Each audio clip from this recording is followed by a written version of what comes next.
And here we go. Go Blue, everyone. John D'Adamo here with a major win here at Michigan, Nebraska, post-game live, Michigan at the voice of college football. As y'all join us, as always, don't forget to hit the like button, hit the subscribe button, and share this out with at least one friend. Let's blow this thing up. This was a major program win that we needed this year. Let's get the word out that we're back up. Hit that like button, subscribe, share with a friend. You guys helped us get to over 12,000 subscribers. It was with your help. TJ will be joining us shortly, but we are going to just kind of get these beginning parts taken care of here real quick. Thanks to your participation, we are already down to just $130 for a second hour of the show. So we really appreciate that. We'll get to those super chats in just a bit.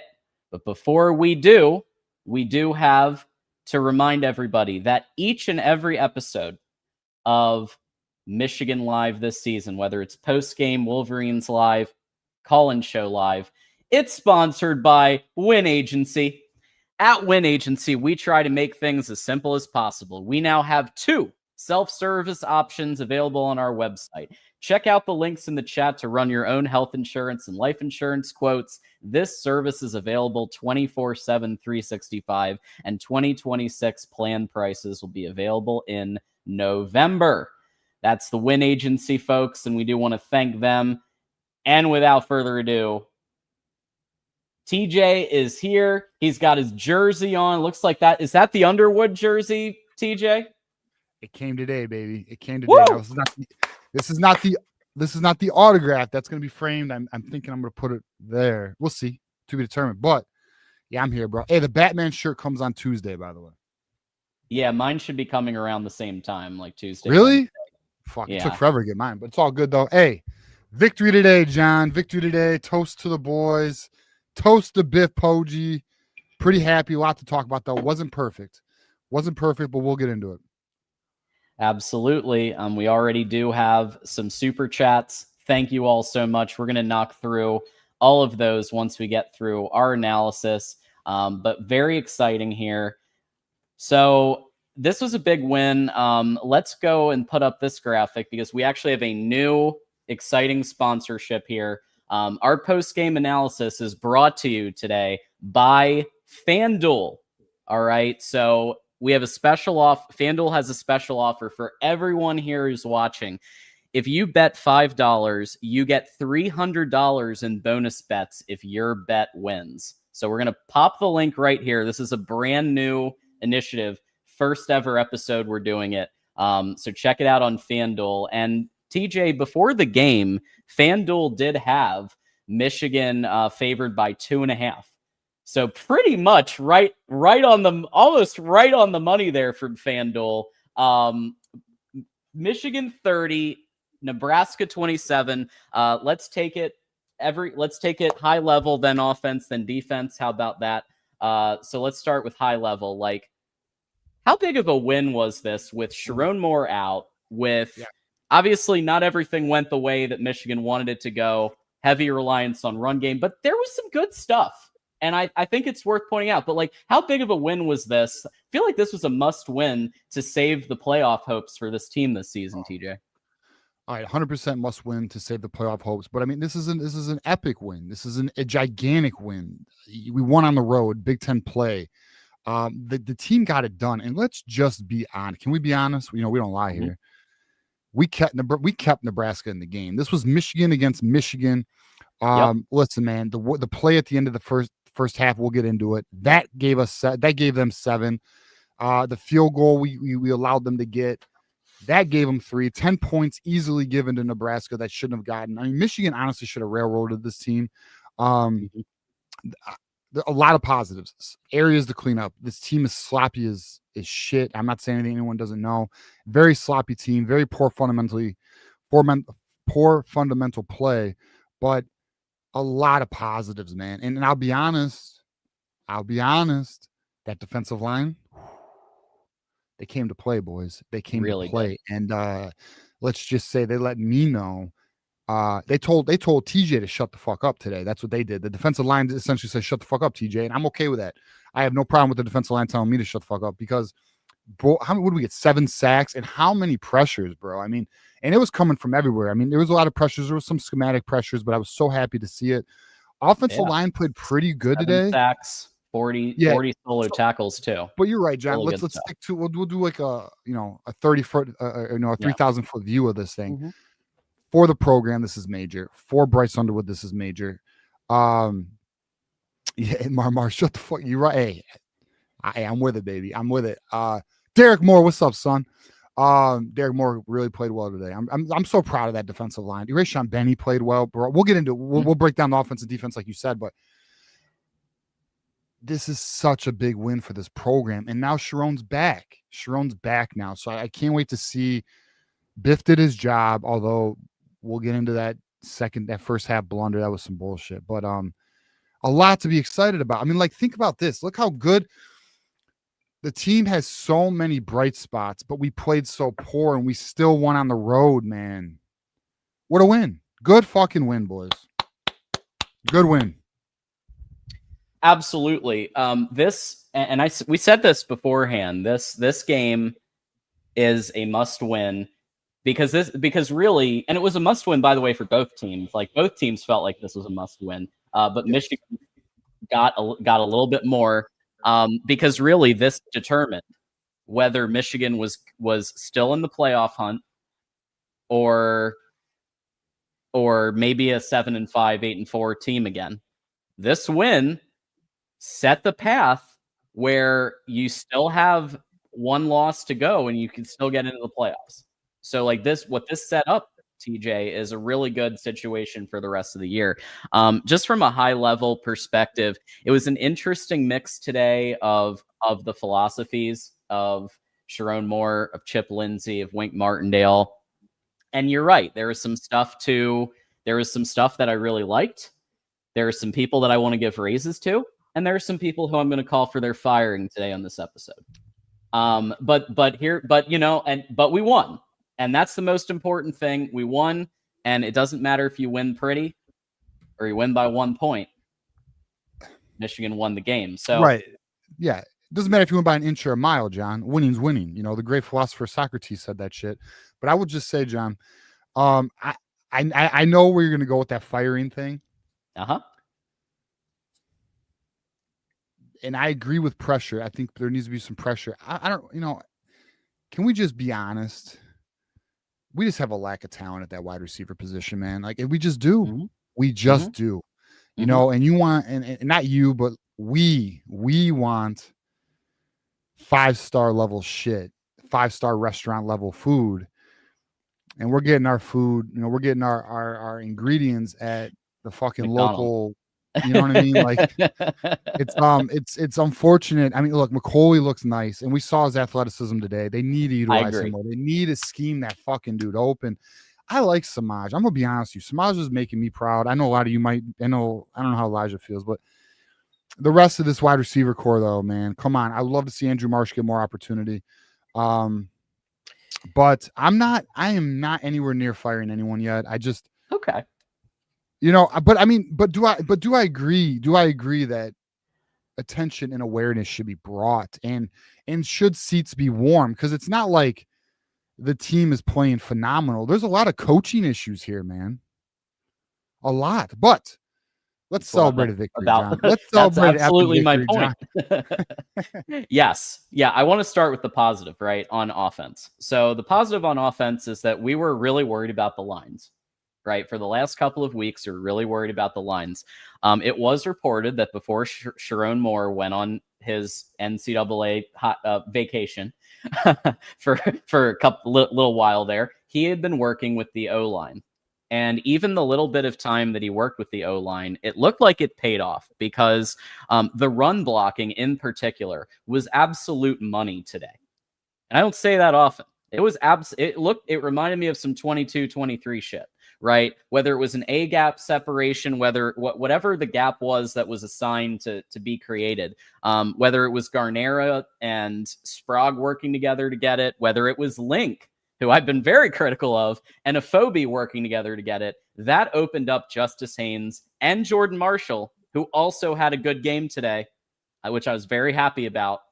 That opened the door for a rushing attack that we really, that's Michigan's DNA.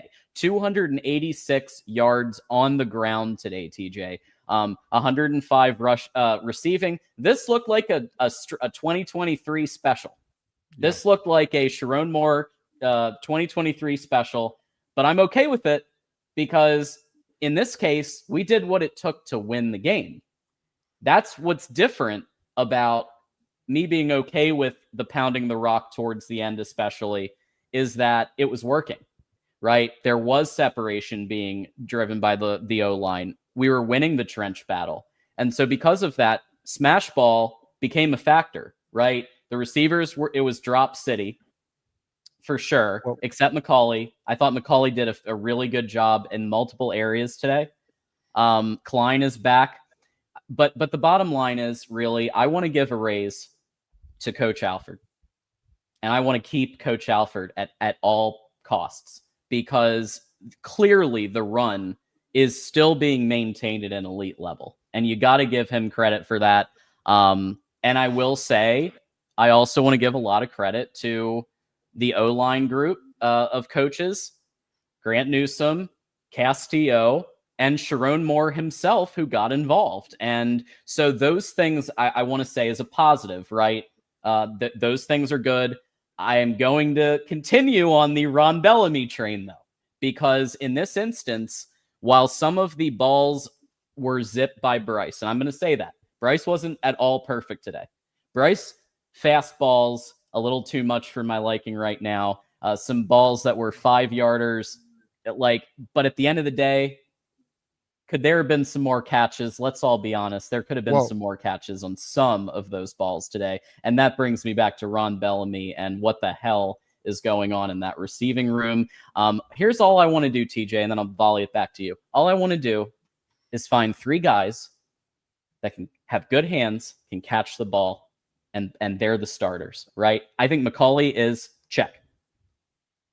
Maybe Marsh, maybe Kendrick Bell, maybe someone else. I don't know, but that, this year it's going to be a crapshoot because we don't have that alpha, that obvious, as you said, that elite restaurant type talent, top ingredient shit. Top ingredient, So you got to do what you can with what you have, but I just want to see them put the best.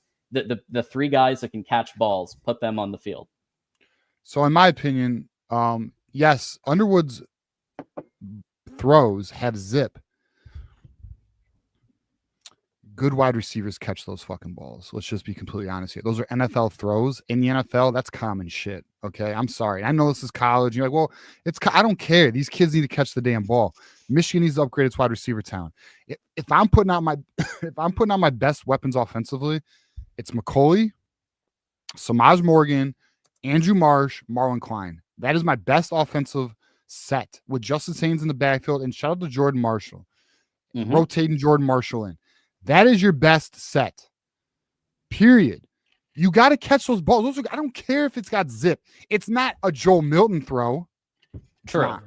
Okay? He's not like, like those are catchable balls, okay? And look, as high as I am on McCauley, I mean, he really misplayed that throw by Samaj Morgan on that trick play. He needed to readjust to that. I don't know why he was wide open. For some reason, he felt he needed to touch the end zone before he turned his effing head. I don't know. But at the end of the day, I think Michigan has enough weapons to be dangerous. I really need to see Andrew Marsh out there. I'm surprised I didn't see him more. Yeah. He's probably really the most looking good skilled last wide game, receiver. TJ. I'm sorry, say it, John. He was really looking good last game, TJ. Marsh. I thought so. I thought he looked better. I mean, we saw in the it was either I think it was the New Mexico game where he looked like the moment was a little too big for him. But I thought in the Central Michigan game he was looking better. But at the same time, bro, I think with McCauley, with Samaj Morgan, with Andrew Marsh, with Marlon Klein, and Justice Haynes, you have enough weaponry to be effective offensively. We know this. And then now you got Bryce Underwood, who's doing the QB runs. The offensive line's doing a pretty good job. Evan Link had a very bad misplay on the QB run to the left where right. It was like with 8 yards. Evan Link totally missed his fucking guy. Completely whiffed the block there. Disgusting. Disgusting, bro. Come on, brother. You can do better. I mean, just let me see what Frazier can we just see what Frazier can do? Well, you got to get healthy. I mean, I don't know. I mean, you're not wrong. So we had Ephobian for El Hadi, and we had Grenera in for Norton, correct? Whoever. Yeah. So, I don't know, man. I mean, it's that's so funny. Michiganders like how's Evan Link the best? That's so funny. He knows I know. But yeah, man, it is what it is. I mean, look, it's wild because we really should have beat this team by 17, 20 points. I agree. But we got the victory, and it doesn't matter. Our next game's against Wisconsin, right, John? Correct. Yeah, we have a bye next week. Okay. So let's see, there. Now, defensively, let's kind of talk defensively. We hit on offense. Well, real quick, Bryce, I will say, Bryce, even though the receiving game was rough, I am very happy that they're going more with the Bryce run. There were times where it really, I mean, obviously there was a fumble in there, but there were times where it really worked well. Bryce is good on the run, and when there are no other opportunities, everybody's covered, and he has a lane. I'm really glad that they're letting him unleash. I really think that made the difference, especially towards the end when we were playing clock management. Very effective clock management, by the way, on offense. That 15-yard, that was classic Michigan boa constrictor, grinded out 15-play drive to just take out a whole bunch of clock. Love that on offense. Love that for us.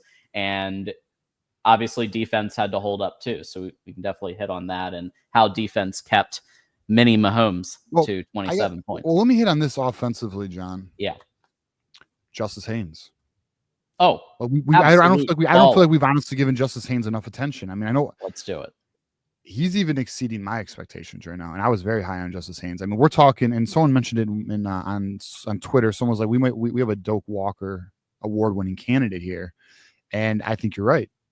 I mean, I think Justice Haynes is potentially, if he keeps this up, we're talking Heisman consideration, bro. Like that's the level of play he's playing at right now. So, big time player, and I'm just ecstatic to see him thriving right now. I mean, so when you have Bryce, who looked, in my opinion, even though Bryce was, I got the numbers here, 12 for 22. I mean, how many drops? 5, 6, and only 105 yards. But I mean, he really didn't need to. It's kind of crazy. Like he did his job, in my opinion. I don't look at Bryce Underwood thinking he didn't do what was required. I mean, there was really one throw where I was like, Bryce really let that one go, but it was like JJ McCarthy circa Penn State 2023. How many? All right, so it's funny. So I said 6 drops, and then Zent goes 6 that I counted. Then THS last says no, it wasn't 6. Well, what is it? I mean, it was pretty fucking high. I mean, all right, ZNet says it was 6. I don't know. It was fucking a lot, boys. It was far too many than it should be. But offensively, I think at least the offense looks competent to the point of to me, this offense, now the receivers got to be better, right? But to me, this offense does look like a playoff caliber offense. And I don't mean like dominating. I mean good enough to get us in it. And I think that's good. Defense, and if we can switch to defense, John. Let's do it. Well, I will say this. I actually tweeted Haynes for Heisman. I think he is doing and you're absolutely right. We should be giving him more credit. He is doing a phenomenal job. He is up there, in my opinion, with some of the best running backs that Michigan has brought out there. The way that he fights for the extra yards, the way that he cuts, the way that he just finds a way. Now, granted, the O-line has been helping. They've been doing better. I will say that. And even Link, I know Link whiffed on a big one. Link also helped in multiple areas with separation in the gaps to get Haynes and Jordan Marshall out there. But Haynes has been on one. This is now his 4th straight 100-yard game, and we will have to go way back in the record books to find the last running back to have 4 straight 100-yard games. It is very impressive, and I think it does need. You're 100% right. Well, we should focus on him more. I thought I read somewhere he's on pace to break the Michigan rushing record right now. I read a tweet that said he's on pace to break the Michigan rushing record in a season. I don't know. Double check me on that. It was Twitter. You never know. AD says, is there going to be call-ins? Yes, there will be call-ins. We're just going to do our analysis and read some super chats here. The link will be in the chat here. We just didn't want you guys waiting all day because we know some of you guys wait a very long time. Now to hit on the defense, John. Boys, we got to learn how to fucking tackle. Could you imagine if we were tackling? Like, why are we not wrapping up? Yeah, the lack of wrap up is wild. I don't even understand. Multiple times Raiola should have been. I mean, granted, it's tough to criticize too much with 7 sacks. 7 sacks is a good amount of sacks, but there were moments where we could have done it more. There were moments where we could have stopped more plays. Like you said at the beginning, this could have been a 45-10 type game with a couple of tweaks. This was a Michigan game in most areas. I love the D-line. I thought the D-line played. Jayshon Barham at edge needs to stay. Like he is an absolute beast. And I will say this, TJ, I think he makes Derek Moore better. I think that the level of competition and just general play has now brought the entire line up with Barham playing at that edge position. Well, with Barham at edge, what it does is it allows the other guys to get one-on-ones and win their battle. And not only that, when the attention's on Barham, who was absolutely giving havoc in the backfield, it makes the offensive line more uncomfortable. It makes Raiola more uncomfortable. That honestly, the defensive line is the reason we won today. Justice Haynes and the defensive line is why we won today. Okay, so it was great to see. I mean, it allowed. You're right. It allowed Derek Moore to get opportunity. Rayshawn Benny had some action today. The team just played really well. I will say that the area of concern for me is the running game. The run defense. I think the run defense needs to get tighter. It's not where it needs to be. It's only week 4 though. It should get tighter. I feel they are what's happening. What we're seeing before our eyes, guys, is Michigan's identifying its strengths and weaknesses. You're looking at it, for example, you're now seeing Bryce Underwood running the ball. You are now seeing Barham rushing the passer. You're seeing Michigan identify areas where it is more effective versus doing the opposite, right? Keeping Barham at linebacker, not running Bryce Underwood, which we'll get into maybe at some point in the show. But I just feel that we're learning. And I'll say this too, like the linebacker play. Okay, can I just make an announcement? I want to make an announcement. Okay. Cole Sullivan needs to never miss a snap. Okay, I need Cole Sullivan on that field 100% of the fucking time. That kid is a dog. Playmaker. How many interceptions? He has 2 on the year already. Sacks. Laying dudes the fuck out. I mean, Cole Sullivan needs to be on the field. I need Cole Sullivan next to Houseman. Move Barham to edge. I want TJ Gott to be the backup to Barham. Put Derek Moore on the other side. That's fine. That's where we are. That, in my opinion, that's where we are. Jair Hill is a little too touchy right now, bro. You got to stop being so damn handsy. You got to stop grabbing onto the offensive player. I mean, I am a fan of Hill. He's just got to get a little tighter. I think Hillman's a freaking dog, by the way. I'm so glad they did not do targeting on him. Hillman's playing fantastic. And then Sanders, Jaden Sanders, I think we got one. I think we got one with Jaden Sanders. I think Jaden Sanders is going to be an all Big Ten corner at some point. We're talking about a true freshman, people. A true freshman who looks very good, not out of place. Excited about him. Let's see, who else? I mean, that's kind of where I'm at on defense. I will say before we close out of here, John, I made a post on Twitter that did kind of do pretty well. And it was essentially just breaking down what are our issues as a team. Our issues are this: wide receiver, tackling, special teams. We didn't even get into that, John. Special teams has been sloppy as shit. And then secondary blown coverages. That's the other thing, man. This back end's got to get tighter on the coverages. It's getting it. But now my thought is potentially, we saw this last year. It probably will get tighter. It probably will get, but it needs to be tighter from the beginning, not the middle forward. So I'm interested to see how it evolves and progresses. And then finally, let's hit on this, John, because everyone's kind of the malpractice at the end of the first half, not calling a timeout and allowing Nebraska to run the clock down to 2 and take a fucking shot. Come on, Biff. Yeah, that was. Come on, Biff. And he's been good with his timeouts, so that's why it kind of shocked me. He was actually pretty good last week with his timeouts.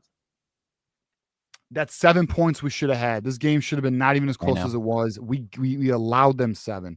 And then to drop TJ Guy into coverage and he's in the end zone. What are we doing? And then the DB's not knocking that ball down. It's in that, you see it. It's in the air. You see that shit. It's a 50-yard throw. There's zero reason you are not in a position to knock that ball to the ground. Disappointing.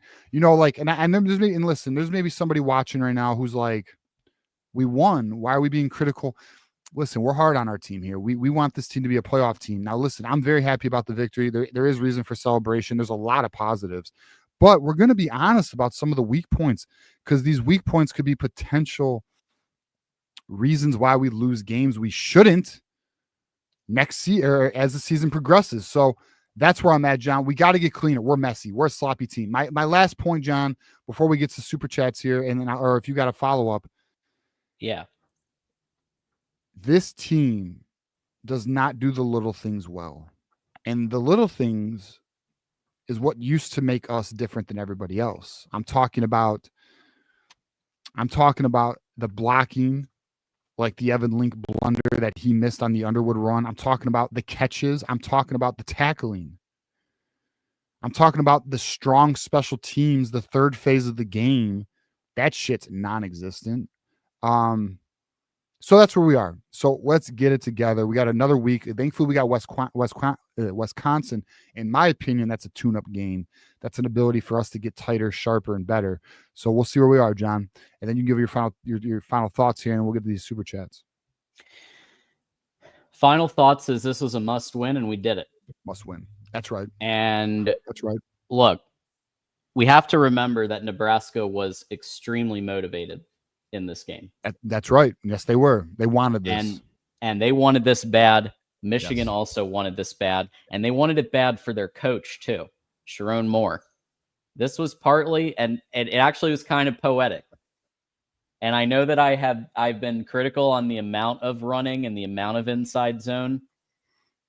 In that fourth quarter, when Michigan has the lead, that's exactly what you do. That's the right time to do it. Is when you're in a situation where you have to grind a lot of clock, you're ahead, and you mix in the Bryce run in with the running backs. So it's not just, it's a combination, and it went, I thought that was chef's kiss. I know it only resulted in 3 points. I don't care. The amount of clock that it ate up, right? A large chunk of that fourth quarter ate up because of that drive. So I'm very happy because Nebraska won. But I also want this team to be in the playoffs. And those of you who are saying, John whines too much. Okay, I give you that. Sometimes I do. But here's the thing. I want this team to be a national championship contender every year because I love my school. Because I went to Ann Arbor and I bleed this school. I bleed maize and blue. My fiance just got me maize and blue flowers, got me has gotten me a flag plant, has gotten me all this stuff. I'm like, look, this is we want this to be an elite program, and that's the point. We're going to always point out the good, and there was a lot of good today. Justice Haynes crushing it. Jordan Marshall stepping out and having a solid showing as well, right? I thought Jordan Marshall was going to do great things this year, and we saw it today. He did get 80 yards. He got a tutty. So you had a three-headed monster at run game. Justice Haynes, Jordan Marshall, and Batman himself, right, Bryce Batman. Underwood, combining for 286. So I think it was beautiful. That's what I'm talking about. This shit means something to me, man. That's right, baby. That's what it's about, boys. You know what I'm saying? So that's all we care about this team. Listen, we all know this should be a playoff contender. And the good news is there's reasons to believe it can be. But the reality is we got to get a little tighter, a little more cleaner, a little more polished. And I think the team can do it. We're going to watch. Every week we should get better. You're already seeing it. You're already seeing the team evolve in front of our eyes.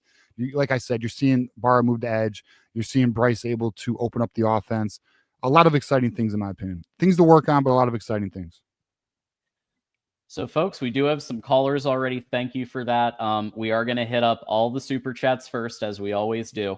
So thank you for waiting patiently. We are already at a second hour, and we're $125 to go for a third hour of this show. And I'm down to go late tonight. I don't know how late we're gonna go, but I'm down to keep rolling it. Let's let it ride, man. You know what John said to me today? He says, no limit. I'm like, no limit. Why don't we start with somebody who's been an MVP for us every single week, every single episode? Quinn Go Blue here with the 10, starting things off on Michigan Postgame, sponsored by Win Agency. D-line finally showed up. Pressure and sacks in base defense without blitzing is good to see. I love the D-line today. I thought the secondary needed a lot of work with Zeke Berry out, but the D-line, phenomenal. Great job. Yeah, I mean, dude. Great job. That was Michigan football today, boys. I mean, that was the defensive line we saw today is what we're used to. It was very good to see. Very fucking good to see, bro. And Barham, bro, like, let's just also, like, people might be wondering, and I want to, so let me give, some people might be wondering, well, why wasn't Barham at edge to start the year? So from my understanding, the coaching staff approached Barham in spring and said, hey, we want to move you to edge. And from my understanding, and I knew, and just so y'all know, I heard about this in like February. Barham essentially told him, no, I want to stay a weak side linebacker. So I think Barham and everybody else realizes, no, he needs to be at edge. So, I mean, it wasn't a coaching. That was not a coaching blunder. We're very hard on the coaching staff, but that is not one where it was on the coaching staff. Absolutely. The Bull, I love this. I'm at a dinner at a fancy Italian restaurant with my wife. Go Blue. Michigan always coming, never not coming. Look at that. We got beat up watching the show at a fancy Italian restaurant. That's what we're talking about. Beat up. Appreciate That's dedication. That is absolute dedication. That's what it is, boys. Speaking of Italian restaurants, Courtney is currently cooking up some zuppa Toscana from one of the best fancy Italian restaurants called the Olive Garden, which I can say because I'm Italian and I still love the Olive Garden. So that's so funny. That's coming up soon. Very exciting stuff. Blue Wolverine is one of the most epic people. He's 13 months member. He not only, and I say this a lot, he's repping us on enemy territory every day. He's going on Menace. He's going on the Ohio podcast. He's going on these places, and he is standing up in the paint for the Maize and Blue every day. And so he says, needed this win, foam finger, helmet. Throw some Blue Wolverine emojis out there if you got them. Really appreciate that. Also, we have our members only show coming up Monday at 8 p.m. Eastern. So if you're those who stay or Connor Stallions, join us at 8 p.m. Eastern Monday, and we're going to hang. Jacob says, "Can Wink please cover the flat?" Yeah, there were a few, and again, I hesitate after there were some weird zone calls. I hesitate to criticize Wink too much. We won the game. Nebraska was held to 27, which was enough for us to win. And it should have been less. Let's just be that Hail Mary. I'm not putting on fucking. To be honest, I'm not putting that on Wink. Although I don't know why TJ guys. That was just some crazy shit, right? That's a Bitpoji error. Yeah, but also the execution. Just go for the penalty at that point. Go for the penalty. Like, I'd rather get knocked 15 yards with a pass interference than get a touchdown in that situation. So I'd go for the penalty, and at that, I mean, that's what I would do. But you're right. You know what? Timeout. Just getting up to that. Our guy THS Last just says Nebraska going to rush for 43 yards. Not as bad as, I'm gonna be honest with you. I didn't know that. I'm looking at that right now. He's right. All right, boys played good. Defense line played out of their fucking mind. Let's go, boys. I take back my comment about the running lanes. We're good. Hell of a job, boys. Hell of a job. Absolutely. Yeah, it looks like we've got a thanks to Joe. We'll get to you, but we do already have a new member. So this is all very exciting stuff. What game is everybody watching while you guys are watching us? Right now I got the Florida-Miami game on. Let me know if anyone's got any other good games on. Oh snap! All right, yeah, so that's very cool. So yeah, I expect everybody's watching other games. It's a hot time to be watching the night matchups here. Dominic Francio with the 5. Go Blue, let's go indeed, Dominic. Really appreciate you. Scott, really appreciate your 4 months of membership. Haynes is a Heisman candidate. Nevada is back. Okay. You heard it here, folks. Nevada is back. Frustrating wins from GT. Frustrating wins are way better than frustrating losses. We are 2 scores better than Nebraska, even on the road. Clean it up and go Blue. I agree. Oh, fuck. Yeah, so no, I agree here. Good win. I mean, good win at the end of the day. Look, areas to clean up. We got to get better. But at the end of the day, good effing win. Next super chat. You're back, John. Let's get it. Von Mitchell's next. Yep, Von Mitchell. Both lines did great today. The only weak links now are the wide receivers. Ooh, that's an interesting thought. I mean, and sloppy tackling. Damn, that shit's gotta get better, bro. We've got, and guess what? That's fixable. So that's good news. The good news is that's easily fixable. The boys just got to focus and get their technique down. Wide receivers, they just got to find their best 3. They just got to find their best 3. McCauley they got to get McCauley open, bro. Like, I really feel there's just so much more to offer there, and we're just not utilizing it. I'm with you. Yeah, and don't call a reverse with him either. Hey, was that a catch? Was that a catch? I think with it was. McCauley. Yeah, and the sidelines. Yeah, his foot was so close to that line. I feel like the line was there and the foot was like there. Like, yeah, like so ticky-tack. Von Mitchell says no. Damn it, Von, it is. Say yes. No, it wasn't Michigan. All right, you know what? Fuck you. I'm just kidding. There's a catch in my book, bro. All right. Apologies for the see that hold on Barham, that crazy ass hold on. So like you see that there were more than one holds on Barham that didn't get called. Didn't matter. So it should have been a catch. Make it right. Make it right. Come on. And it looked good. Come on, man. Oh, it looked good. It looked fantastic. That was a great play. That took away almost half of his receiving yards. Blue and Mays with the 20. Great win. Clean up the crap. Please, we need wide receiver help bad. Been saying it for a year. I know. Absolutely. Listen, I'm going to tell y'all right now, I am so strongly confident they're going to go very aggressive with wide receiver this offseason. Recruiting-wise, I know that's going to pick up, especially if anyone noticed, Dakota Garant is going to be visiting not once, but twice in November. I'm going to tell you right now, he'll be a Wolverine. And then I feel very strongly that they're going to get a very good wide receiver in the transfer portal. I feel very strongly about that. Just some things that are being discussed. I don't have anything in terms of names, but just there appears to be a focus on that. So we'll see where it goes though. I can imagine. I can just imagine Dave Portnoy and Queen Jolyn and everybody who has the money saying, "Hey, we should probably go get an alpha wide receiver to help Bryce." There's something that I want to bring up at some point in this show that I was going to bring up Thursday. That a lot of people I don't think are aware of it. This occurred last week that I want to share at some point. We'll bring it up at some point. Pretty interesting information.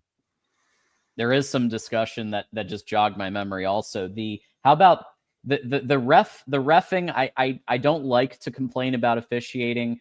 I really don't like taunting penalties, especially when they're at the audience. They're not even at other players, and it doesn't impact the game. And you're gonna go. They had 20 yards to go to get the first down. You give them an automatic first down and 15 yards tacked on because he was going at the audience. Like, what? It's one thing if it impacts the actual game. This had no bearing on the actual game. And by the way, Michigan's away. They have a disadvantage. I don't mind at all trying to turn that. I don't mind at all, like a little bit, as long as it's not egregious and they're not like, hurting players unnecessarily. But like if they're just goofing off at the audience a little bit, that's not worth an automatic first down for Nebraska, negating a punt or a field goal, regardless of I don't even know what I mean. Like, what happened. What do you do? He was just like, fuck. He was just, I forget the exact gesture he was doing, but like, who cares? It wasn't one of these, was it? What the fuck? No, it wasn't a middle finger. I think it was like one of these or a. Well, then that's wild. That's wild. Yeah, I don't like it. I didn't see the Hillman penalty either. The one where he got whatever he did, and everyone was like, fucking, he deserved it. Even our own fans were like, "No, he deserved it." I didn't see that one either. Yeah. Well, I was talking about Hillman. Yeah. It was like that. Yeah. So it was like, listen, I don't care. So wait a minute. And there were multiple people doing corn on the cob. Corn on the cob is legendary. Yeah, that's fucking Blake Cormess, baby. Yeah. I mean, hold on. So you mean to tell me you're talking about the Hillman taunting penalty? I thought it was ridiculous. I didn't even see it. A lot of people were like, "Oh, he deserved it." I didn't even Let me see if I can find it.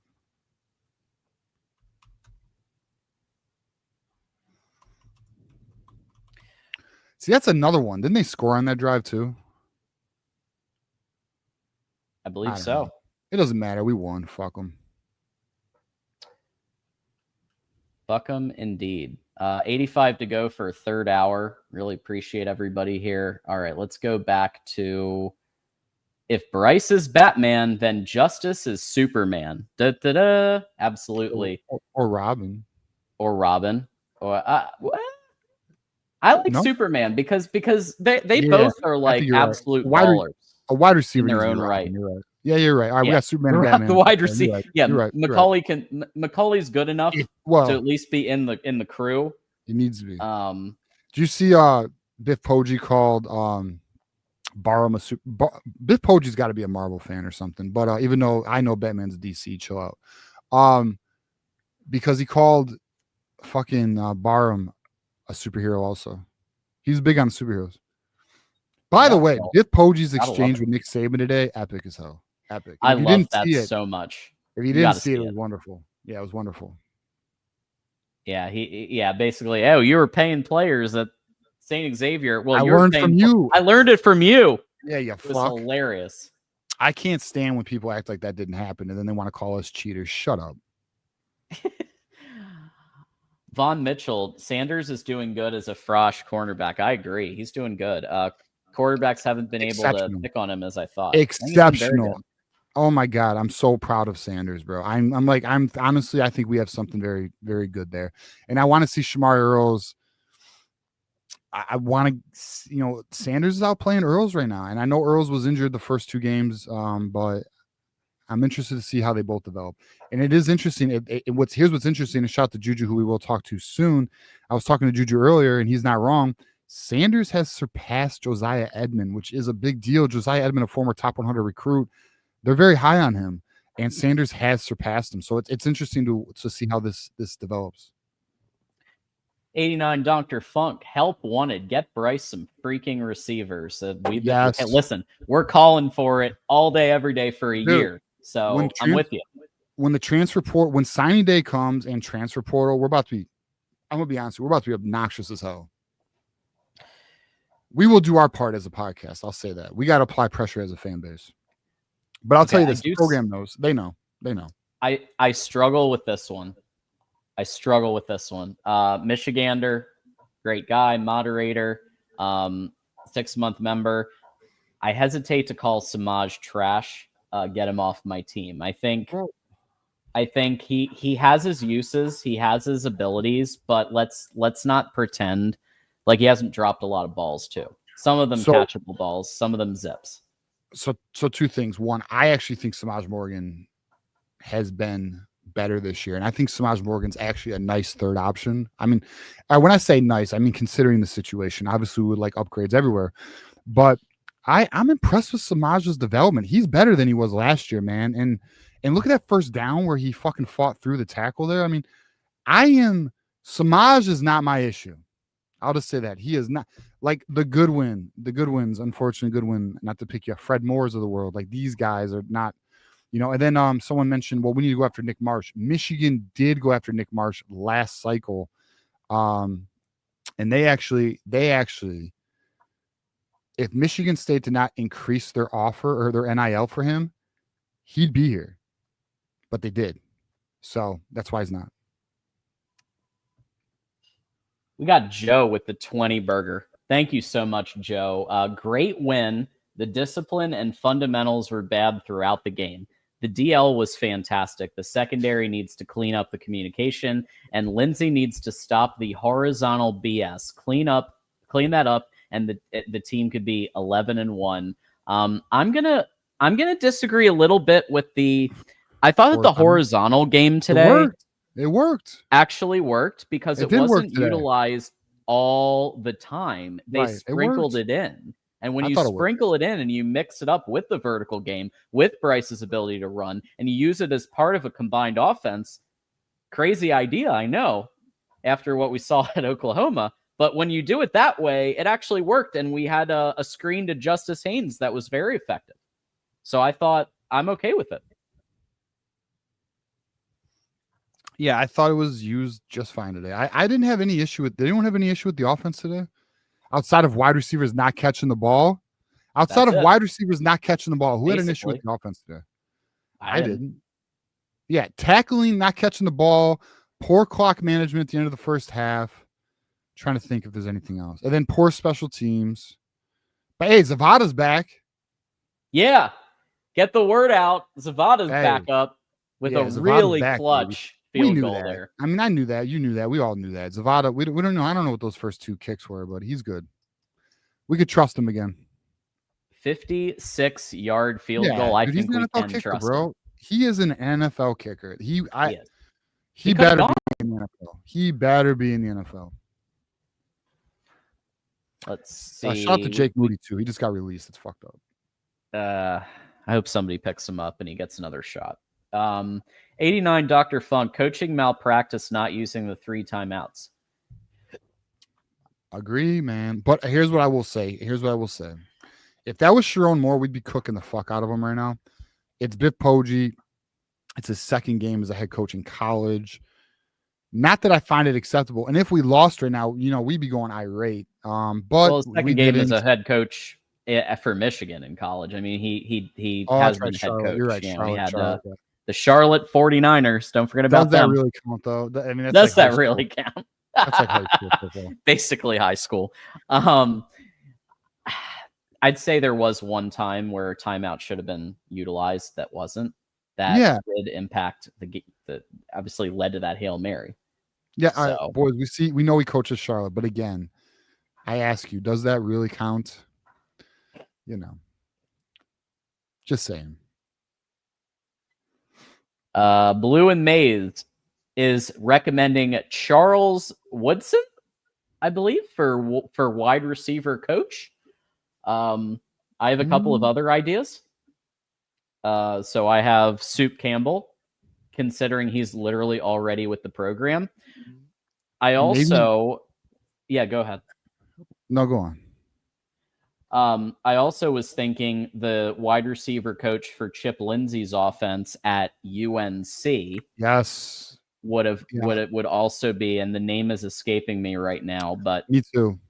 But there were people who thought they were going to bring him because he's actually a pretty good recruiter, from my understanding. Yeah, somebody's going to put it in chat. I guarantee it. We have our whole research team in chat here, but like either of them, I think would have been a really smart thing because, like, let's be honest here. I understand that drops aren't like the coach isn't dropping the balls. That's right. I understand that. But I also think that when you see that there are drops happening, you got to figure out, okay, which guys in your room don't do that. Well, or at least do it less. Well, McCauley, and I think Andrew Marsh, if he turns around more, like when he turns around, he catches balls.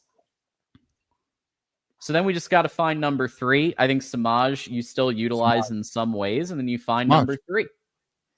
Yeah. Our secondary is a major issue. So keep in mind Zeke Berry was out today. So I do think that impacted it. I will say this. Rod Moore being utilized in a few areas, and there was actually he did make a play late in the game. So there were some positives. Issues. I think there's schematic issues, and I think maybe it's the players not playing to the scheme. I don't know what it is, but there's definitely some holes in the secondary.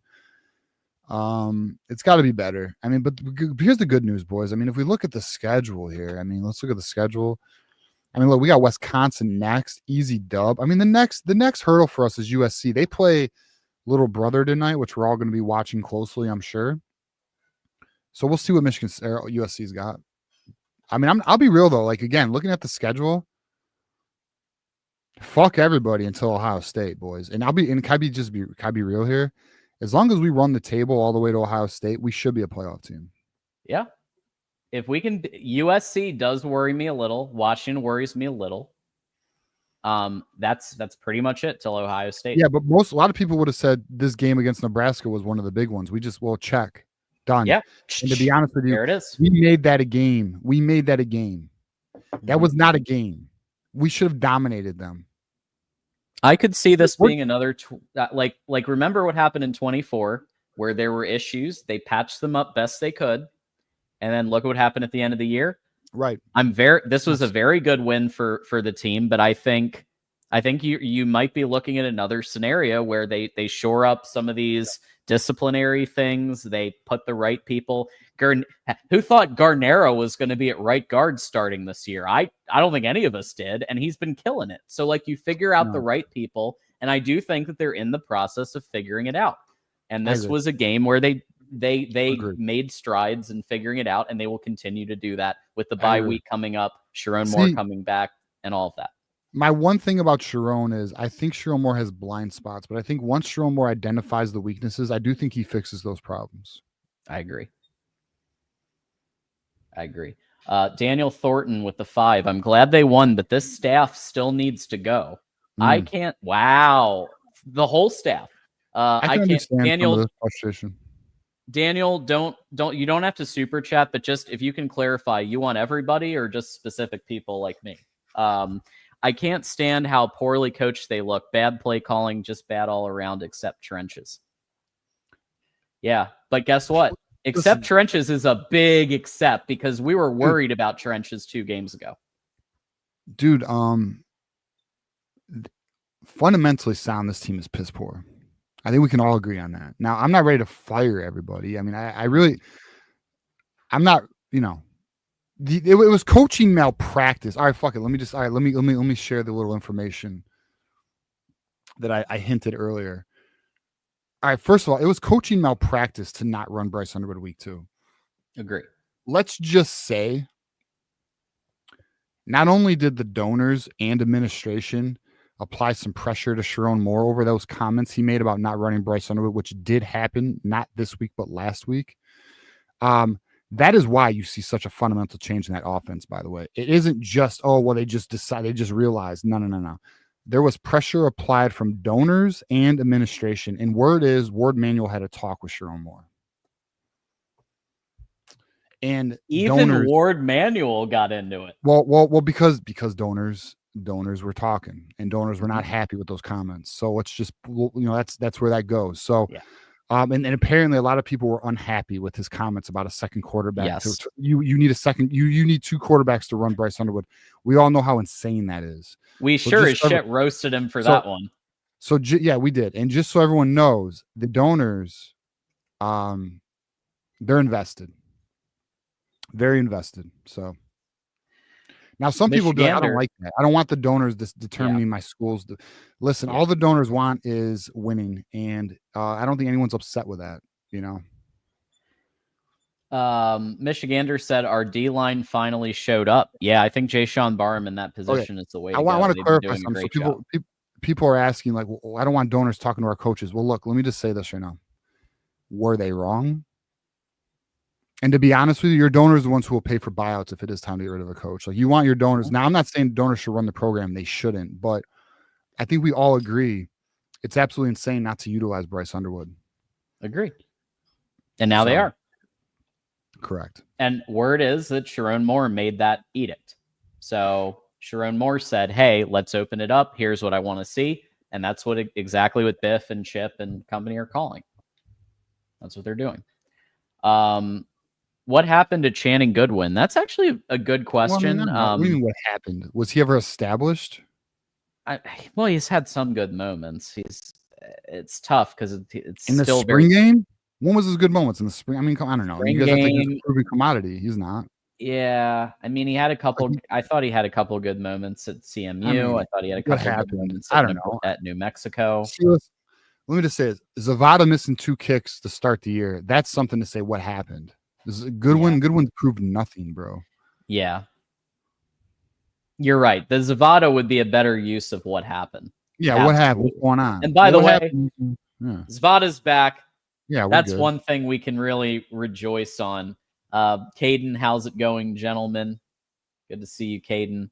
Hunter Wheeler with the 2. Thank you for that, Hunter. That might be, I don't know if I've seen this name before. If this is your first super chat, thank you for contributing and for watching.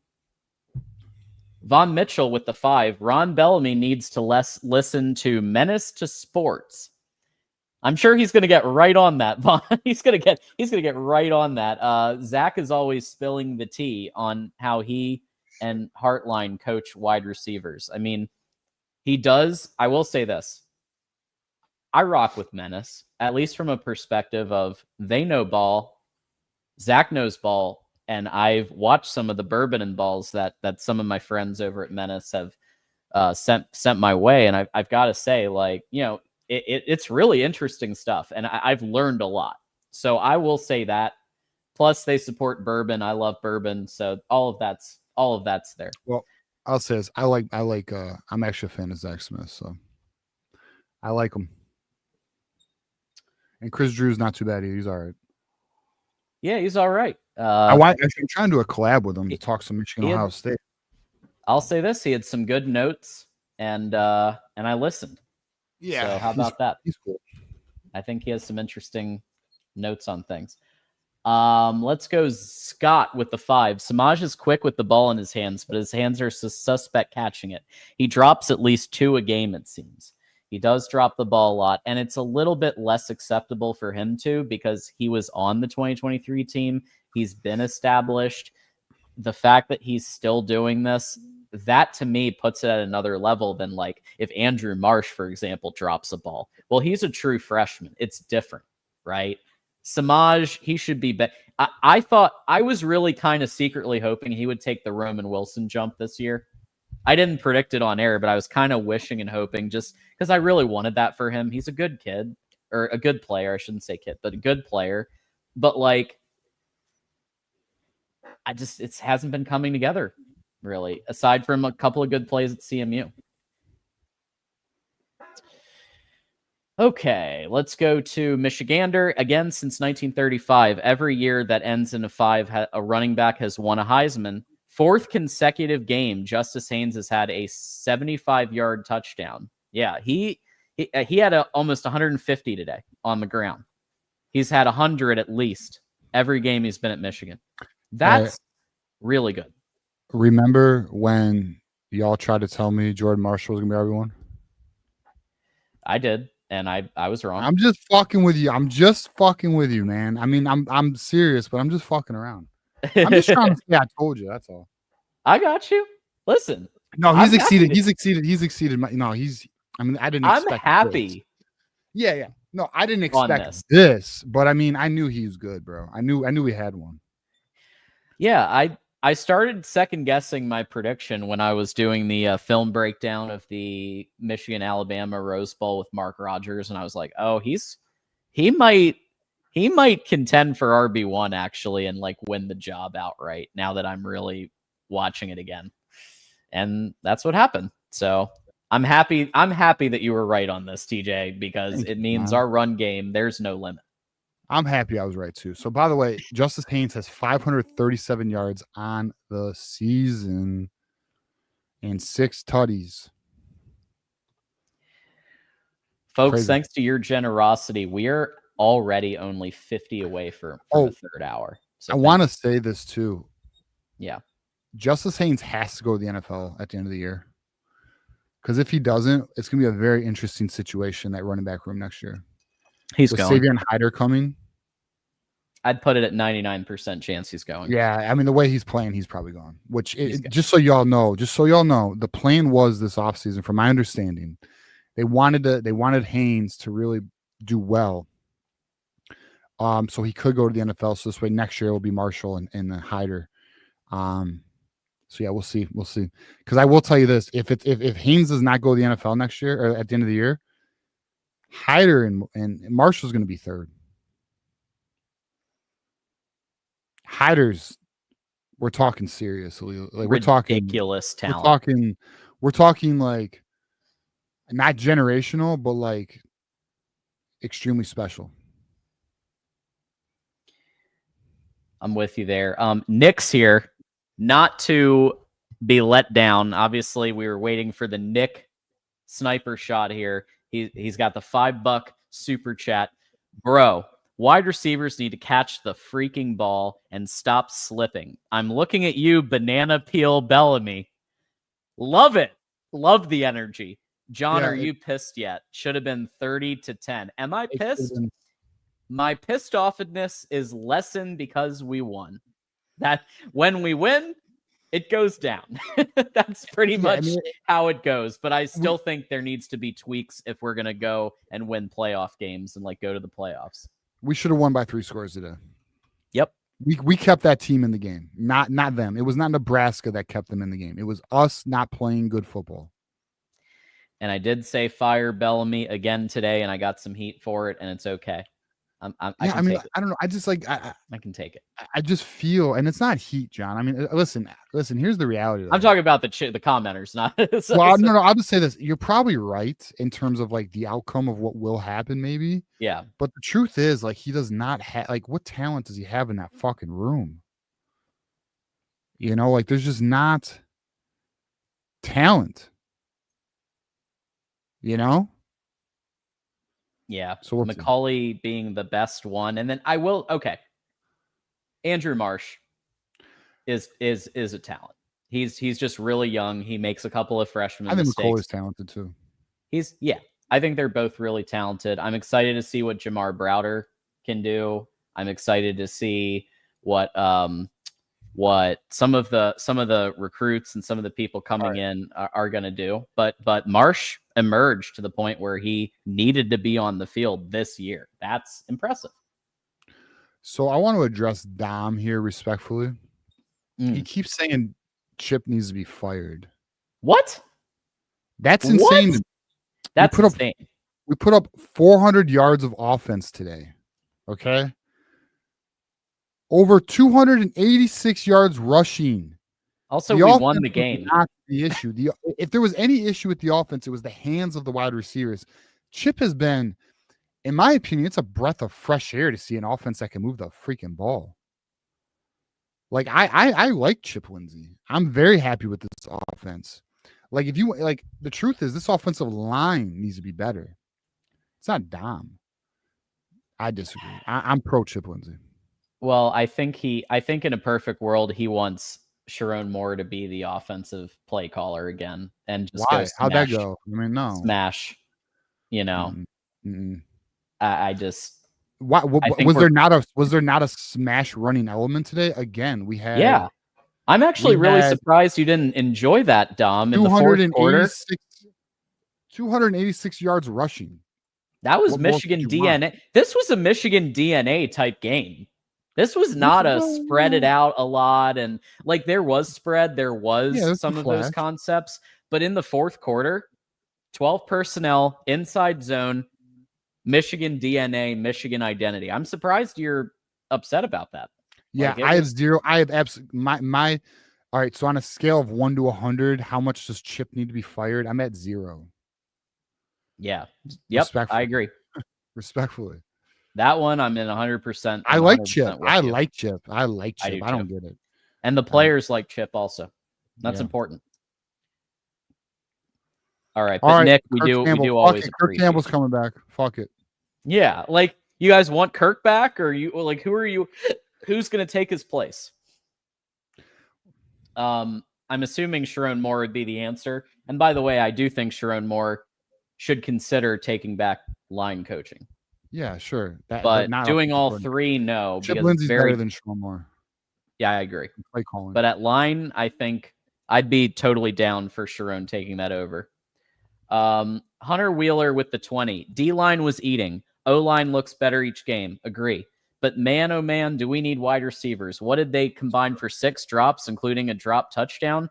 Felt like we kept Nebraska in the game the whole time. Gifted 13 points. Yes, we did. You know what I'm going to do next game? We're going to track the drops. We're going to do a drop counter starting next game. I will track them because unfortunately ESPN doesn't track that stuff. PFF does, but the numbers aren't even out yet. Or if somebody in chat wants to step up and be the drop counter, I will track that shit. I will track that on social media going forward. Dom, I completely disagree on he has 0 play calling strategy because I thought that the strategy in the fourth quarter was perfect. I thought it was absolutely perfect. The receivers were dropping balls.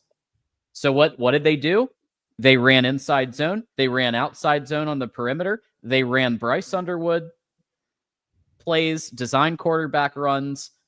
I loved Biff's strategy and Chip's strategy to grind out that clock in the fourth quarter. And it was Michigan identity. Like, this is what boggles my mind. Dom, you usually love that. Like, this is exactly your favorite stuff. Like, line play, run the football. That one surprises me. All right. So let's keep going here at the Voice of College Football Michigan channel. We're going to rock through these a bit quicker because we got some callers here. AD solid win. Haynes will be in New York for the Heisman ceremony. I love that. I want him to be. He's crushing it. Love the show, guys. And love you for being here, and go blue, AD. Jimmy Vander Heckhove with the 10. Suck it, Will Compton. NLPLs for life. Okay. Do you know what that means? Hey. What? Bro, that's my fucking business. What's up, Jimmy? That's my business partner. That's my brother, bro. Oh. Shut up. What's up, Jimmy? Well, he's driving to Georgia right now. He's got a job to go to. My man. What's up? All right. Bro? Thanks, Jimmy. Oh yeah. Shit. Nice. Hunter says the score should have been 30-17. I agree. TJ said at the beginning of this episode, it was Michigan versus Michigan. It absolutely was. Scott with the 5. Special teams outside of Zvada is not good. Need a punter. I thought there were a couple of good special teams plays today outside of Zvada, where they were in it. But you're right. Zvada's the highlight. He had a great 56-yarder today. Seems like the yips are, I don't want to jinx it, but like it seems like things are calmed down a bit on that front, and he had 2 really good ones today. Need a punter. I'm with you 100% on that. I don't know why we're riding with Hollenbeck. Is he really the best option? Yes, he is. Yes, he is. Because unfortunately, the punter, which I'll be honest, the punter who transferred to Michigan from, I believe it was Missouri. Correct me if I'm wrong, chat. I know one of you will know. He left. He transferred out in July or some shit. unfortunately, this is what we got, which is crazy because Michigan really does recruit well at the kicker position, but they just have not developed. And then they just, yeah, I mean, it sucks, man. It sucks. And the coverage unit has been bad, although there was that one play where we got the guy down at like the 3. That was a great coverage. I think it was Sullivan who made that tackle too. I could be wrong though. No, maybe it was Rolder. Right. Fuck, it was either Sullivan or Rolder, I think. It was definitely a white Rolder boy. Had a good one. I think it was a white boy. But regardless, it's gotta be better. It gotta be cleaner, gotta be tighter. Yeah, Sullivan looked good today. And Rolder, I think, has been growing a lot. I thought today he showed some good things. I still like Sullivan better. I think he's a dog. And he should be out there all the time, like you said. Like he really looked good today. All right, let's keep rocking through these. Joe, thank you so much for becoming a Connor Stallions espionage member. Thank you.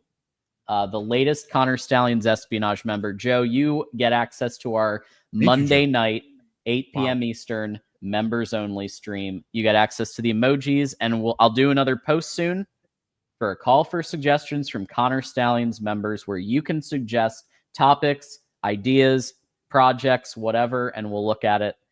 We only do that for Connor Stallions members. So thank you, Joe, and enjoy your membership. Really appreciate it. So you want to know something crazy?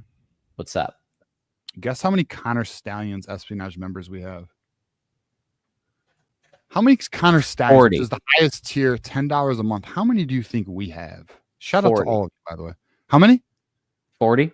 You're fucking right. It's 40. Shout out to you guys. I didn't look. I swear. It was 40. Yeah, it's 40. Shout out to you guys, man. Thank you. Honestly, wonderful. And shout out to all of you. Listen, I don't, even if you're leaders and best, we're very appreciative. Thank you, everybody. And even you, everyone who's just watching, not even members, appreciate you. Yeah. Anybody it's just cool. It's just cool to see like so many. And what's funny too is we have members who like upgrade their memberships all the time, and they'll go to Connor Stallions, and it's like, and like sometimes they'll do it when we don't have shows. And like, I don't know. I see that. And I'm just really appreciative. I'm appreciative of all of you, by the way. Like really, because like it's wild. Like it's wild. It is wild to do a show talking about the team we love. And then so many of you like it and appreciate it. And we just have a good time with it. So again, appreciate all of you. And it's awesome to have the community we have, all the members we have on all 3 levels.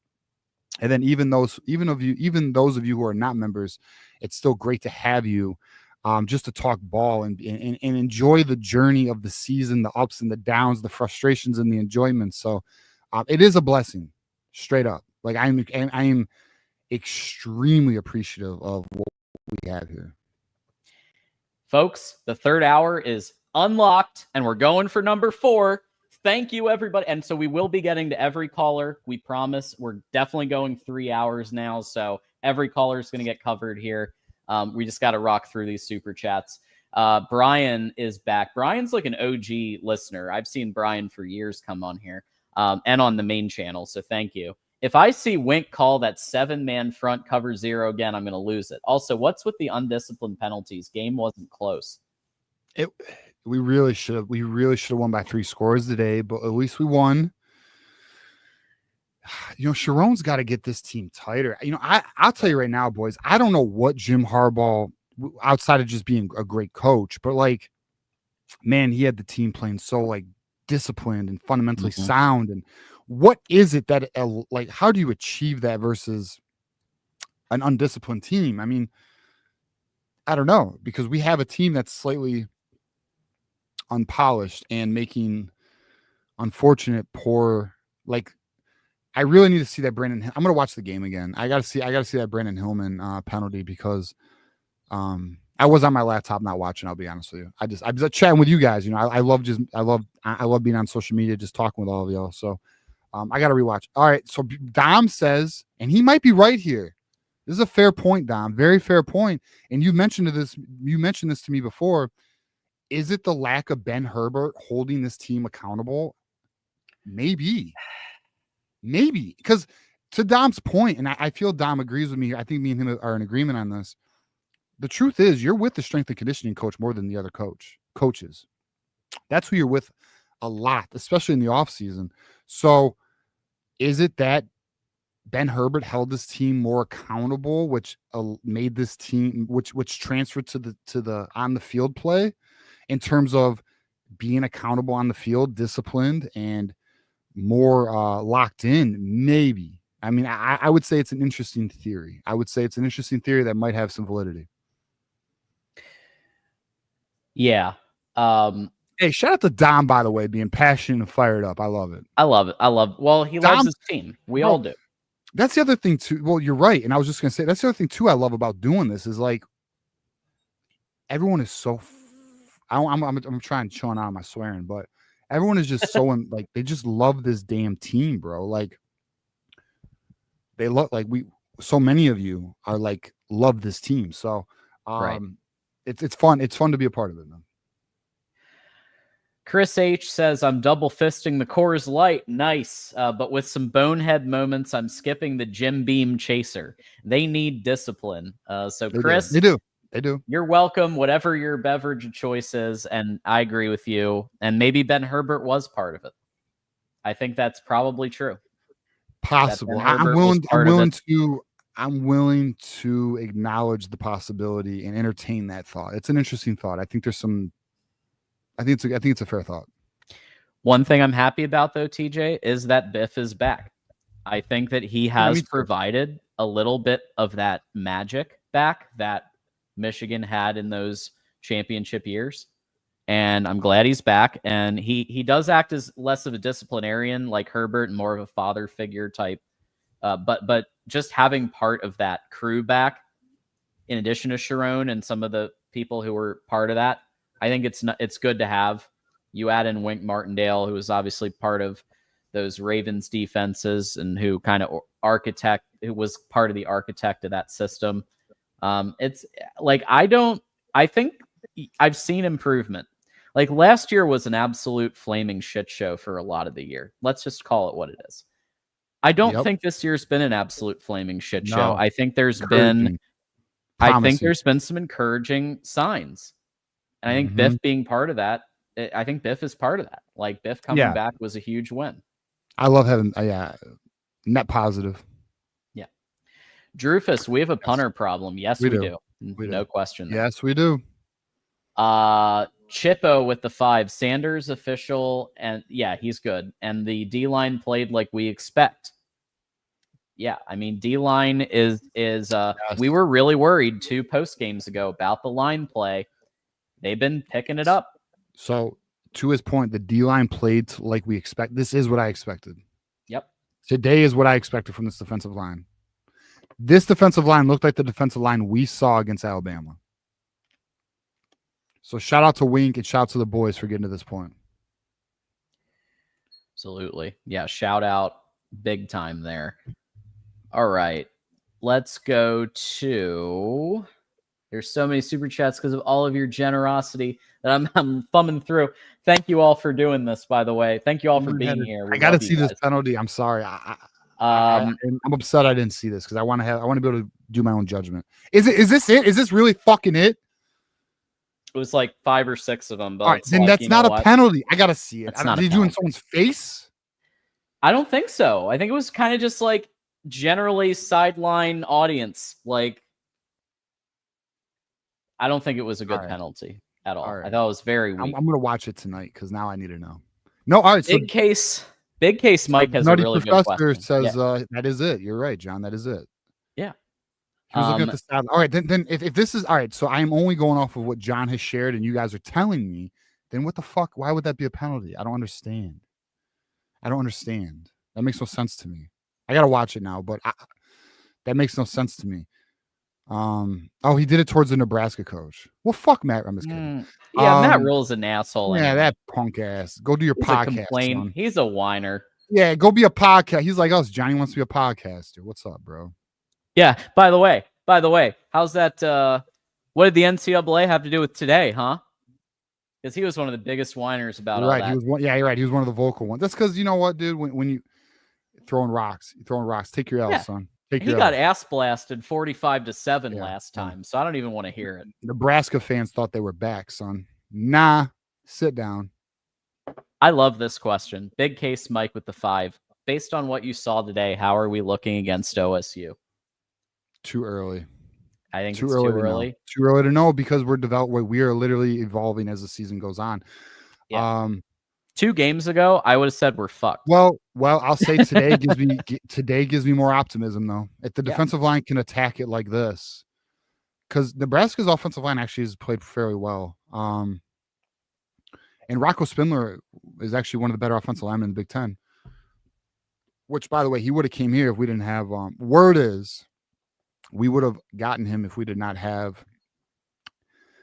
If we would have had an academic exemption, so he could have started the winter semester. There was word that he would have committed here, but it in the transfer portal, it didn't work out. GT, bringing it back to the superhero analogies. If our team is the Marvel universe, our wide receivers are Disney writers, except Tony Gilroy. Shout out Andor. Except Tony Gilroy. He can be like the Colston Loveland tight end situation. And so we are clear. We are very well aware Batman is a DC character. Before any comic book people come at my ass right now, we are very aware that and Superman's a DC character. Let's just but I am a Marvel fan, by the way. I like Marvel more than DC. I also think they've done, and I know recently their movies have been regressing, I would say. But what they did in the phases, pretty epic. Pretty epic. Yeah, it's Star Wars, but Disney owns Star Wars. Disney owns Star Wars, so it's fine. Which is why it's fallen off the fucking cliff. Respectfully. You don't think so, John?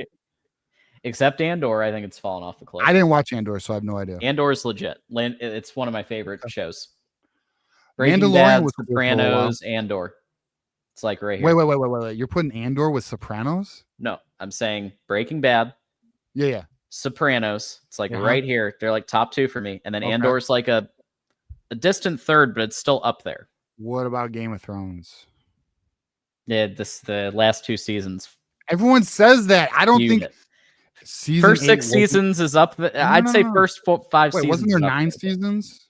8. Or was there 8? So there was 8? The last. So 7 started to go down a cliff because they ran out of George R. R. Martin material. And then 8 really went off a cliff. No, 7 was good. I thought 8 was actually a good.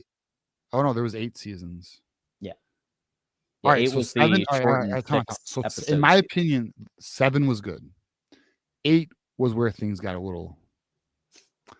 They rushed it. And they had budget issues, but whatever. We'll talk about that another day. How about Detective Loki? Wire's good too. Wire's a good show. Huh? Yeah, Wire's up there. Yeah. Except season 2 sucked. Season 2 sucked on The Wire. Hey, Boardwalk Empire, Snowfall. Oh shit, Steve. Why you got to be a Buckeye, bro? Steve says Sopranos, Boardwalk Empire, Snowfall. I love Boardwalk Empire, although I wish they didn't kill my guy in the first season at the end. What was his name? Shit, he was great though. But I know he wanted to do other things, which is why they killed him. And then Snowfall, guys, I'm telling you now, Snowfall. Check out Snowfall. That should have got way more attention. Amazing series. Have got to check some of those out. Sounds like Snowfall is epic. Snowfall is epic. It has right. everything you could want. It has Snowfall. everything. I'm All telling right. you, epic. I bet Courtney's watched it. She's watched everything.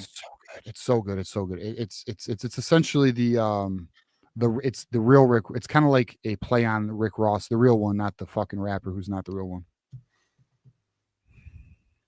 Detective Loki's here with 14 months of membership.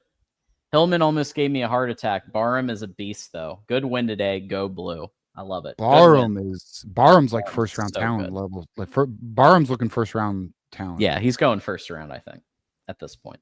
Especially if he has a great showing against Ohio State and USC, he's going first round. Go blue. Did we give to the wrong freshman corner?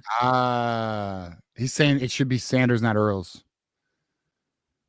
Oh, yeah. Earls hasn't done a whole lot today. Well, what's funny is they really do believe, and I do not. I don't believe in this. I think this is dangerous, but there are people in the Schembecker facility who believes that Earls is not Will Johnson, but not far behind.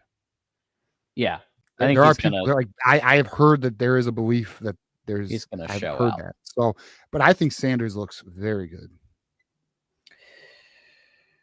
Yeah, I'm with you.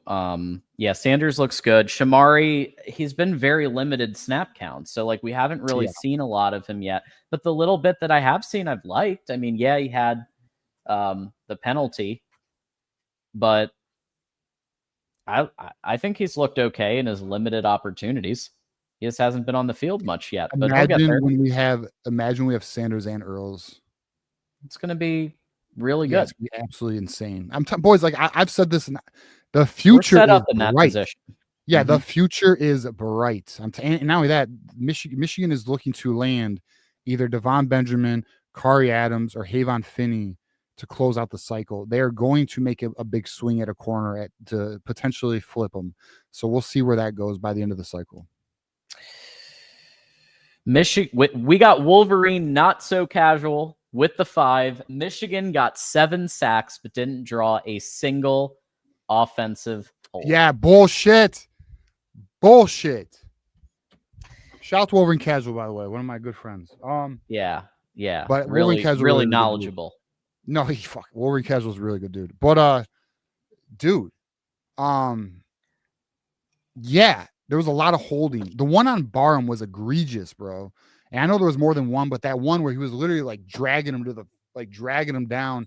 In the one where the guy stepped out at the end of the end zone, so thankfully it worked out for us. But like, holy shit! Like, and then I'm gonna be real too, and hopefully I don't offend any Nebraska fans, because like I'll be real, I like the Nebraska fans. I saw some whining and complaining about, oh well, the whistle is in Michigan's favor. There was holding. The fucking catch by McCauley, I think could be questionable. I mean, I understand his foot was like against the line, like this is the line, his foot was here, but like that could have went the other way. It really could have, in my opinion. And I just feel like at the end of the day, your team really didn't. We allowed you in that game. I'll just say it. 100%. We did, in my opinion. And the refs a little. There was some really ridiculous soft, like baby soft, like that reminded me of Mahomes. The fact they were getting those, that they got that taunting call for that literally caused them to go from 20 yards out from the first down to getting an automatic first down. It was absolutely soft as baby shit. No question about that. Dan the Man, need to hit the portal for a couple of receivers who don't put grease on their gloves. Thank you. And I think they're on it. I really do think that they know. And I do think that the Portnoy, Jolin, the donor, they are on it and they know. Well, Tara Lawance throws money at the NIL, but it's not to say there's others too. There's that one family. Fuck, there's another family that actually throws a lot of like millions at Michigan. But we need Stephen Ross to join the party. That's what we need. We need Stephen Ross to join the party so we could be absolutely stupid. Like if Stephen Ross joined the party, we'd be on a Texas level. I mean, Ellison isn't he now the richest person in the world? He is the richest man in the world. So shout out to Queen Jolene. You know, but I agree. Queen Jolene, thank you for your service. I just saw she's really doing God's work right now. I just saw Stephen Ross on the TV when I was in Atlanta, as I was traveling to Atlanta this week. That's why I was in a hotel on the last show. Well, Stephen Ross built. I'm sorry, go on. And I saw him on the TV, and I'm just thinking, why the hell aren't you donating to our NIL? Let's go. Let's really turn this thing into an Avengers situation. Right. Well, apparently Stephen Ross is I believe he made a comment when Michigan was struggling with NIL. He made a comment of I pay NFL players, I don't need to pay college players. Fuck that, bro. You ain't gonna live forever. Let's get a natty. And can I just be honest? And I mean this respectfully. You're in trouble, brother. So put your money towards a team that can actually win something. Facts. Your franchise will make money every. You know, it's not like the Miami Dolphins' value is going to go down. I mean, those fucking teams are selling for billions. So you already made your ROI. Probably can their coach soon. He's one step away from singing Green Day Boulevard of Broken Dreams in the press conference. He's just an offensive coordinator. He is not a leader. He's not a leader of men. Everyone knows that. Yeah, very odd. I mean, I kind of think he's a little bit. I kind of enjoy his dark humor, like a little bit. Well, he's weird. He's which weird, but kind of I mean, listen, I think he's a brilliant offensive mind. He's just not enough a head coach. He's just not. Wolverine not so casual. Marshall's 8-yard run was so good. He deserved that big run after so much. Boys, go on, John.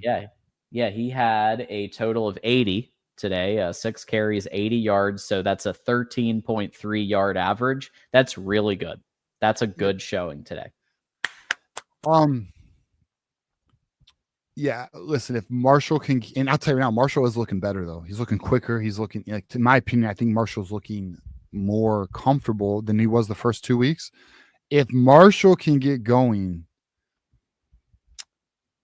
look out, because you have Underwood, you have Haynes, and then Marshall. That's big time. I mean, we're talking deadly shit here. So, who's going to stop it? Nobody. And not only that, and one thing too, it does appear that Marshall is taking the hard carries, like the goal lines and so we're in, the short yardage carries. So we'll see. I mean, I'm excited to watch Marshall continue to grow. I'm Loki's TV broker, Samaj for Heisman. Where the fuck's Elijah? Speaking of Samaj Morgan, that's a good question. I haven't seen Elijah. Where's you at, Elijah? Yeah, be here later. I feel like we'll get a show. Detective Loki says you skipped his super chat. What? If we ever skip a super chat, by the way, let us know. It's not intentional. I promise you.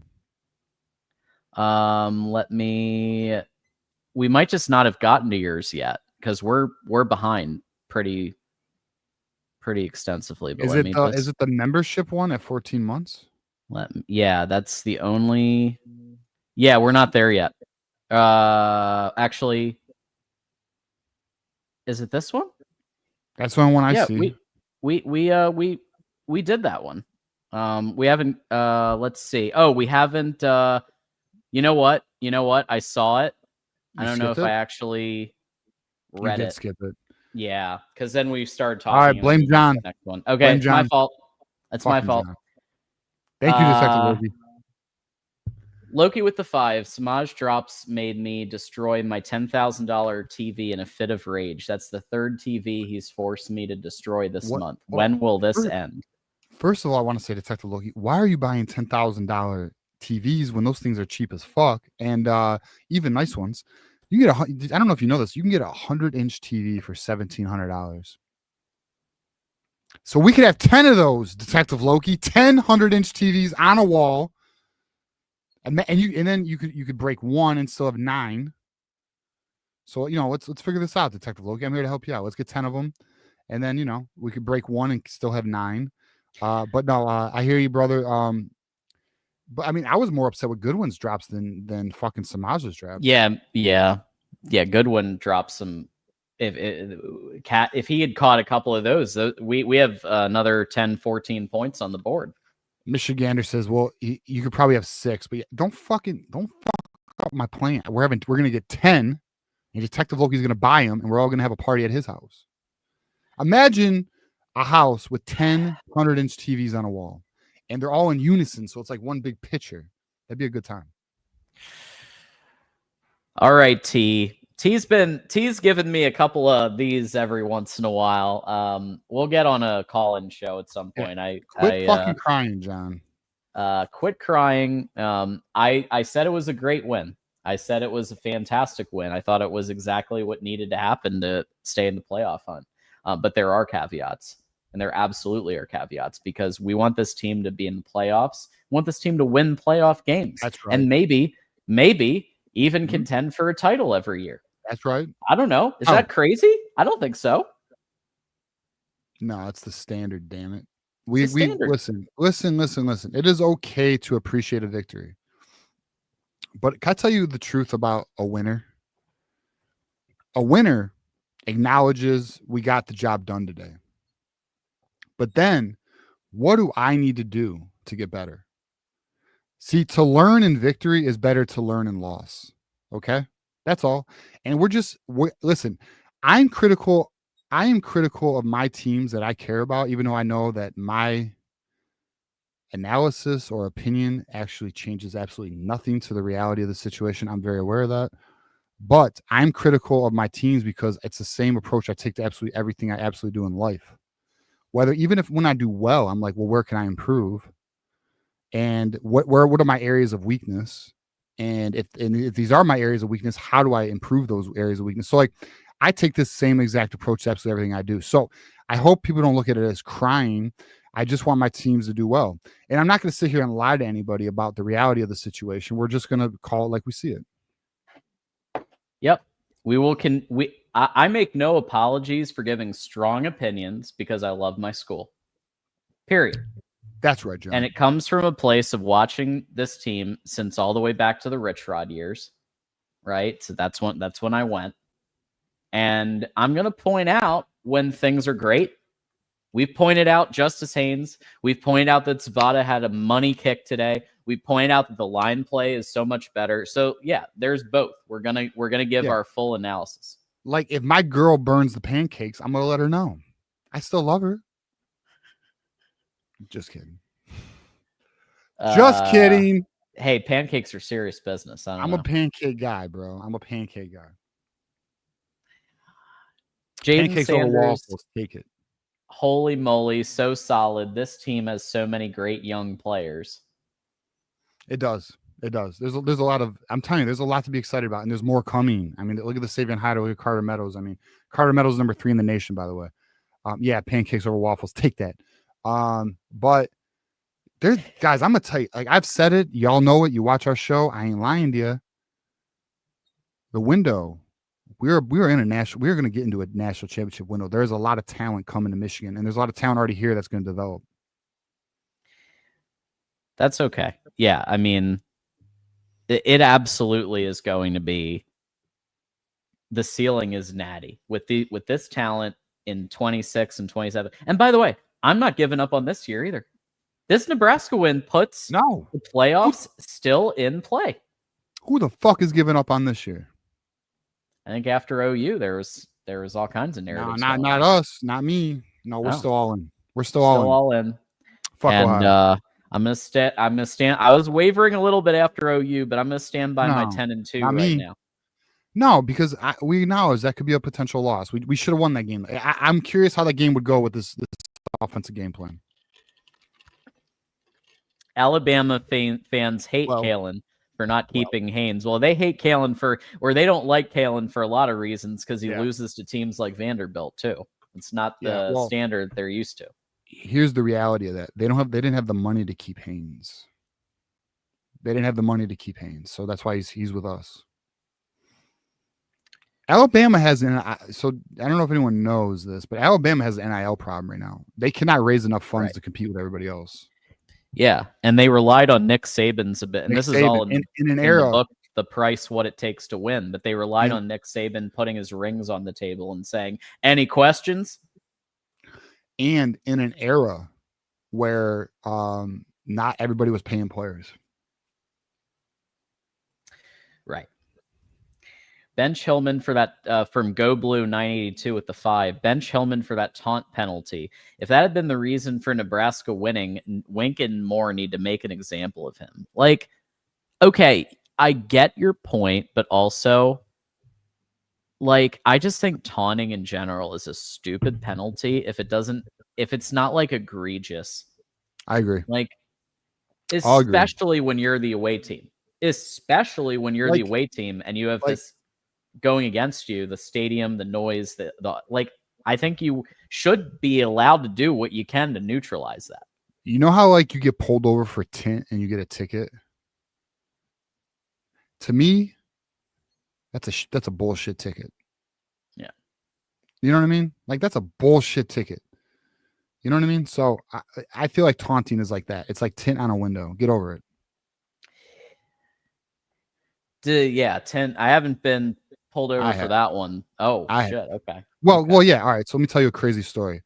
Okay. And I'm gonna tell y'all right now. And I talk about this all the time with my boys, and I've told other people. If I was a different skin color, I would feel like this was racism, but it's not. It just goes to show you that this occurs to everybody.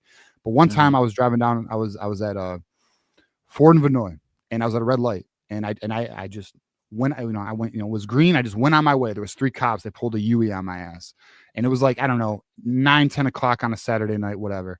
And they pulled me over. And the cop, it's like, oh, you have anything to drink tonight? I was like, no, because I was on my way to a party. So like, I didn't have, nothing. I was gravy. And they pull out the fucking canine unit on my ass. And I'm like, what? And I'm just sitting there. I'm like, all right, let's see how this goes, And long story short, they found nothing. 3 cop cars pulled a Yui on me with a fucking canine unit. And then after they're done taking the dog around my fucking truck, he goes, oh, here's a ticket for tint. Get it fixed. Fuck you, bro. I mean, respectfully. But like, yeah, bro. Like it was just, it blew my mind that I didn't do anything wrong. I didn't accelerate too fast. I didn't do anything wrong. They just pulled me over because the reality is, don't let no one lie to you. They have a quota, and it was the end of the month. Also, it was like the last weekend of the month. I was like, all right, so they're just trying to hit their quota. So that's where we are. Just understand that anyone who thinks cops are after anybody, the reality is they're after all our asses. Anyways, keep it moving.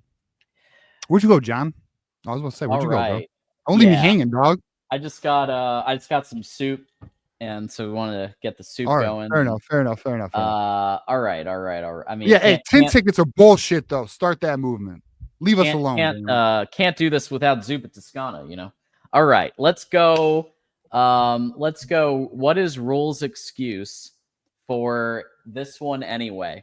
Too sunny, not sunny enough, tummy ache, bad karma, left the oven on, had a headache, toothache, earache. I guess we're gonna find out. Maybe he'll blame us for something else. Who knows? So I'm curious if any of y'all know. You might be like scouring the interwebs right now. What is the excuses Nebraska fans or Nebraska fans saying? Maybe they are. Maybe they're saying, hey, we lost this fair and square. Are they saying, oh, the refs? What are the excuses? If you guys know in the chat, let us know. Because there shouldn't be. The reality is we kept you in that game. Yup.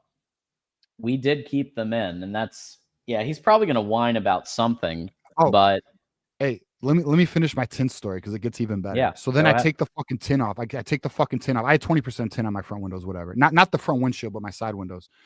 And I take it off. I go to the cop station, police station to show this, because you have to show it's off and then present the ticket and then it's no fine. Bro, they didn't even look at it. They said, okay, you're good. And then you know what I did? Got tint. Fuck you. I got tint back on that bitch because I bought insurance on it. So fuck you. Respectfully. All right. Well, sometimes you just gotta pop off and show. Play ball. You just gotta play ball, dog. Big Case Mike is back with another one. Fellas, how are we looking against Ohio State based on what you saw today? I think you asked that one already, but thank you for the additional 5. I think we're looking better than we did. Ohio State does not scare me, but I think this team has to get better. Let me tell you this. If we don't clean up our tackling, not going to be a good game for us. We got to clean that up. Agreed. Yeah, too many just the discipline does need to go up. And maybe that is a Herbert thing. I don't know. Damn, Indiana is whooping Illinois' ass. John. I was totally wrong about that one. I thought Illinois was gonna. All right, can we acknowledge I was right about Curt Cignetti? Can we just put, not even you, John, just like the world? I've been trying to tell everybody I am a Curt Cignetti fan, bro. He's a real one. Curt Cignetti is a good fucking. Who was arguing? Was it Garrison? I need to call him. You fucker. Like, I'm trying to tell y'all. Like, I know. Listen, I know Cignetti's got some might say arrogance. I call it confidence. But like, dude, he's a good coach. End of the day, he's a good coach. Good coach. I'm actually about to put that game on. Tree Dog's back. Shout out to my guys. Tree. What's up, Tree? Always good to see you. What's up, Tree's Tree? another one like Blue Wolverine. Blue Wolverine, just like it. Goes into the paint, goes to the what? Well, I'm just gonna say, hey, just make your plans. We're all going again, so I hope to see everybody. Let's have a good time, man. Run it back, second edition. By the way, Juju, even though he's not in the fucking, he left. You son of a bitch, Juju. He's gonna stay with us. By the way, I talked to him earlier. We're gonna get an Airbnb and he's gonna stay with us. Oh yeah. All right. T says wide receiver drops is on the quarterback and players, not coaching. I'm not with you on this one. Quarterback. I don't. The wide receivers, no, it's on the wide receivers. They got to catch those damn balls, in my opinion. T. I mean, like those are catchable passes. Okay. To be fair, there were a few that Bryce zipped that I don't think were catchable, or you'd have to be Randy Moss to catch them. But whoa. But most of them, wide receivers should be able to catch that. Okay, look. All right. There were a couple of zips. There was a throw where Bryce literally overthrew that shit. Yeah, I'm just saying there were a few of them. I even made a tweet. I said that was on Batman. Batman made a bad throw. But guys, those catches that are like 5-7 yards deep where Bryce is hitting them in the hands, the boys got to get those. The zip is not uncatchable. Okay, like it's not. That's an NFL throw. NFL wide receivers catch those. You're like, well, this is college. Then get better wide receivers. Right. Bryce is not the problem. I don't need him changing. No. And like exactly some of the throws he was making on the run were beautiful. I mean, incredibly gifted player, man. And I do think that his touch on the his throws will get more varied over time.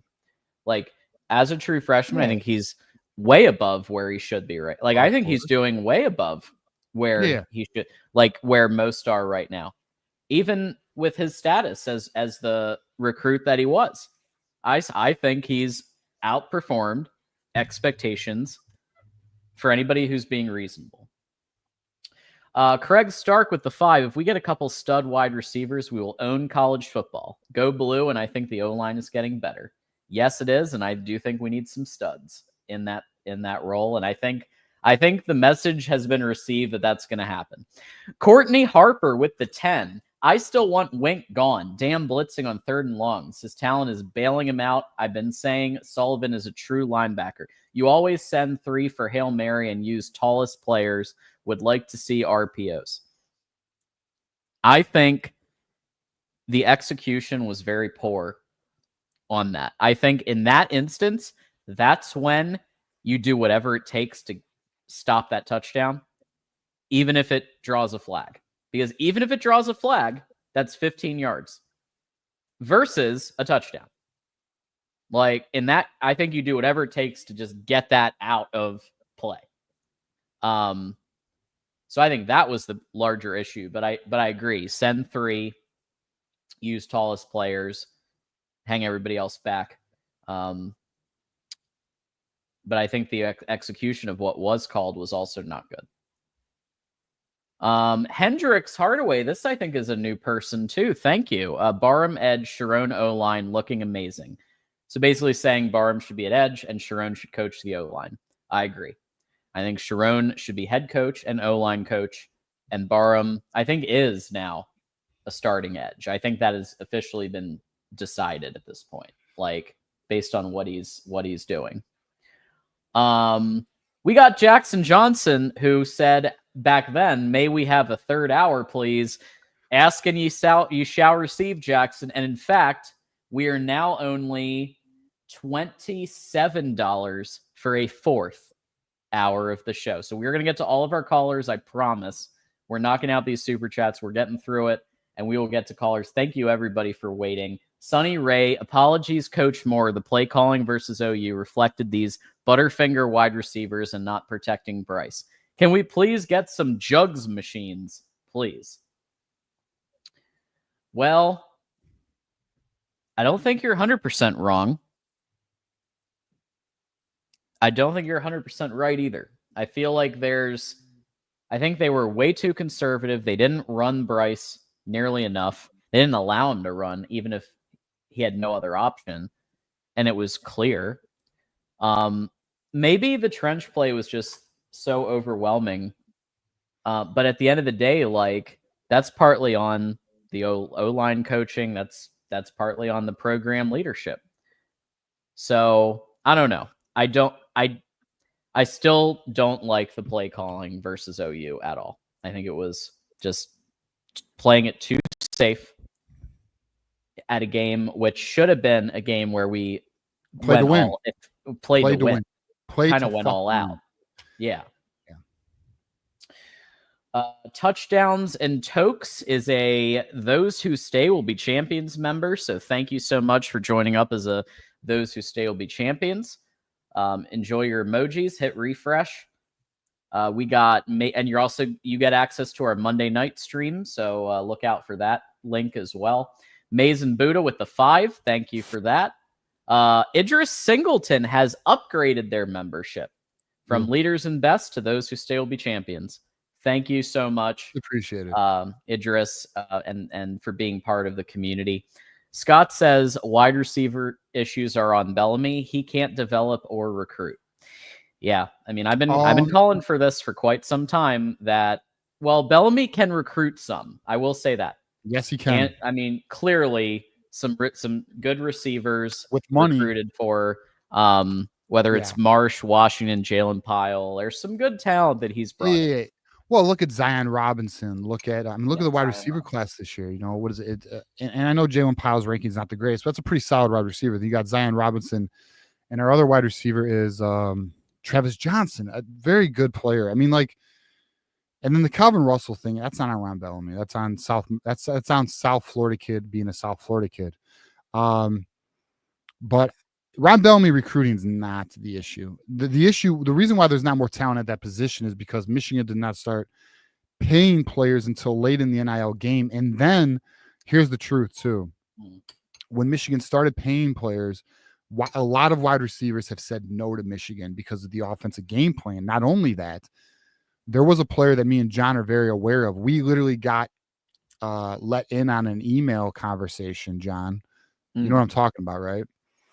Where a certain player was requesting more money when we had the highest offer.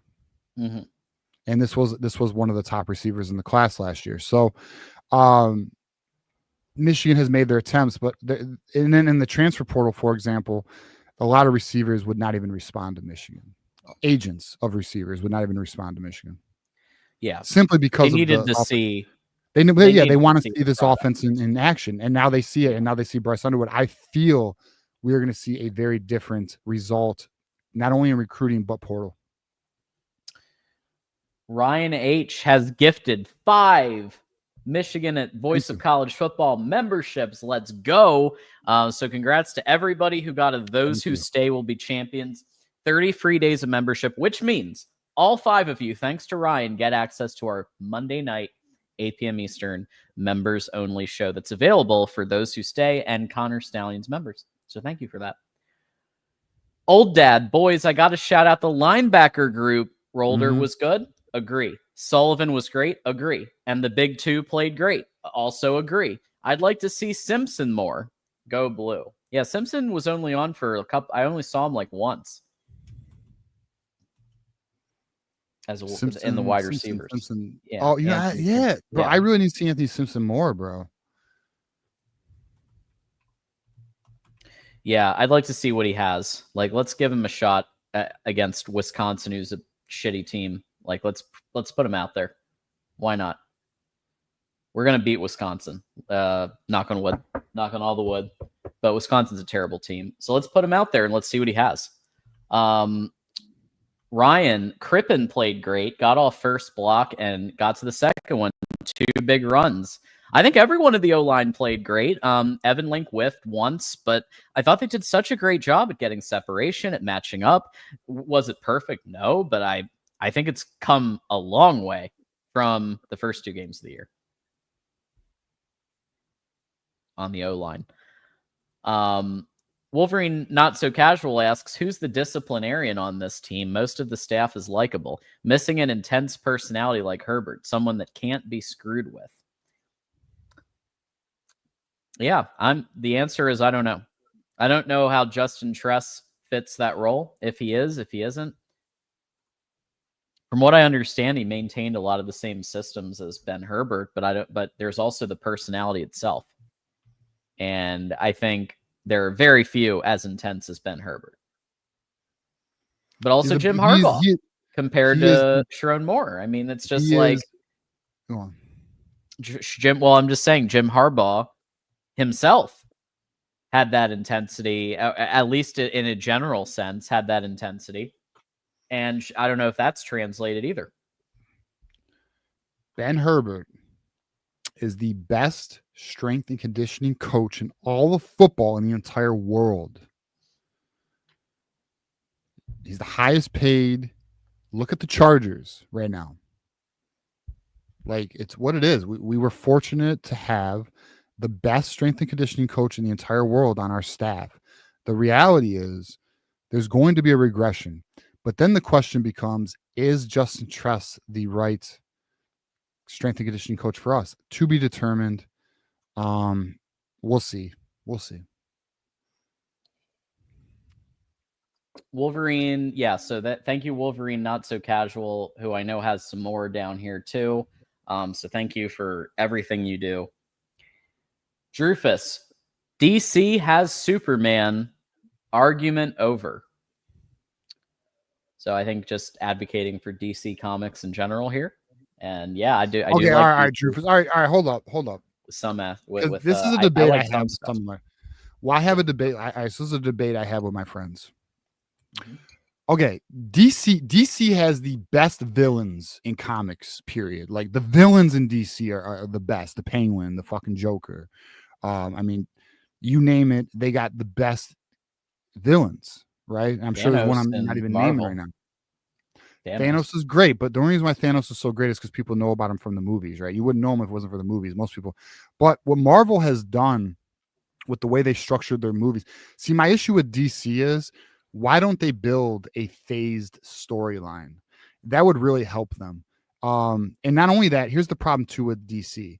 Like, Batman's one of their biggest superheroes.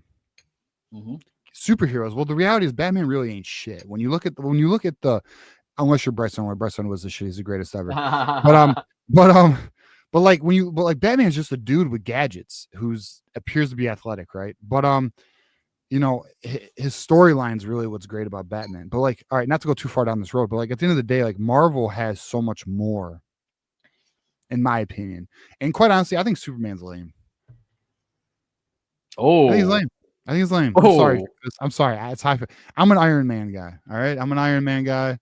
And I think Batman or Superman's like, all right, you know, like, whatever. But the villains in DC, like fucking Harley Quinn and like Joker, the Joker, or even like the Riddler, Darkseid. Like they are. DC has the best villains. I'll give them that. Don't say what shit, B-Dub. I said it. I'm a Marvel guy. I think Iron Man's badass. I think like Thanos is badass. I think, dude, Hulk, X-Men. Yeah. I mean, there's so much more to Marvel. I'll say this in Batman's defense. Okay. I understand he's just a guy, but guess what? Cool. Being just a guy is also something that sets him apart.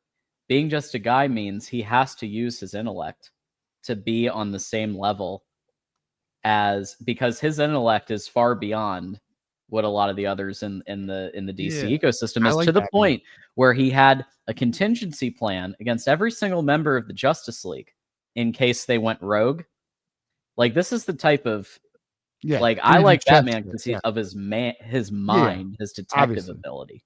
That's how he John evens the playing field. Let's put a poll in the chat. DC or let's Marvel? Do it. Let's do it.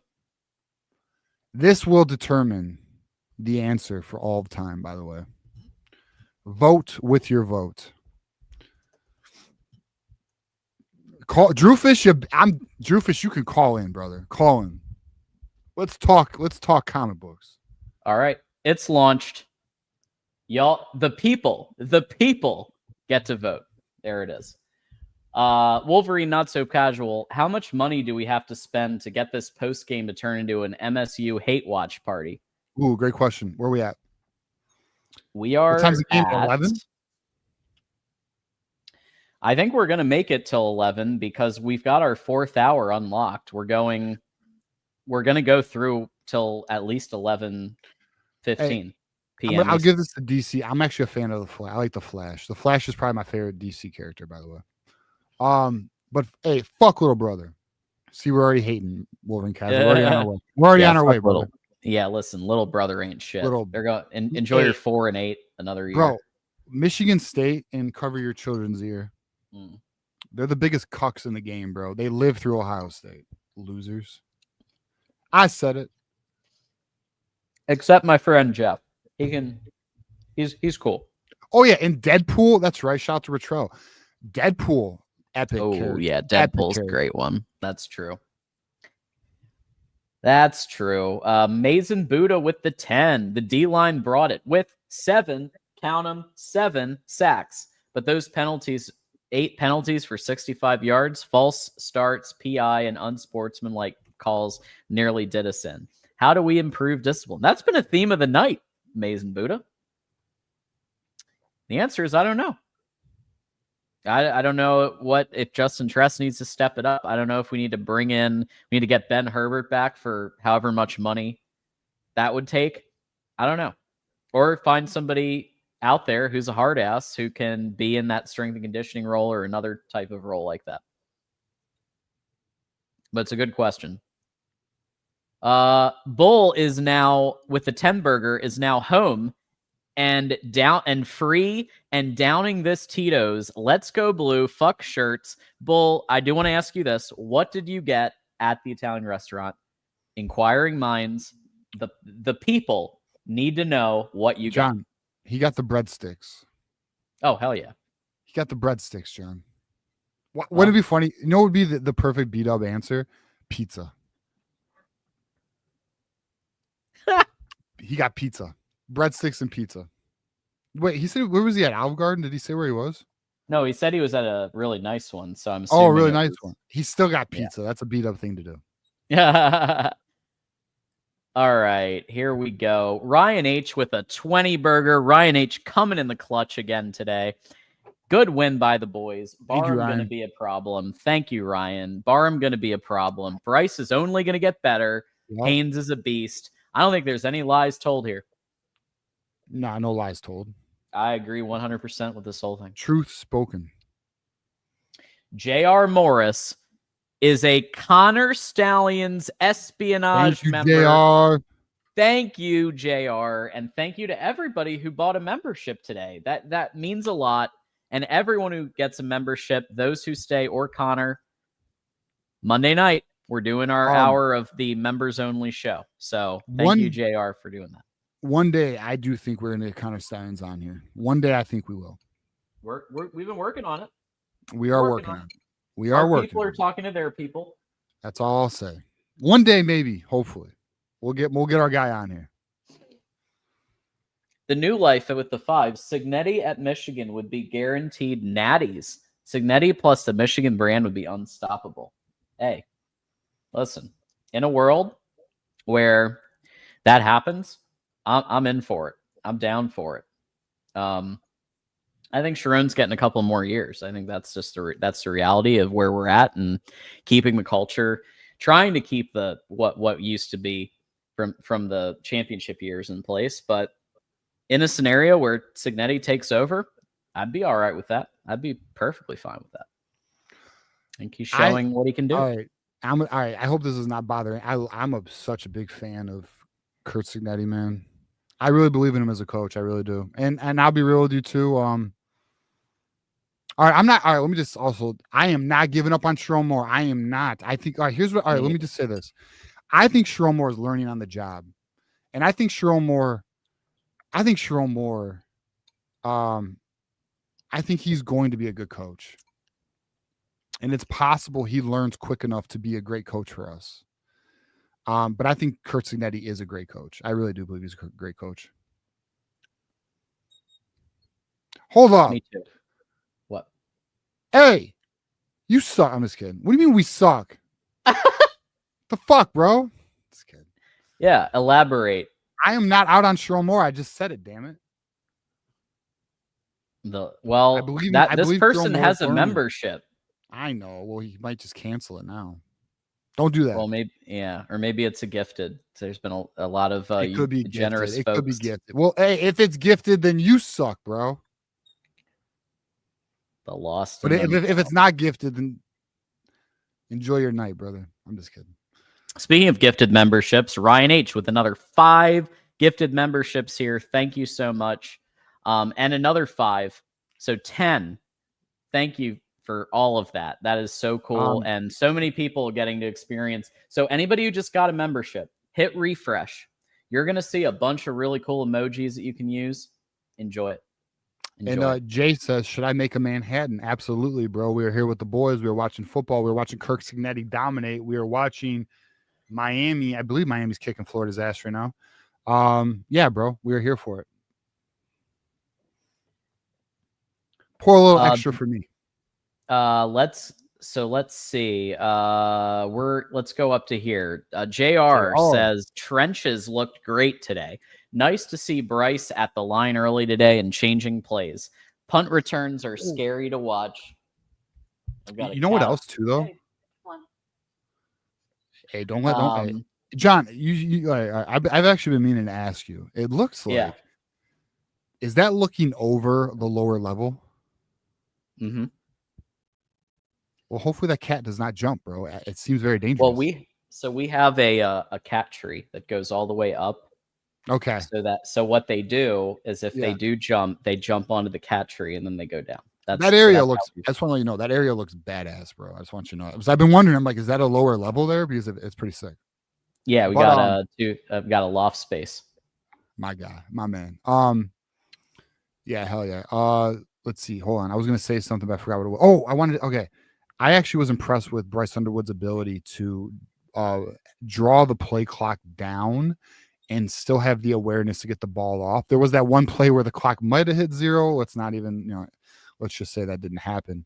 But I was impressed with, dude. I mean, are we not impressed with Bryce Underwood's ability to manage that fucking play clock?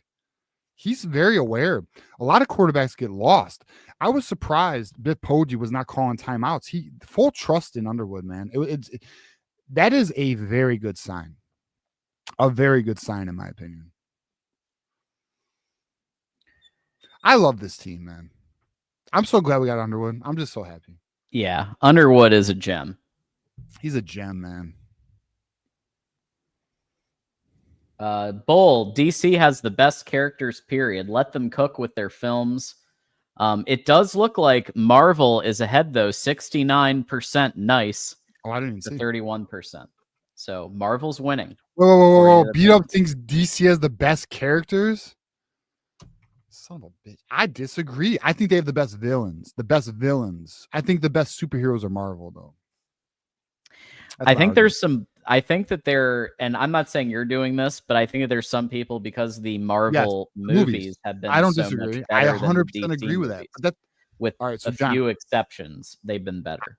I agree with you that the movies, Marvel has had although right now they're having some issues, but yeah, and James Gunn's doing DC.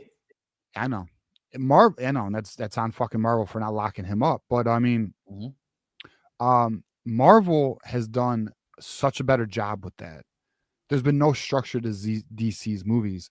But also I'll just say, like, to me, DC's, I'm gonna get some shit here. Just love your boy, okay? Just love your boy, even if you disagree with me. But like, DC's superheroes, in my opinion, are boring. Fucking Superman. All right, whatever. All right, we got his weakness is fucking kryptonite. Batman, he's a fucking human with gadgets who has money, who had a terrible childhood. You got the Flash is dope. I like but fucking Aquaman, like, who gives a fuck? You swim with fishes. I don't know. I'm just not in love with the whole. I love the villains though. Like, the villains are elite.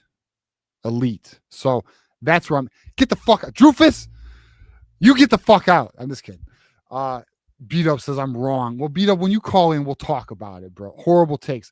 Beat Up, bitch. No, I'm just kidding. All right, listen. Iron Man's better. Hulk is better. Wolverine's better. Let's see. Fucking Deadpool's. Shut the fuck up, Beat Up. Deadpool's better. Fucking X-Men are. Fucking Xavier. Come on, bro. The Beast. Yeah. X-Men are pretty sweet. How about the Avengers? All right. So you got for DC, you have what is it? Justice League? Stupid. Dumb. The Avengers? You don't hate, you lie. You don't hate me. Shut up. You don't hate me. I'll make you love me. What did Mike Tyson say? I'll make you love me. Let's see. We're going to war, boys. All right, fuck y'all. Any of you All DC supporters? I'm just kidding. I'm kidding. Hey, I think it's Marvel, bro. But the listen, villains, I think the Joker is the we're best. gonna- Can we all agree? Can we agree on this? The Joker is the best villain out of all of them. Name a better villain. Thanos is not, I would say, not as good as Joker, but Thanos is legit. I think if we're looking at DC villains, Darkseid, who's like Superman's main like big bad, is pretty like he's tough to bring down. What's everyone's thoughts on what's the Joker? Was it Dark Joker or some shit? What's that thing called? Oh. My friends were telling me about it. It's something crazy. Do I have it right? Is it Dark Joker? I think it's called. That I haven't heard. There's like something where like Joker merged with something. I know you guys know what I'm talking about. Someone knows what I'm talking about. That one's over my head. I've been hanging, but that one's over my head. Bull says Pastiao in Grosse Pointe got the shrimp lobster scallop pasta, had fried mozzarella balls for appetizers, and 2 old fashioned. Oh yeah! Shout out! Look at that. It's Batman Who Laughs. That's what it is. Fucking crazy. You're right. That's what it is. That's why I gotta learn more about it. My boys were telling me about it. It's crazy. It's crazy shit. Crazy. Anyways, keep moving. All right. So yeah, thank you, Bull, for letting us know, because I was very curious what the food, the nosh was over there. Oh, Grosse Pointe. Oh, Grosse you Pointe. fancy, huh? You fancy. For those who don't know, Grosse Pointe's like rich shit.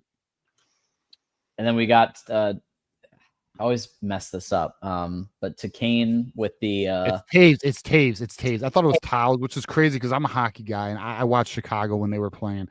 And I actually talked to him on the phone when Marmar was in town. Shout out to you, man. Taves the King. He's a Canadian. Nice. Shout out to our fellow Northern brothers. Yeah. Even though that really Canada's really a state. But Goku one shots. Hey, Dragon Ball Z for the win, bro. I love Dragon Ball Z. I love Vegeta, by the way. Vegeta. I'm Team Vegeta. Yeah. So yeah, Goku one shots the DC and Marvel. I don't know. I mean, the entire if literally Goku on one side and everyone in DC and Marvel on the other. That's I mean, I'm taking Dragon Ball Z over all of them.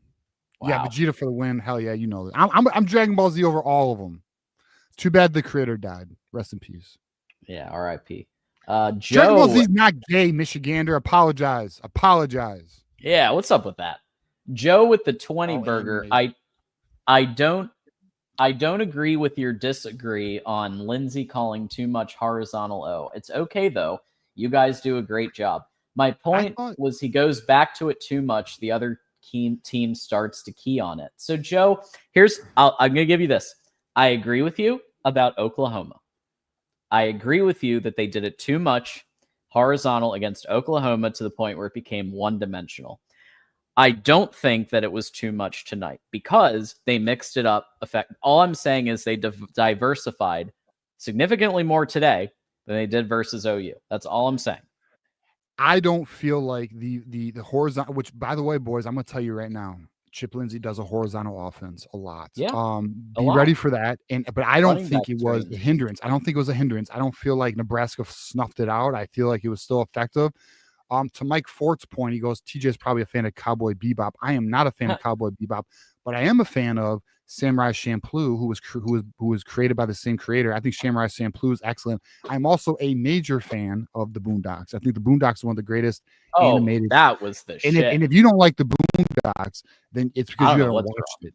You haven't watched the Boondocks. There's not a single person who does not like the Boondocks. If you watch the Boondocks, you would love it. And unfortunately, my guy passed away, which is why they stopped. Well, they stopped for a while. They were going to bring it back, but then he died. The guy who was in Friday, I can't remember his name though. The grandpa. Oh, I didn't know that. Yeah, they were going to bring it back, but he died. So they stopped. Boondocks is amazing. I actually have it on DVD. It's over here. I love Boondocks. Boondocks for the Ryan Yeah, that was like peak when I was like growing up watching Adult Swim. Yeah, Boondocks. Like I'm telling you right now, and if anyone has not seen Boondocks, I promise the first episode is going to make you laugh your ass off, and then it only gets better. Yeah, John Witherspoon. That's right. He passed away, unfortunately. Rest in peace, man. Rest in peace. Shout out to all Ryan, you guys, by the way. That's what I mean. Yeah. I love doing this, bro. We're talking about DC, Everybody's- Marvel, Boondocks. Good times.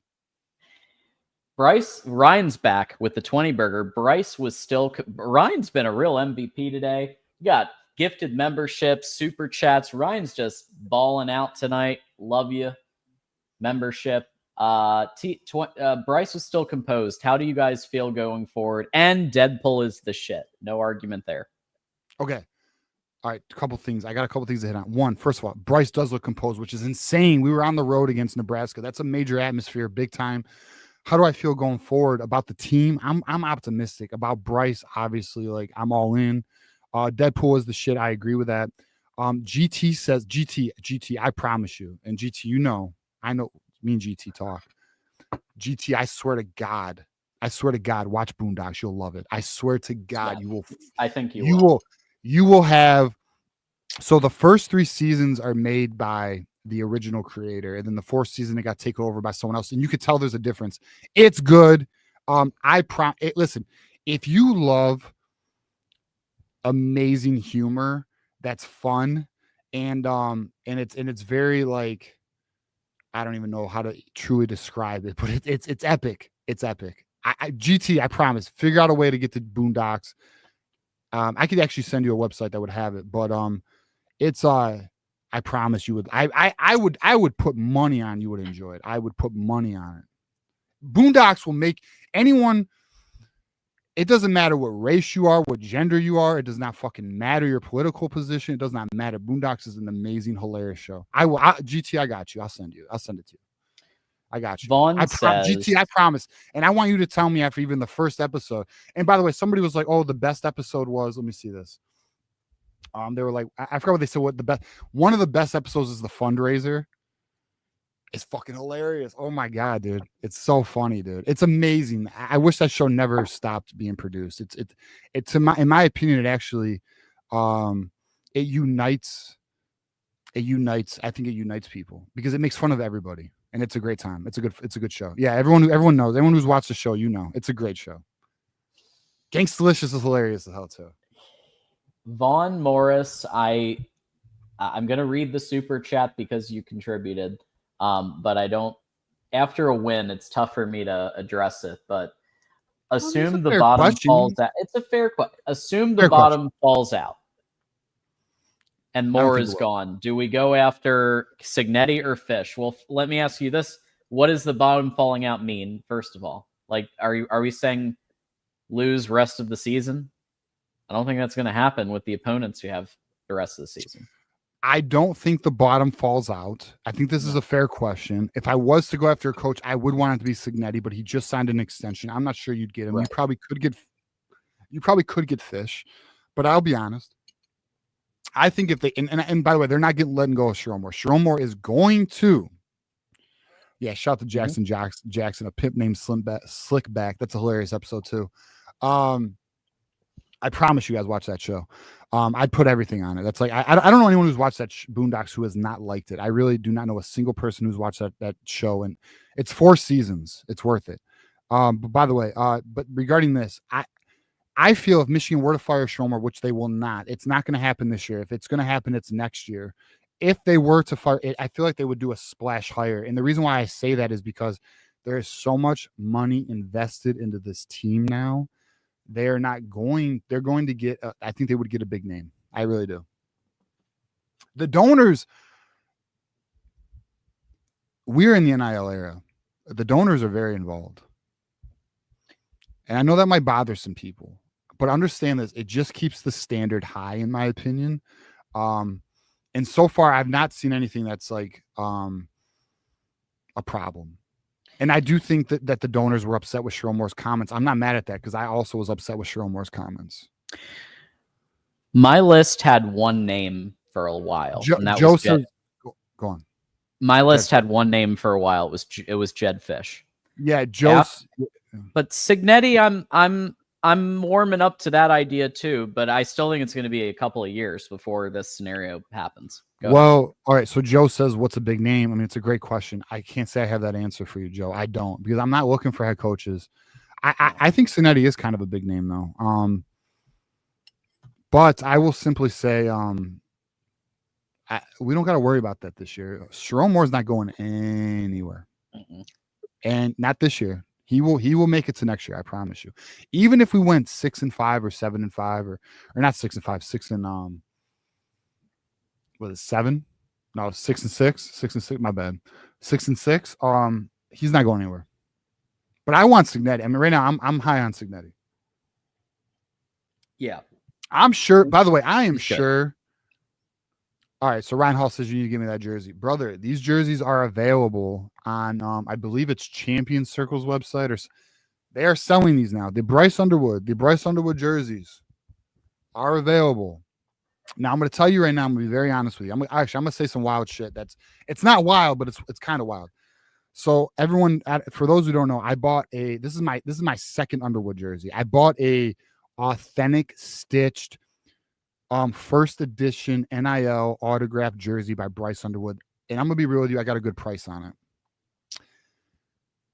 This was $208. And it is heat pressed. It's not stitched, but I don't give a shit. I mean, whatever. I love it.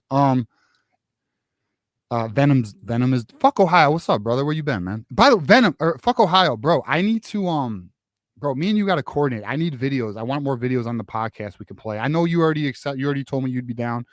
I got to reach out to you. That's on me. So appreciate you, Michigan. Ohio. And hey, fuck Ohio's a real. He's a real one. I'm like, and there's a lot of you who are. He's a real one though, bro. Like he has shared pictures with me of events he's been to. He's a real one. Nice.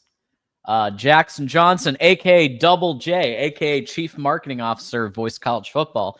When Joker laughs, you fear for your life, but when Batman laughs, you fear for your soul. Oh, he doesn't laugh very often. So AD says no call-in show. What the fuck? There is a call-in show. I promise. It's just here's the structure of Postgame, boys. We give our analysis, we give our takes, and then we read super chats. Now, fortunately enough for us, we have an amazing community, and many of you are throwing super chats at us. So we are reading the super chats, and we are going to get to the calls. AD, I haven't heard from you in a long time. We will get to your call, I promise. Yep, we always will take. And hey, John, where is the link to the call-in show? If you refresh, it's now in the video. It's in the description. At the very top. In the description? Let me be very clear that we are always going to honor our sponsors and honor our super chats and give our takes. And then we get to 5-minute calls on this show. If you're looking to have the longer conversations and that's where the Thursday, and we'll bring back, I know we've had some shuffles in general with the schedule. But the Thursday show is another good one for calls too. So we have 2 call-in shows every week. So just, and everybody who's waiting, we appreciate you, like, honestly. And like, we're not trying to be assholes. It's just the reality is this: the super chats pay the bills, and not only pay the bills, but they allow us to do more with the show. That's where we are. We have to give obviously our appreciation to our super chatters. We will get to the calls, I promise you. We'll get there. Hey, here's the good news: we're not going anywhere. We're only 13 away from a 5th hour, boys. A 5th hour. Yeah. So we're not going anywhere. We're not going anywhere, and we're almost caught up. And thank you to everyone's generosity. It looks like we will achieve the Michigan State Hate Watch show. So that's where we're going to be tonight. Yeah. Michigan hockey, watch it, Ryan, with the 10. Hey, yeah, shout out to Michigan hockey. I think we're gonna be in for a good year. Michigan's upgraded their goalie situation, so we'll see how that goes. And finally, Daniel 499. Michigan needs to go all in on Cignetti in 2026. He's doing more with less talent than Michigan. Yes. Imagine what he could do here with better players. Yeah. Cignetti is and I'm going to say it, a great football coach. Cignetti is a great football coach. He really is. Now, he's not elite. He's not legendary. He's a great football coach, though. But I agree, we're not getting Cignetti. He just signed an extension. I'm sure the buyout's crazy. I don't know. And I don't know if we could get him. I mean, he seems pretty locked in at Indiana. It's possible. I don't know.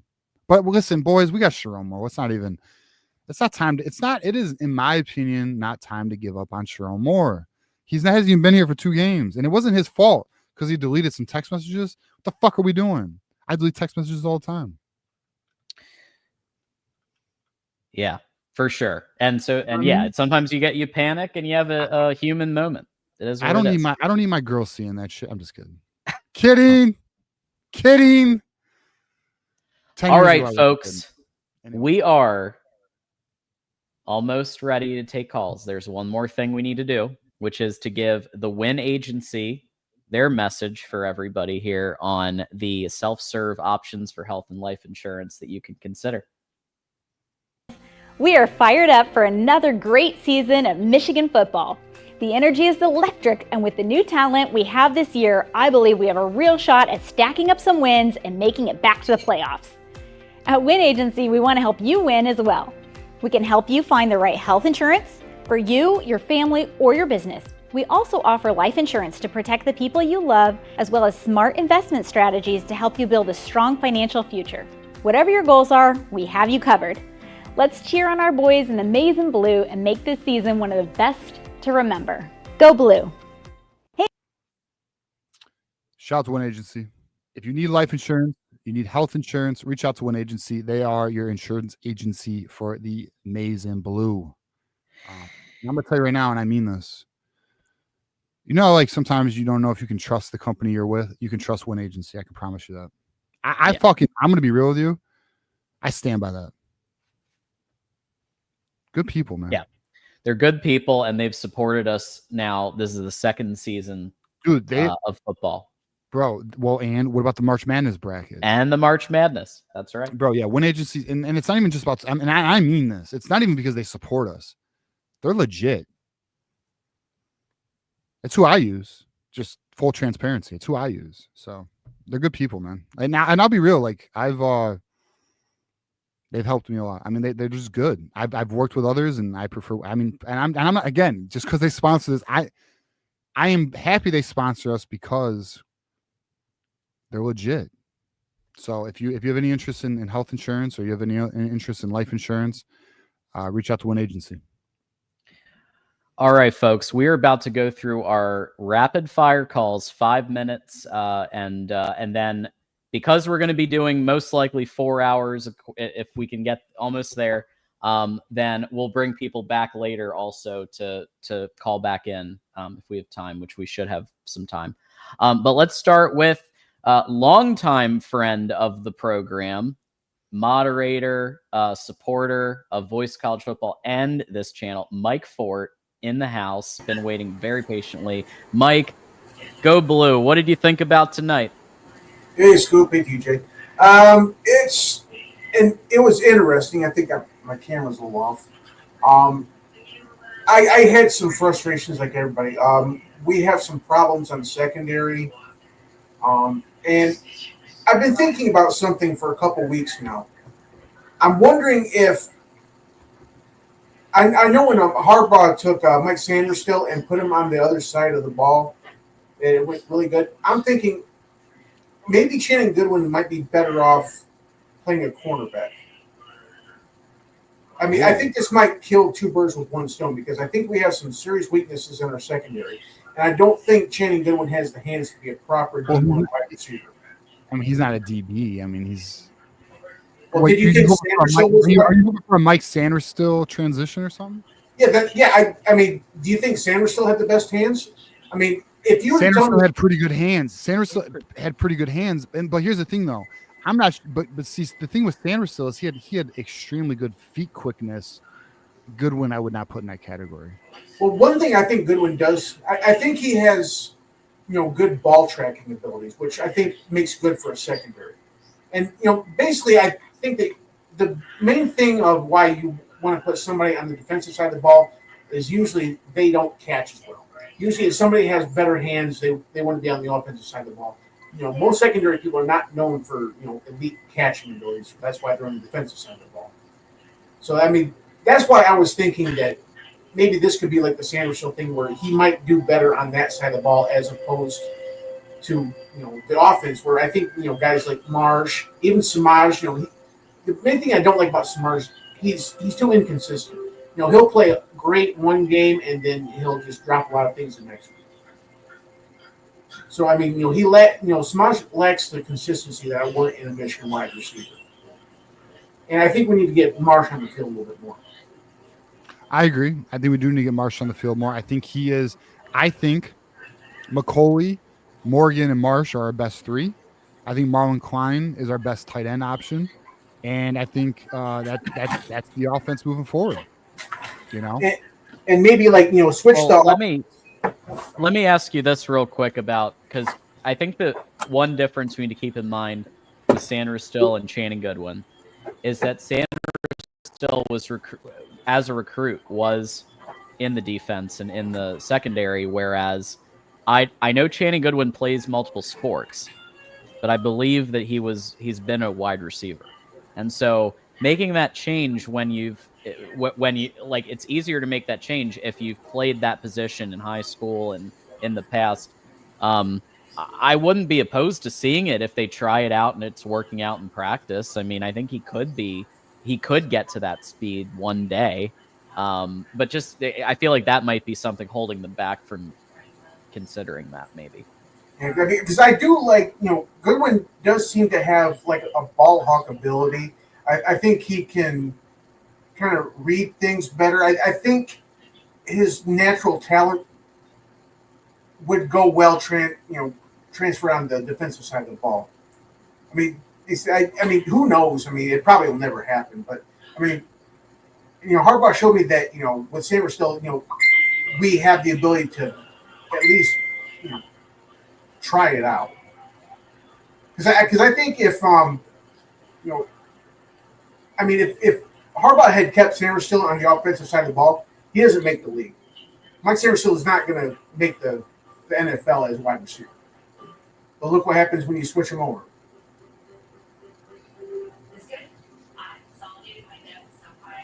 It wasn't. I don't look at Sanders Still and Goodwin in the same category. Well, I mean, he's still young, but the other thing is that, I think we have too many average guys and not enough top level guys. And another thing is that I think Bryce is trying too hard with Goodwin. I think he wants to force him the ball too much, and when there's better options out there, he seems to have good synergy with Klein, and I want to see other receivers kind of get put more into the game, but it seems like Bryce just wants to force the ball too much to Goodwin, and that might help him break from that habit. There were just too many drops. I don't like it. He is trying to force it to Goodwin, I think, a little too much. McCauley, on the other hand, has been kind of picking up what Bryce has been putting down. And I feel like you got to give the touches to those who aren't dropping balls. Right, that's what I said at the beginning of the show. Find 3 people who don't drop balls. Yeah, and I think everybody who's been watching for a while can agree that Marsh should be the first choice right now. I agree that Marsh is going to work his way to a starting role very, very soon. He's already in the rotation. Yeah, and I think his security blankets can be Marsh, Klein, and then in certain situations McCauley. But the thing is that I don't like McCauley between the numbers. I want him taking these out routes, fade routes. Yeah. Don't put him in the numbers. Yeah. Where don't put him anywhere near what you would do a slot, because I don't want to see him get hurt. That's not his natural position to be running between the numbers, in my opinion. Fair. I agree. Yep. All right, Mike Farr, give us some final thoughts here, man, before we get to our next caller. Okay, I just thanks for having me on. Yeah, well, hey, thanks for waiting, Mike. We appreciate it, man. Go Blue, my friend. Go Blue. Shout out to Mike Farr. All right. Yeah. Shout out to everyone waiting, by the way. I know you guys waited a long time. We are very aware of that. Thank you very much for waiting, your patience. Juju didn't have any patience. He left. Yeah, Juju pieced out. And also, if you do leave and then come back, I can't keep track of when everybody left and came in. So you're going to go to the back if you leave and come back, and it's been longer than a second or two. So just keep that in mind too. All right. So next up, we've got David has been waiting very patiently as well. And thank you so much, David, for that. What's up? What's up? How's it going, guys? Go blue. man? Go Oh, blue. blue. We won. I'm happy. What a game. Absolutely wild. How are you guys doing today? First off, how are you doing? Enjoying it, man. Fantastic. Honestly thrilled to be on. I'm happy we won. It's a big win for us, Yeah, that game was a roller coaster and a half, man. We did our best to keep them in it. And despite that, we were able to pull out the win, which if this team was really, truly going to struggle this year, probably we wouldn't have done, I think. I think we're still going to have some lumps and bruises, especially with the receivers. Leading into the season, I was holding out hope that the receivers would just, be all right and we'd be having a year of extra work and, practice to get it together. And right now it literally seems to only be Samaj and Donovan McCulley that can catch a cold. So I say throw Browder out there, give him a shot because Sure. if Goodwin's going to drop everything, like not everything, but a lot. I mean, put Marsh or Browder in a couple times. They can't drop that. I mean, it can't be that bad. So Browder's I 6'5". I agree with Marsh, but the problem is Browder plays the same position as McCauley. I just feel they're not going to put him in over McCauley. And you're like, well, why can't you put Browder at the Z? Because typically your Z position is typically your speedier guy. Yeah. It should be an Andrew Marsh. It should be an Andrew. The answer is Andrew Marsh. Yeah. That's what it is. It's what it should You be. need him to come along. It's not more. good Friend of one. the program. Yeah, it's not good one. Absolutely. Yeah, I think Marsh is I agree. I think he's got the talent. He's obviously worked his way to being in the starting, not one of the starting three, but in the starting rotation. And then, from there, I think just make sure that you don't make sure that he turns around and doesn't have another one of those. But I think when he turns around, he and you give him the ball, he can take it all the way. Yeah. I think that we finally had a sighting from the interior defensive line. I've been harping on this for weeks now on my show. It's like we need the defensive line, specifically the interior, to actually get some pressure on a quarterback, and I think we've seen it today. Just 7 sacks in total is crazy. On a side note, Oklahoma had 10 sacks against Auburn, so I think Oklahoma's defense is legit. It's actually crazy. But that's beside the point. But yeah, I think that we did a good job going into a hostile environment and getting the win because Nebraska was fighting for their life because they're essentially their season and kind of that monkey that's on their back of not being able to beat a ranked opponent was they were really trying to rip it off. And they almost got us up until that last minute or so even. So I was sweating bullets during the game. But I had us winning 27-17, and that could have been possible had we not shot ourselves in the foot a couple times. But I'll take a win, 1 point, 2 point. I don't care. I'll take the win. Yeah. We kept them in it, and we should have blew them out, man. Yeah. Honestly. I mean, I don't think any of us disagrees. I think we would all agree. I mean, let me know, David. I mean, do you feel Nebraska did enough to stay in the game, or do you feel Michigan allowed them to stay in the game? We did enough to keep them in the game. That's right. I think you can think of a few different times.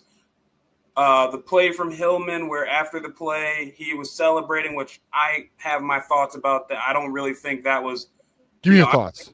I don't think he should have done that. But looking back on David, what happened? I know what John told me. Give me your perspective. Because I'll be honest, I didn't see it. I was on my laptop. I wasn't watching. I'm assuming that the defensive backs were hearing all week that Nebraska had good receivers because they kept doing the completed catch motion all game. So either they were trying to troll Nebraska's receivers because they did it whenever Nebraska's receivers would miss a catch. I don't know if you noticed it, but there was a play where 13 was in the back of the end zone. And he missed it. And they were like, oh, so I think they were making light of the fact that Nebraska's receivers weren't torching them or something. I'm not sure. But I think that's what it seemed like to me. So So what was the motion? Was it literally just the He catch? was literally going like this. He wasn't doing anything explicit. He was doing the catch motion. He wasn't humping he wasn't humping anything. Humping the ground? That's always I think still it was unnecessary. But yeah, but what's crazy is like so many people, Nutty Professor, we do listen to you, brother. But like there's so many people who are like, I saw so many on social media like, oh, it should be a penalty. I don't know. I gotta watch it. And I'll give my takes on Tuesday. Yeah, I mean, it yeah, is what it is, I guess. Thankfully, we were able to hold on there because that would have been a shame if they were able to take control. And then had they got that onside at that time, I mean, there was just shout out to Bell. Yeah, wonderful job there. Put him out there. If he's catching onsides like that, put him out there at receiver. Let him come on. Maybe because that was crazy. Yeah, that was good hands. Yeah, it's nuts. But hey. Holy shit! Indiana's about to. Oh my God! Is anyone watching this? They almost ran it back. I'll take the win. Indiana's up 42-10. Wow, that's tough. I need to lock into that game, but yeah, no. So what else you got for us, David? So I think that Barham moving to edge was definitely the right thing to do. And I was in the group chat.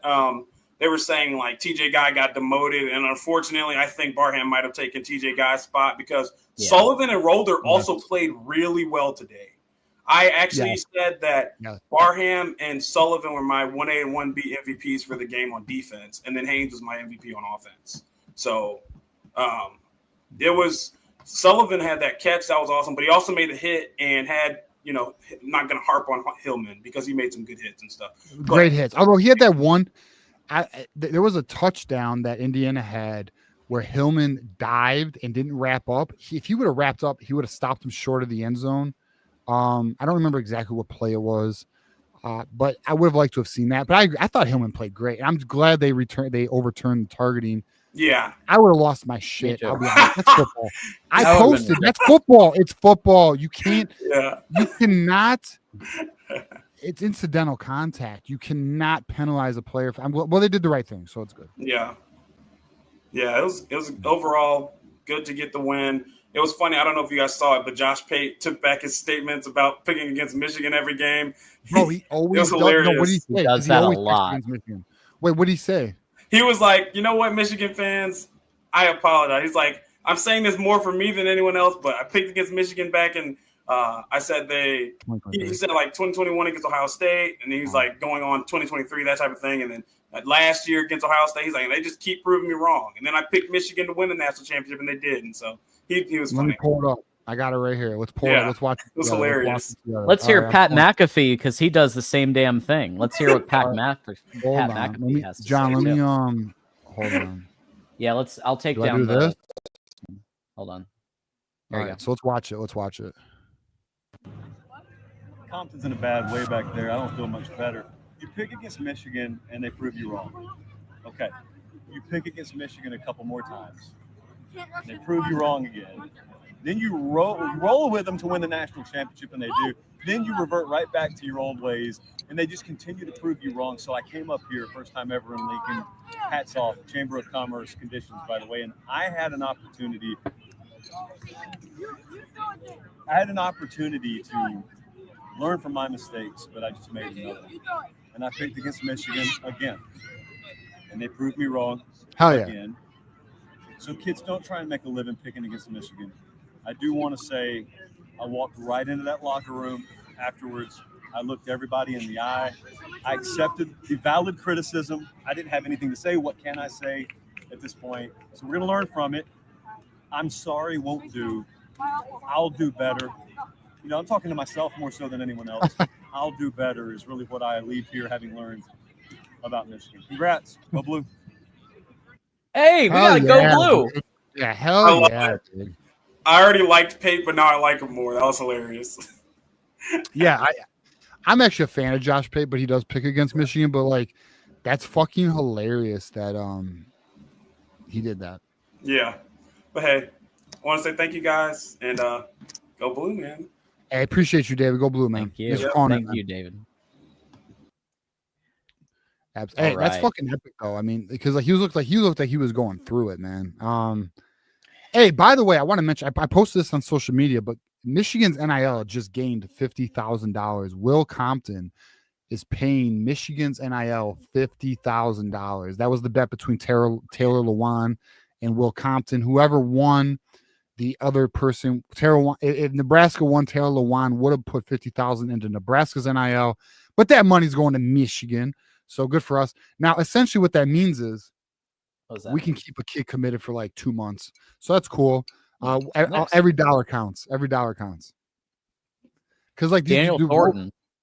Go ahead. Well, I was gonna say, well, essentially, like they're paying kids like $20K a month to stay committed, which is crazy.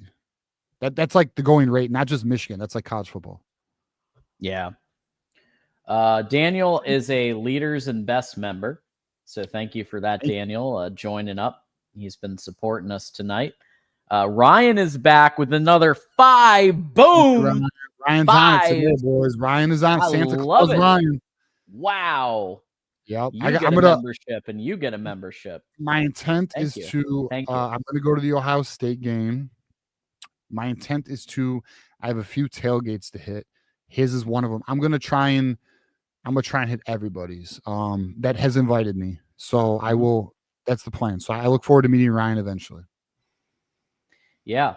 Y'all want to invite us to some tailgates? We'll do our best to be there. John, what is your potential thoughts about flying out here for the Ohio State game? Would you be down? Potentially. I have to. All right, let's talk about it because I'm going. I would be dope if you joined me. Yeah, we'll talk. I am. I'll tell you what I am going to, which is the week. I think it's like the week before. It's the one where Michigan comes to Maryland because. Yeah. Hey, anyone going to Maryland? 30-minute drive for me. So yeah, anybody going to the Maryland game, let me know. I'll be there. That nutty professor has joined up. Thank you, brother. As a leader, those who stay will be champions membership. So appreciate you. It is appreciated. And then towels to Kane. I'm basically American. I'm 40 minutes from Port Huron border. I'm basically American. Plus, I've dined at a Waffle House. Hey, that's a big one. Yeah, you're American. You went to a Waffle House. Basically American. We accept you. Although you're a Chicago Blackhawks fan, what are you doing, brother? Come to the Red Wings. Come on. Come to the Red Wings. Come on. Although I know we got to make the playoffs, but come to the Red Wings. Kane is on the Red Wings. Taves to Kane. He's on the Red Wings. Join us. Fuck Chicago. And we do have Michigander. Fuck you, bro. Talk shit about my Red Wings. They do got to get their shit together, though. I don't deny that. Steve Eisman, figure it out. Michigander, thanks for reminding everybody about our new sponsor, FanDuel, who brought you the post-game analysis segment. And so if you bet $5, you get $300 if your bet wins. There's the link. Don't forget to bet responsibly and call 1-800-GAMBLING if there's any issues. Thank you so much, Michigander, for that. And we are caught up. John, with FanDuel, do we not have a code? Is it just a link? It's the link. That's what it is. Use the link, boys. We would appreciate it. Absolutely. If you use the link, our channel benefits from that. So if you guys are interested in using your girlfriend's email to set up a new account, use the link. Or your wife's. Or your 18-year-old son's. Just kidding, but seriously, use the link. Well, let's get to our next caller. So we got. Wait. Do you got to be 21 to gamble or 18? We should know that. Is it 18 or 21? We should know that. Or do you got to be to gamble? We should know that. We took a training class. 21. All right, 21. 21-year-old. Do not use your 18-year-old son's email. Use your 21, the older son. Use his email. Use the link, and let's make it happen, boys. Bet 5, get 300. Yeah, we'll be safe and say 21. Each state's a little different, but 21 is the yeah. Let's bring on we're going back to our 5-minute rapid fire calls here with Pen Game. There it is. So don't use your 18-year-old son's email. Use your 21-year-old son's email. Yeah, there you go. Yeah. All right, Pen Game, you are up. Go Blue on this great win in Lincoln, Nebraska. What's going on? Go Blue to everybody What up? tonight. TJ, John. What up, brother? Man, it's real good football today, man. I'm checking out this Indiana thrashing, and I'm checking out know. Miami as well. Me But too. we were speaking last week, and I think I predicted a two score win, and I felt that got robbed and taken away from me through the process of this game with that timeout not being called, taking away that Hail Mary, and then I'm taking away some mistakes and drop passes. And I think that two-score victory was right there within reach, especially with the way the defense was playing. Both lines played extremely well. Very few mistakes. Link missed a block that Did could have he led ever? to a touchdown. Yeah. Bryce did. Underwood. Yeah, somebody was debating with me about it on X, and they were like, there was Bryce should have ran to the outside, and I'm like, one mistake happened before the other one, so it could have changed the trajectory of the second, which is Bryce. Now that first guy that was missed was the guy that made the tackle. So if that guy's blocked, then it's a whole different second step.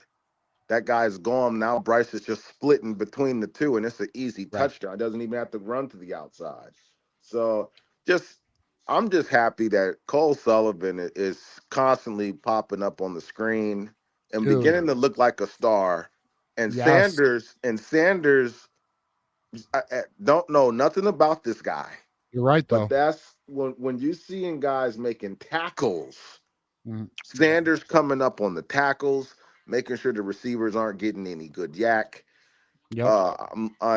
We see how these guys are going to be used in Big Ten play as far as Jay Sean up front and the way that they're going to shuffle guys around. TJ Guy had a sighting today and more. I mean, we've been screaming this for the last few weeks, guys, and I know it was so good to see those sacks because that's something we all called for. We were wondering all together. 7 sacks, pretty good. That's what we were talking about. Now, see, that makes that Oklahoma, which good. TJ, you weren't here when I told John this, but I'm gonna say it again with you on here. And I saw the end of that Oklahoma game today. Brett Venables cheesing like a mule eating hot shit. I'm telling you, that man on that last series, it was a flawless coaching on his part. They got a sack every freaking play and had him down by like 3rd and 30 or whatnot. They get a safety. This guy is making our loss look better and better and better, and we're making their win look better and better. We're joining at the hip with these guys. So they keep looking impressive and keep smiling, Brent, because you're making our loss so you look really good. Yep. So I'm impressed about that. I'm impressed that Oklahoma's doing that for us because I believe that game's different.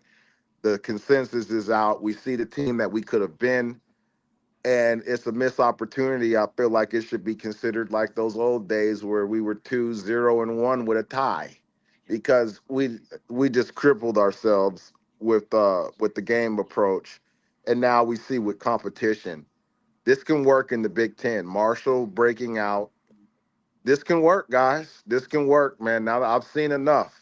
Guys are complaining about drops. Hey, guys, this is who we got.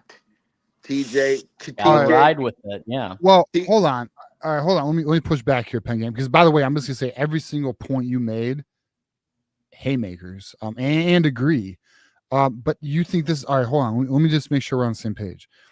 You're saying the results of the wide receivers, it's who we got. We need to accept it. Is that your position? No, never. Okay, all right, my bad. Then what's your position? No, those guys. No, we need to shake some stuff up. We need to shake some stuff up because I want to know anyone on the roster right now, Simpson, whoever. Yeah, Simpson. During this bye week, I need to see some extra production, and I need to see some guys getting some rotations because they have to switch it up because that, like we all call for Bryce running, Okay, now we need to call for some different guys in the receiving core with what we already have, because the other additions can't be made until we go acquire new talent. So we need to shuffle what we already have to see if we can get a spark somewhere, like how Sanders stepped in and boom, now we got a guy. Maybe there's a guy on the offensive side that just needs that chance, and then there we go. So Pen Game, you just mentioned something that we have not talked about, John. The bye week. We have 2 weeks, True. boys, to get this Yes. thing tightened up. And Sharon's coming and back. That's right. Sharon's coming back. This is actually great. We're in a great position as a team right now. We got a good win. We should have beat Oklahoma. I think. All right, Pen Game, let me ask you this. If we played offensively like we are now, do you think, I know we don't know, but do you think we could have beat Oklahoma? Of course, without a doubt, because I'll just take Bryce, give Bryce 50 more yards, give him half of that 100, give him 50 more yards, and I'll break down 2 plays that brings that up. Talked about it on another podcast. The play to McCulley, that's a touchdown now. The punt, the trick play? The one that McCulley was engaged in the block with the CB and he threw it behind his back in the red zone. The play where we go for the punt and we don't kick the long field goal. That's 10 points. We lost by 11. And we're not even talking about if you run Bryce throughout the duration of the game, open up more possibilities in the second half. So I'm just taking those 2 plays, giving us 10 points. We're down by 1 now. So it just is a different game. Whether we win or not, it's a different game. And I think we would have had enough opportunities to prove differently. So we handcuffed ourselves. As we know, we're not saying nothing new, but I just think we could have been a little closer with a better chance at winning that football game. And looking at how they did this who did they play? The quarterback for who they played today. Bryce Underwood is a damn good quarterback, because I'm telling you, this guy got sacked 4 times in a row with a safety at the end of the game for Oklahoma. Bryce Underwood in that game against Oklahoma has to be looked at differently, because there was a play on this game today, TJ, where the clock was running down and my wife was looking nervous because she knew, like, oh my God, he's about to get the penalty. And Bryce gets that ball off right before that clock hits 0. I know. And I said, great. yo, we can trust this kid. We can trust this kid. Yes. Dude, that was a big he's thing only for me had too. He's only had 1 false start. I think it was a New Mexico game. He's had almost no issues with penalties, false starts. To your point, Pen Game, like, to have the clock awareness, that's not, dude, a lot of quarterbacks struggle with that. They're trying to process everything else. They're not even looking at that clock, but he does appear to have clock awareness. Dude, Bryce's, all right, let me, and Pen Game, I want your opinion. I think I know your answer, but chat, let us know in the chat. Does anyone feel like Bryce is overwhelmed? The only time I have felt Bryce was overwhelmed was at the Oklahoma game, but I feel the coaching staff did not put him in the best position to succeed given the game plan. But I feel, I mean, so what's your thoughts on that, Pen Game? What's your thoughts on that take? I think he was frustrated in the Oklahoma game, not overwhelmed. Yeah. Because of, and I've, heard churmurs afterwards of some people this close nearby saying that they, use him, don't play him like a freshman. So obviously there was rumbling. So I believe he felt he could have did more during that game, and that's where the frustration as a true competitor lies. But I'm looking at his emergence as a mind of a quarterback, his mind and his control and his poise. And we're only in game 4. This is going to be a special talent at Michigan, man. This guy is Urban Meyer is raving about this guy. And I applaud Urban Meyer because he messed up with Cam Newton. And I see he compared Bryce to that with his latest Big Ten breakdown, where he was picked out 2 plays with Bryce with a touchdown against Central Michigan. And he said, Big Ten, this play right here is the Big Ten is on notice. Urban Meyer last week said this. He said, with this kid running like this, they just put the Big Ten on notice, defensive coordinators. And you see, I watched that. It was really good. Yeah. We work. TJ said it best. We work on these. Everything we were complaining about now, guys, our fan base and callers, everybody on the show, guys. We got a week to tighten up. That's beautiful. It's perfect. It's like when you show up to work after a good work week and you just did everything flawlessly. There's nothing to do. So coaches love to have in a win some things that need to be addressed because you won and now you get a bye. So now we show up to work with some stuff to do. No one's going to be showing up to work bored because we got some stuff to do. So this is a good thing that these guys are going into a bye week on a win with their coach coming back. Man, we're 2-0 off the suspension. That's Yeah.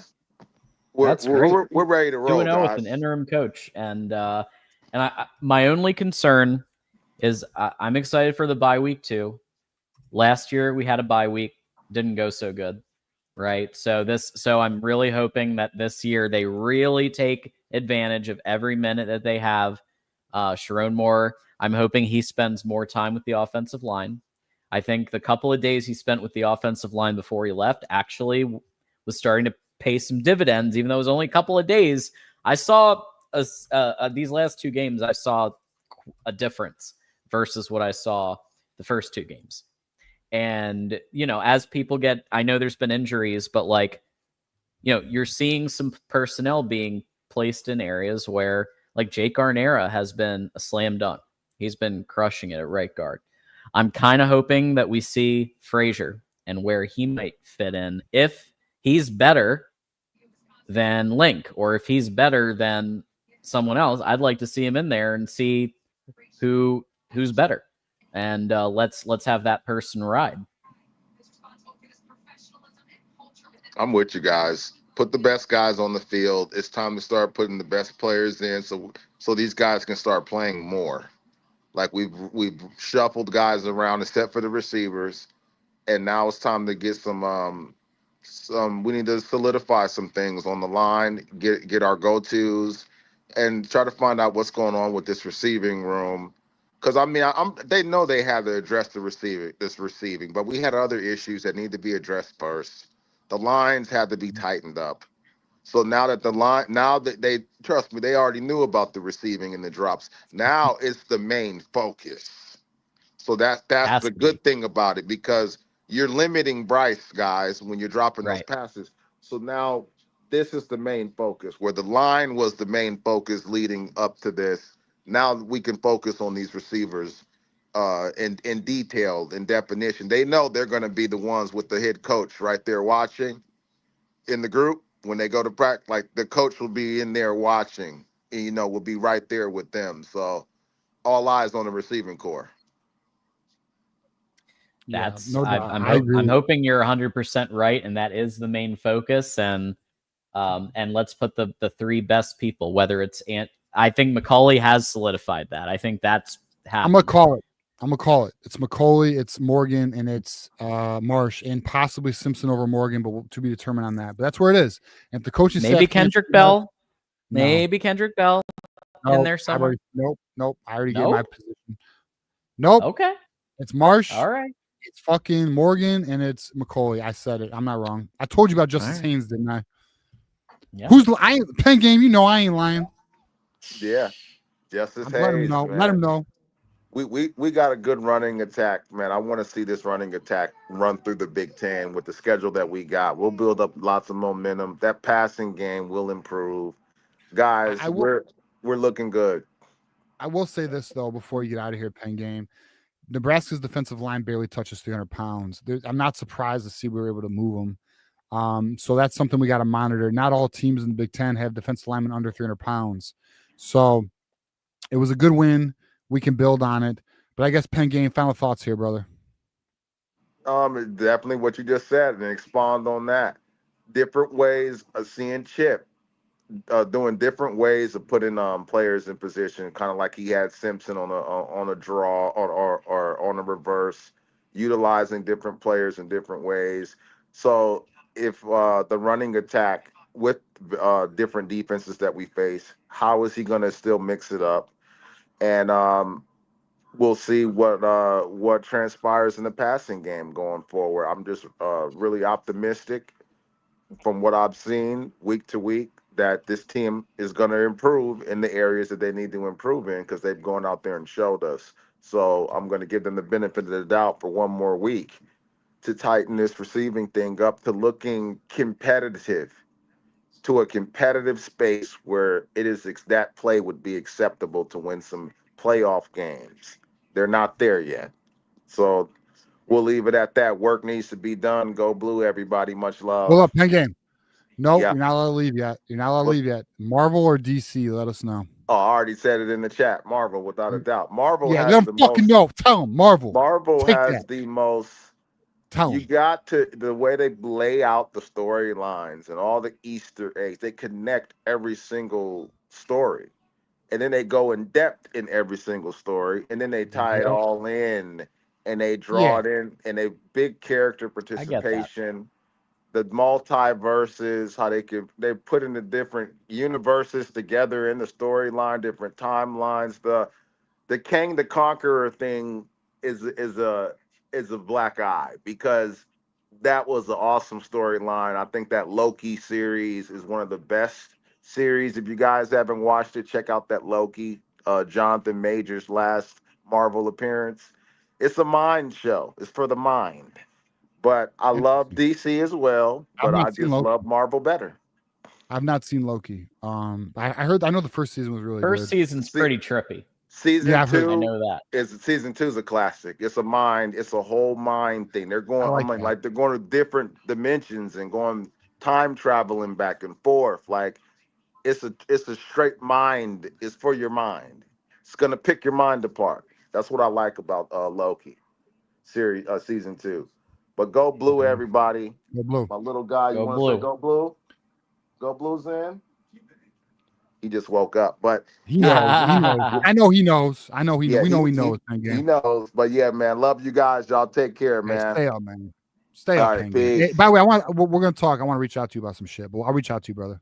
Yeah, we're definitely talking. I'm definitely talking Michigan these days. I kind of want an intro made, Pen Game. So let's talk, brother. All right. Oh snap! All right.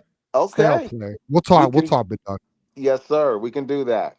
All right, my man. Stay up, man. All hey, right. for those who don't know, Pen Game is in. For one, he's a lyricist. For two, he's in the hip hop game. Yeah. So my intent is to get a song made for the channel. Anyways, keep moving. I have some other breaking news. John. Tuesday, we have a special guest. John, you're not out of town Tuesday, are you? No. All right, let me just double check real quick. Hold up. All right, deal. Guess what? We just got it confirmed. Tuesday, Michelle will be joining us. So stay on the lookout for that. Let's go. Michelle joining Michigan Wolverines live. Here we go. Michelle will be on the show, boys. Bye week. Yep. To give us some wisdom, on the college football game, of course. The lawyer, the attractive Michelle. Looking forward to it, man. Yeah, and I do have some questions on this whole NCAA and where I really want to kind of pick her brain on some of that because yeah, for sure. No, I'm dude. I fucking be good to have a legal expert on to help us kind of talk through some of that. All right, I'm gonna do a quick 5-minute load up here on some stuff. TJ, looks like Ben Baller's the next caller. I do want to thank Ryan H. So Ryan H just gifted another 5 on his way out. So thank you, Ryan H, for that. Well, and also, yes. I'm gonna break this news right now too. There's a new show coming to this channel. Whoa, new show. And it'll be on Mondays. And it'll be at 7 o'clock. And it's going to be me and somebody else. Stay tuned. Okay. All right. It's not going to be a long, it probably won't hit an hour, probably like a 30-minute quick hitter, 30 or 45. But I feel you guys will be very happy about who the co-host is. So stay on the lookout for that. Okay. And then one more here before I run for a couple minutes. Goats since Yotes. I'd have to rewatch the film, but my initial impression of the line was pretty decent. Link looked overwhelmed, but Crippen was locked in. Go Blue. Oh, yeah. Yeah. No argument there. All right, John, you got to run. Yeah, for just a couple. Oh, we got Ryan here. Another 5 members just from Ryan. I posted that. I didn't. All right, yeah. But Well, thank you again, Ryan. Give him another shout out. He deserves it. He's Ryan. Great. Appreciate Absolutely. It. All right, I'll pull Ben Baller. I love Ben Baller. Let's get it. What up, dog? Hey, what's up, bro? First of all, let me start with this good win. I always take a win. I gotta disagree with you and a couple other people though. Hellman was not doing no catch motion. Come on, man. Let's just keep it a buck. He was giving the sideline deep strokes. Let's keep it a buck. 100%. 100%. I didn't, dog. Did not see it. I'm only going off what people, because I'm gonna be real with you. I'm on my laptop. I'm watching the game. I missed that. I could have rewound it, but I didn't. So I guess, all right. So tell me, he was essentially thrusting at the sideline. Is that what you're trying to tell me right now? Oh yeah. First of all, people trying to say, "Oh, it's a catch." First of all, the play was 3rd and 14. It got blown up. It was like a screen pass. It wouldn't even make sense for that. And let's just be real. This isn't the first time they've been called for something like this. They got called for something like this against New Mexico. They have an issue with over celebrating taunting, whatever you want to call it. It is what it is, guys. Look, he turned to the sideline, and he was giving the sideline that business. He was giving them the deep stroke motion. It is what it is. That's fucking funny. I gotta watch it now. No, all right. JS says the fuck he was Ben Baller. He said no, they weren't. He 100% was, bro. I got 100. There's no doubt about it. Like when you pull it up. All right, I gotta watch. I'm gonna watch the play tomorrow. Lions don't play tomorrow. Hey, I'm not. I know these children watch the show, so I ain't gonna say it. But you know what? When you got that motion, you know what it looked like, dog. You know what I'm saying? Shout to Dre, my brother here. My brother. I'll see you soon, brother. Yeah, I mean, I'm gonna be real with you, Ben Baller. All right, so Drufus says you're right. This is interesting. Oh, do we have a Roy shot situation where everyone's interpreting this differently? I need to so what I'm gonna do is I'm gonna watch tomorrow. I will give my analysis. I'm gonna be honest with you, bro. The only people that are gonna try to say he wasn't doing that have a clear bias about they're just mad that he got penalized. There's no way to interpret it any other way. There's no other way to interpret that. Like you see it, I don't think you would lie to me. And obviously, he got a penalty. And I'll be honest too. A lot of people on social media were like he deserved it. So I was like, and I didn't know what was going on. So I'm real curious. I'm gonna watch for myself tomorrow, see what I can conclude. So when you do the catch motion, right? It's just your arms. Yeah. So people, it's just your arms. Now picture that, and kids do it. If you in my generation, this is like something we do to taunt people. Picture that same catch motion, but you doing deep strokes. So you're essentially you're saying some hip motion in this. Oh, not just some. He was going in with it. All right. Yeah. I got to mention this. I know Super Chat said it earlier. If Wink doesn't throw out that, and I know it wasn't a blitz, it was a disguise. Regardless, if he doesn't throw out that look where he's got 7 people on the line, and he's got the DBs and the safety like 10 yards off, if he doesn't throw that out the playbook, I'm gonna start throwing fits, bro. That has never worked. It has never worked. I wonder why he has the DBs playing so far off the line, because they got that underneath. I mean. I'm talking about a specific play, though. I'm talking about the touchdown. Talk to me. Which play? The touchdown that made it that tied it at 10. The middle of the end zone pass, where he's got literally everybody up on the line. There's no safety. It's a cover zero look. Where everybody's up on the line, and he has the only people that are out there to do anything is like 10 yards off, but it was a disguise. So the linebackers dropped out. But it's just a horrible idea in college. I don't think it really – you need like studs, absolute studs in the secondary at every position to even try to attempt that. Because even when they drop out of the line, you're asking them to recover a lot. You're asking them to recover. And it was I knew. I was like, this is either going to be a first down or a touchdown. Right? I was like, I can't believe he's calling this play. So it's the same look that we called against Oklahoma where he threw it to the running back. That same look. Okay. Yeah, I'm gonna have to rewatch it and take a look. I will watch this game again tomorrow. But I guess Ben, give me your thoughts here, bro. Obviously, the game was not as clean as we want it to be. What do you think this means for Michigan? I think, look, this is what I think, bro. I think the O-line has improved a lot. I think the defensive line was doing things that they weren't doing, such as stunts and twists. I think there's a lot of positives to take out of here. And the negatives, because this game, bro, could have easily been, people say 30-10. This game could have been 40-10. If you hit the touchdown that was wide open on the trick play, you hit that, right? That's 4 points. That's 4 points right there. We got 3 on that drive, right?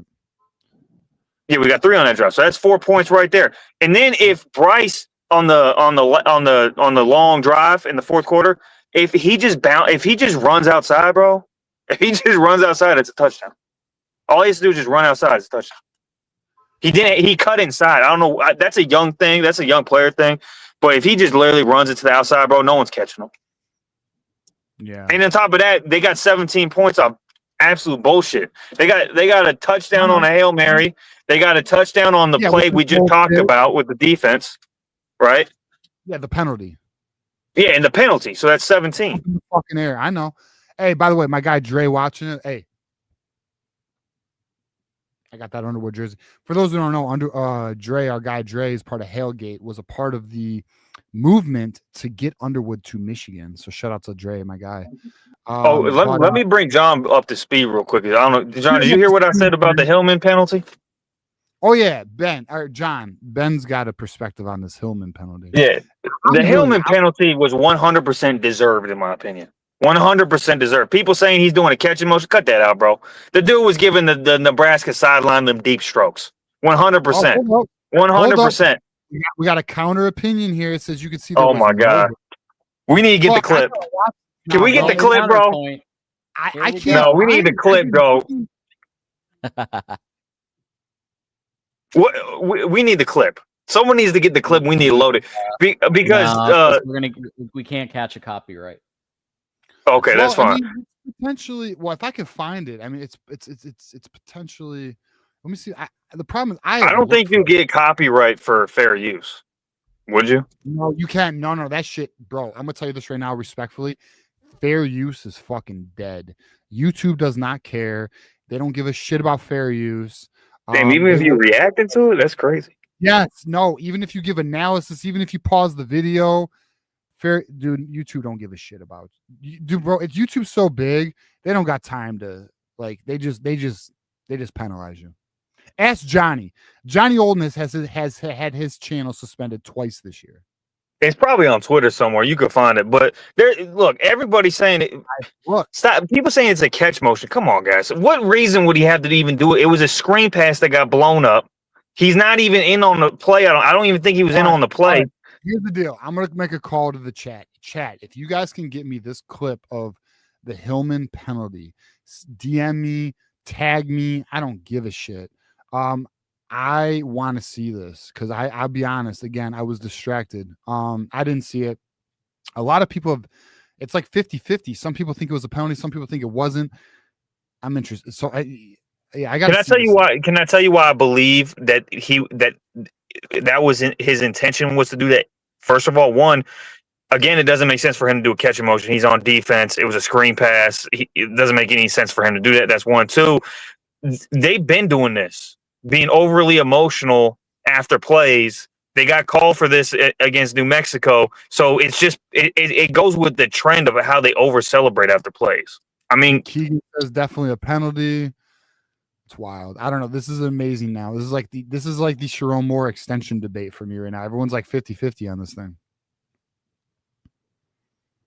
Crazy. What else you got for us, Ben? Hey, Ben, you a DC guy or a Marvel guy? Oh, we could talk about it. For me personally, 100% DC. And the reason, one, if you're talking about the cinematic universes, there's no question that Marvel's got the better cinematic universe, which is what the other guy was talking about. There's no question about that. Zack Snyder's universe was trash, garbage, whatever you want to call it. I know some people have whatever revisionist history about it. It was garbage. Marvel's cinematic universe is better, but because I'm a characters guy. And when I look at the cream of the crop of both, I'm a big Spider-Man guy, don't get me wrong, but Superman, Batman, to me, I'll take those two superheroes every time. And then the villains, it's not even close. Yeah, I agree with that. The villains for DC are better. I don't disagree. 100% agree. Yeah, it just depends on how you look at it. Are you talking about the cinematic universes? Then yeah, it's kind of a no-brainer that you got to say that Marvel's better. They've been way more successful and consistent. And just purely off characters, it's DC, bro.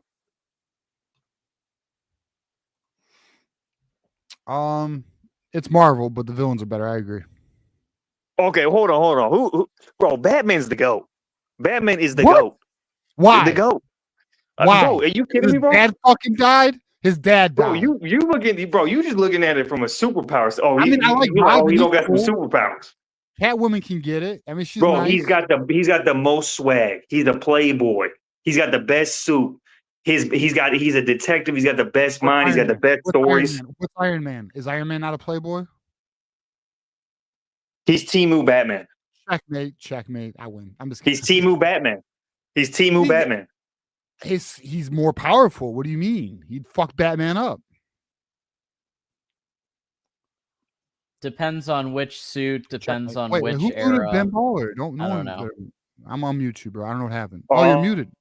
I don't know. I don't know what happened there. Oh, look, man. I like Iron Man too, but he ain't got nothing on Batman, bro. Batman's just. He's the guy, bro. Come on, man. You talking about he's the best, bro. From a story standpoint, from the swag, from the suit, from the co-characters. I mean, bro. Yeah, the movies are goated. He has the best villains. Batman has the best villains out of any superhero. But as a character, as a superhero, he really ain't shit. Respectfully, I'm with Johnny. I think that with preparation time, Batman can beat anybody one-on-one. Oh, 100%. Now, if Batman beat Superman, bro. Come on, bro. Could he really? He did, though. He actually did beat Superman. He actually did. But he shouldn't beat Superman. Can lift the entire fucking world on his back. And by the way, there are if you're talking about solo superhero movies, no one has better solo superhero movies than Batman. It's not even close.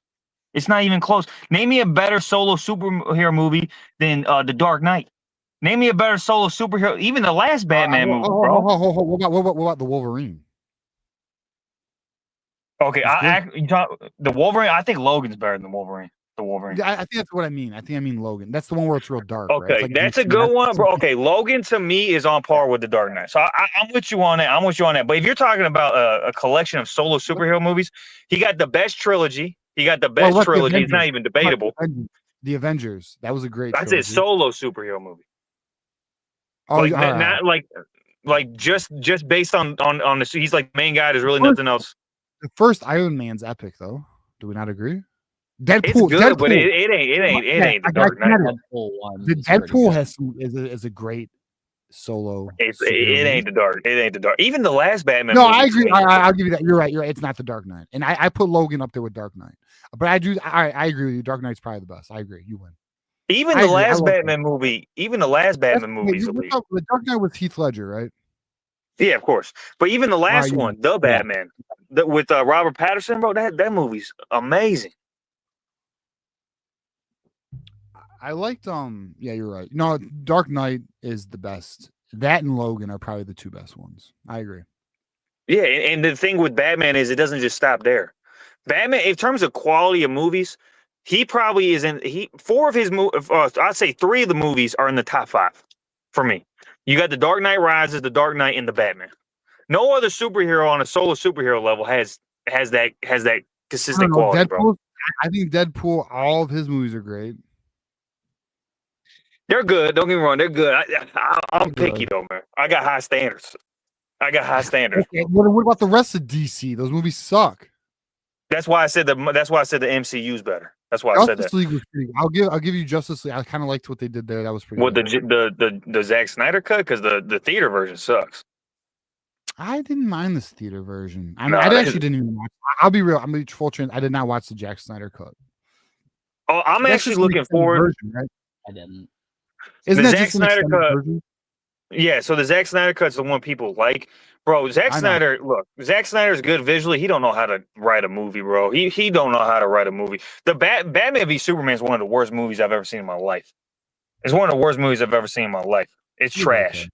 I saw it. It was okay. Bro, Jesse Eisenberg is Lex Luthor. What are we doing here? All right, What we are we got a lot doing of here, bro? calls coming. Let's do a I final like thought. it. Let's do a final thought. All here. right. We can all agree. Underwood's Batman. End of discussion. Yeah. Underwood's Batman because 100%. Batman's the GOAT. So I get what you're saying there. It makes perfect sense. So yeah, final thought is, man, I'm looking forward to it. I think this rush game, guys, this might be the best rush game in the country. Argue against it. It might be the best rush game in the country. Bryce is going to continue to get better.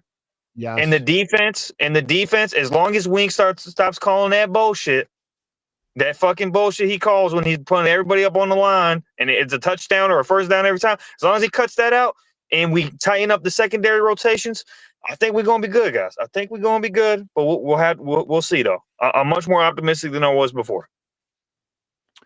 Go blue and DC rules. Batman's the GOAT. And TJ, I hate to tell you, man, it's just the way it is, bro. Peace out.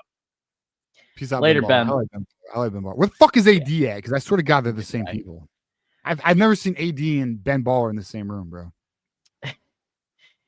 Yeah, maybe similar folks. Batman. I think people just like the darkness of Batman, bro. I don't know if they. I don't know. No, I like his mind. I like his preparation. I like that when I saw that he has the contingency plans for every Justice League, and also what he did in Batman Beyond when he was prepping Terry McGinnis for. Wait, Batman Beyond was with Robin, right? No, so it was old Batman. It was basically old Bruce Wayne and then Terry McGinnis as new Batman, and he was preparing. So that was all his mind, because he wasn't out there really. So it was very fascinating, those two. But it just takes you through. Batman Beyond's the best cartoon of superheroes, by the way.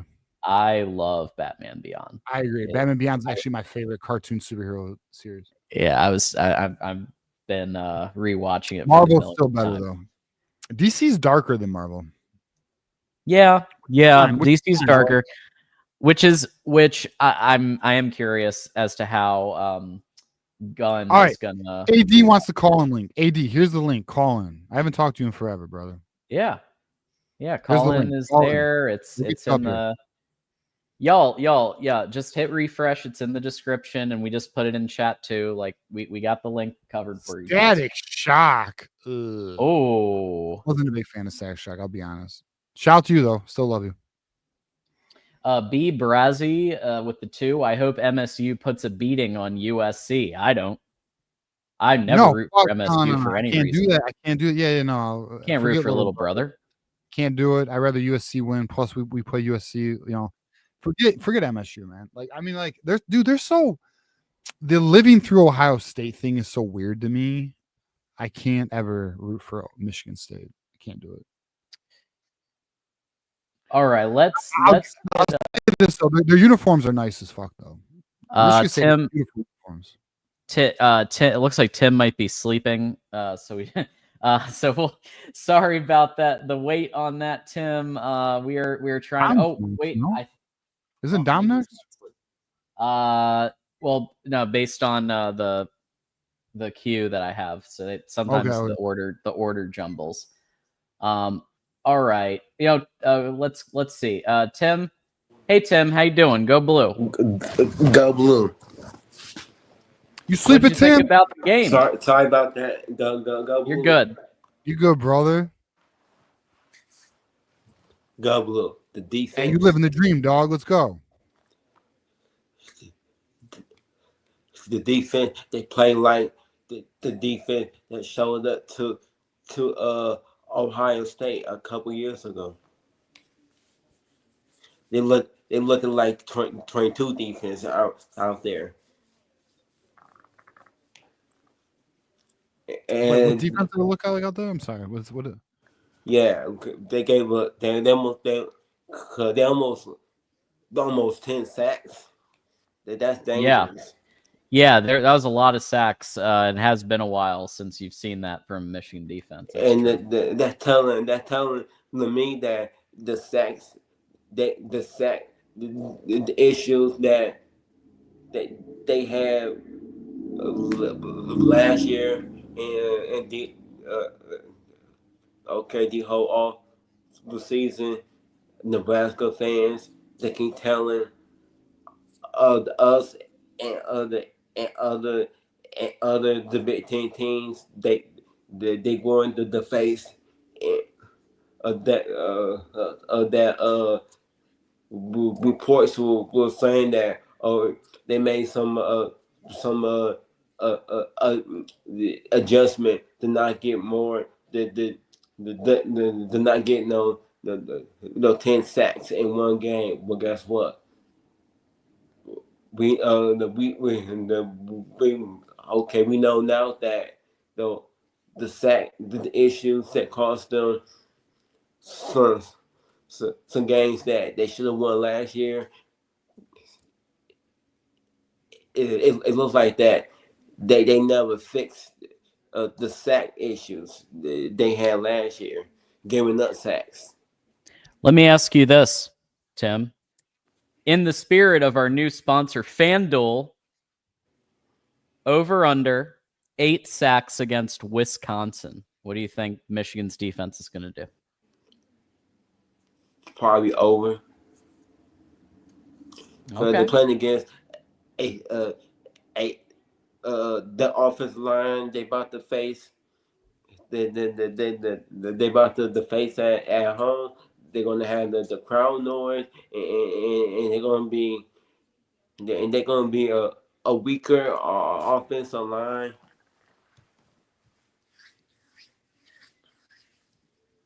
Yeah, Wisconsin's not great this year. The run block, the defense, they need to do something quick about they run defense, because the team that they played week 1, they gave up about a little bit past 200 yards, but today they almost gave up 400 yards.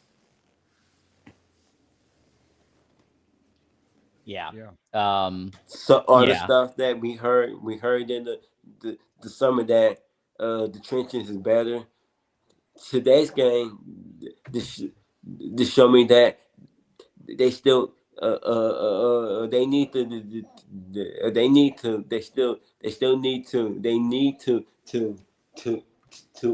rebuild their whole trenches, start fresh. I'm sorry, Tim. Who needs to start fresh? Nebraska. Yeah. Well, Nebraska's not our problem, Tim. That's true. Nebraska's problem. We got Michigan. What's your thoughts on the game though, fully, Tim? I did not like that they should call that timeout. If they wouldn't have called that timeout, we would have won by 10 points, and that Hail Mary touchdown play would have never happened. Absolutely. Agree, Tim. Which is unfortunate because Biff, I will say Biff has shown earlier that he can do timeouts, but that was a rough one that he didn't call that. Yeah. Tim, let me ask you. They can't let a guy celebrate by doing this. He can't even celebrate. I gotta see it. I don't know. Tim, let me get your thoughts here. Marvel or DC? DC. Shit. All right. High five. All right. What's the poll? right. John, what's the poll at right now? Where we at? Well, what's the the people in the chat, it looks like it's 69 nice Marvel to 31 DC. They know ball. So. They know ball. I know the comic bookers out there are like DC's better, but like I don't know. But anyways, all right. Final thoughts here. Why that I like DC better, because when it comes to the villains, some movies and Marvel, some Marvel movies, it's you kind of can tell what the villains they final plan, they final showdown, because in some of these newer DC movies, you kind of can tell what the villain might do, but when it comes down to the final showdown, you really don't know what the villain is going to do. it's like with DC when they be prepping for the villain, the villain, and it seems like the DC is doing a better job at disguising the villain's final plan at the end of the movie. And Marvel, some movies we might not know the villain's final the plan to get the W, but the, the other movies that how they do the movie, we kind of already know what the final showdown is going to be. So Fair enough, Tim. All right, brother. Well, appreciate you coming on, man. okay, I did say last week that I was going to make some content, but this week, but I had caught a cold, and for right now, I'm trying to get better, but once I get the better, I will be back on YouTube. But I do got the faith in my Lions. They will be getting the W against the Baltimore Ravens on the road. I got faith in them. Okay. All right, Tim. Whoa, hold on. Wait, you think the Lions are gonna be Baltimore Ravens? Yeah. All right, let's get it, bro. We'll find out. Hey, we'll talk again Thursday, Tim. Appreciate you coming on, brother. Let's go. Oh yeah. But wait a minute. So what does this mean? If USC they lose to Michigan State, and they know that the Michigan is the better team between the Spartans and the Wolverines. Would that make their chances of beating the Wolverines tougher, and they can't beat the Spartans? That's supposed to be an easier team when both teams face each other in East Lansing coming up next month. Yeah, I mean, I think that. I mean, I'm rooting for USC in that one, because I never root for little brother. If little brother beats USC, then yeah, that's something notable in terms of where the Big Ten is as a whole. But fair enough. All right, Timothy, appreciate you coming on. So who's the guest? Who's the guest? It's John. It's John. Is it John? What for Tuesday? I think the guest is John. That be on the Thursday show. I don't have it. Well, Michelle's going to join us. You mean Monday? Yeah. John all right. You want to know who you're hosting with on Monday? I'm just guessing. I could be wrong. The Monday show. He's talking about the Monday show. All right. So the co-host. You're talking about the co-host that I'm going to have? Yeah. It's Maze Madman. No, I mean that's a great guess though. I don't know if I want to share it yet. I will simply say I'm not going to share it yet. I'll say it's a female. Oh, and I will simply say she's a very attractive female. We'll lay it off. Oh, I think I might know who it is. Is it somebody who was on the show recently? Maybe. Oh, Doreen. It's basically Doreen. She's an attractive girl as well, but no, yeah. we'll bring it when episode. This is be on the lookout. Be on the lookout. Y'all get that don't work out. The lady from Winnie Agency. How did she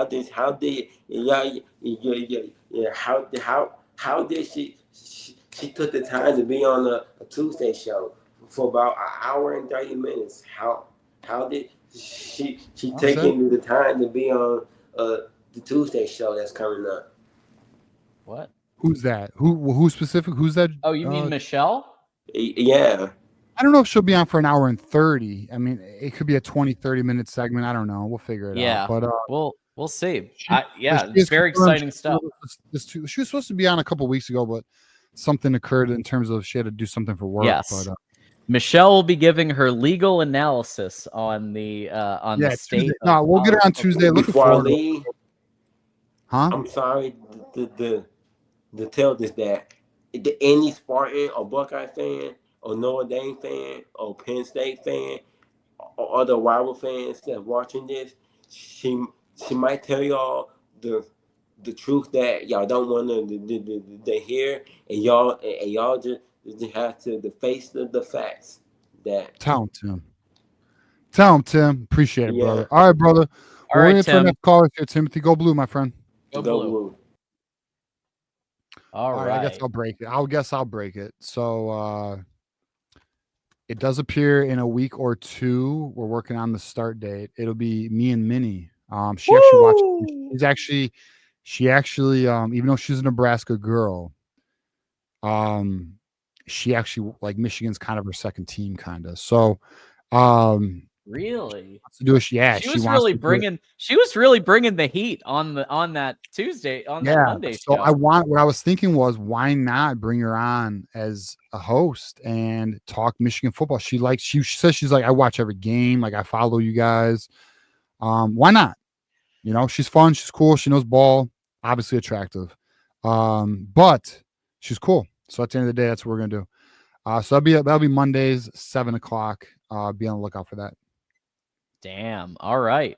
Well, we'll definitely keep people posted there. Jay Scott with the 2. Go blue, my guys. Why is Marshall not running more? I think the answer is just because they're going with the hot hand with Haynes. Oh no, Haynes is so freaking elite. That's why, so and that is why, my guy Jay. Yeah. It's just Haynes is playing so well. I mean, Haynes is on the verge of Doak Walker Heisman consideration. I mean, how do you not? How do you not? How do you not? How do you not run with Haynes? I mean, so we'll see. But look, Marshall appears to be finding his groove here. So to me, Marshall in the beginning of the year, Marshall looked like he was trying to find his pace, his feel. That's what I'm looking for. His feel for the game. It looks like he's finding that feel. So let's see how the season progresses. I mean, the running game looks good though, going forward. Absolutely. All right, let's bring on Drufus. Hey, Indiana's up 63-10. Bring Drufus on. Let's go. He's very strong DC guy. Okay, we got Drufus here. Hey, Drufus, how you doing? What's up, Drufus? I'm here. What's up, boys? Go What's blue. Up, big dog? Wolverine Nation in the house. First off, we'll get to this DC Marvel shit in a minute because you're dead wrong, DJ. Let's get it. We got a punter problem. We don't have one. We got a punter problem, and that could be a major thing down the line. I agree. Yeah, I don't know. I mean, their best return was on a back hop off our leg. We kicked the ball, it hit the ground, and well, that wasn't their best return, but they had like a 15-yard return on something they didn't even field because we didn't even have the ball go the right way when it hit the fucking ground. I know. He didn't spin it correctly. You're right. It's ridiculous. So just before anybody says, I'm not going to sit here and say that I think Jordan Marshall is in the same comparison level of Donovan Edwards or Khalil Mullings from last year. I thought that Marshall would be RB1 going into the season. I was wrong. Justice is clearly the best running back on our team. But what I will say about Jordan Marshall, after 4 games being played this season, he is a better running back too than Donovan Edwards was all season last year for us. And that's a heartbreaker for me because Donovan Edwards is one of the greatest Wolverine running backs of all time. Whoa, hold up. You think Donovan Edwards is one of the greatest? No, he's not. Yeah, he is. As far as memory goes, hands down, he is, boys. Look, come on, man. As far as memories go, you goddamn right. You goddamn right. He was. He put he put a nail in Ohio State's coffin, and was the first one. You're right. You're right. And then he was the first. And then he's after on the next touchdown runs, he's dumping dirt on their grave. Boy. Keep going. Like fucking Donovan Edwards. Gus Edwards had one of the greatest calls of all time. Yeah. Can they touch him? No. Can they catch Donovan Edwards took 85 yards. The Don. I mean, fuck yeah. Let's go, bro. But all I'm saying is Jordan Marshall at this moment right now is a better RB2 because let's be honest, Khalil Mullings was our best running back last year, and he should have been RB1 at the beginning of the season. I agree. So that being said, the role that Donovan Edwards had last year was that of an RB2 role. And I would think Jordan Marshall's every bit as good, if not better, as a running back 2 this year than what Donovan Edwards was for us last year. Does that make sense? Yes. I don't know because let's be honest, if Justice isn't on the team, Jordan Marshall's getting 100 yards a game in the first 4 games of the season this year. Is he not? Maybe. You don't think so? Because if Justice isn't getting those touches, Jordan is. I know, but I'm not sure Jordan can do what Justice is doing. I don't think he can either. I don't think Jordan has that top end speed like Justin has. I'll say this. Tonight, yes. I think with the O-line separation tonight, yes. I don't know about the previous 3 games. Would he have gotten 100 yards? Well, he had a touchdown get called back last week. I don't think Jordan Marshall has the speed of a Justice Haynes. No. I'm with you. I think Justice is our clear number 1. Yeah. I guess my argument here is for Jordan. I think 4 games into the season this year, he's just as good as Donovan Edwards was last year for us. After 4 games of the season. I mean, Donovan Edwards, how long did it take? I agree with you. He's as a RB2, he's better than Donovan Edwards. And I can't remember his name that just hopped off here before Tim. He was saying that we might have the best running game in the country. That might be true. It might be true. That might be true. I mean, true. We got 3 killers right now. Yeah. 3 killers. 3 dudes who are taking it to the house right now. So fair enough. All right. I thought Bryce was amazing. Another game. I mean, he missed Samaj on a flat route. But I mean, he's on, man, dude, where would we be if we didn't have him on our team and we had, Jaden Davis starting or Tuttle or whoever, last year, Davis Warren. Can you imagine this year? No, if they did not land, that's a great point, Jufus. If they did not land Underwood, I do think Sharon might be gone after this year. It's a rough one. Sharon ain't going nowhere until Bryce Underwood leaves. Well, and he has till next year for sure. That's no. Sure. I think he's got his quarterback. He's not lead. Michigan won't get rid of him until Bryce is gone. Well, I believe that. I'll tell you what I believe. I believe the donors will decide that. That's probably true. I believe that because if he does not produce with the talent that's being brought here, he won't last. I'm gonna be honest. Now it's not Texas A&M level, but if he does not produce with the talent that is being invested into this program, he won't be here. It won't happen. He's gonna get another year though. He will make it to next year regardless of the outcome. But if he does not produce next year, he'll be gone.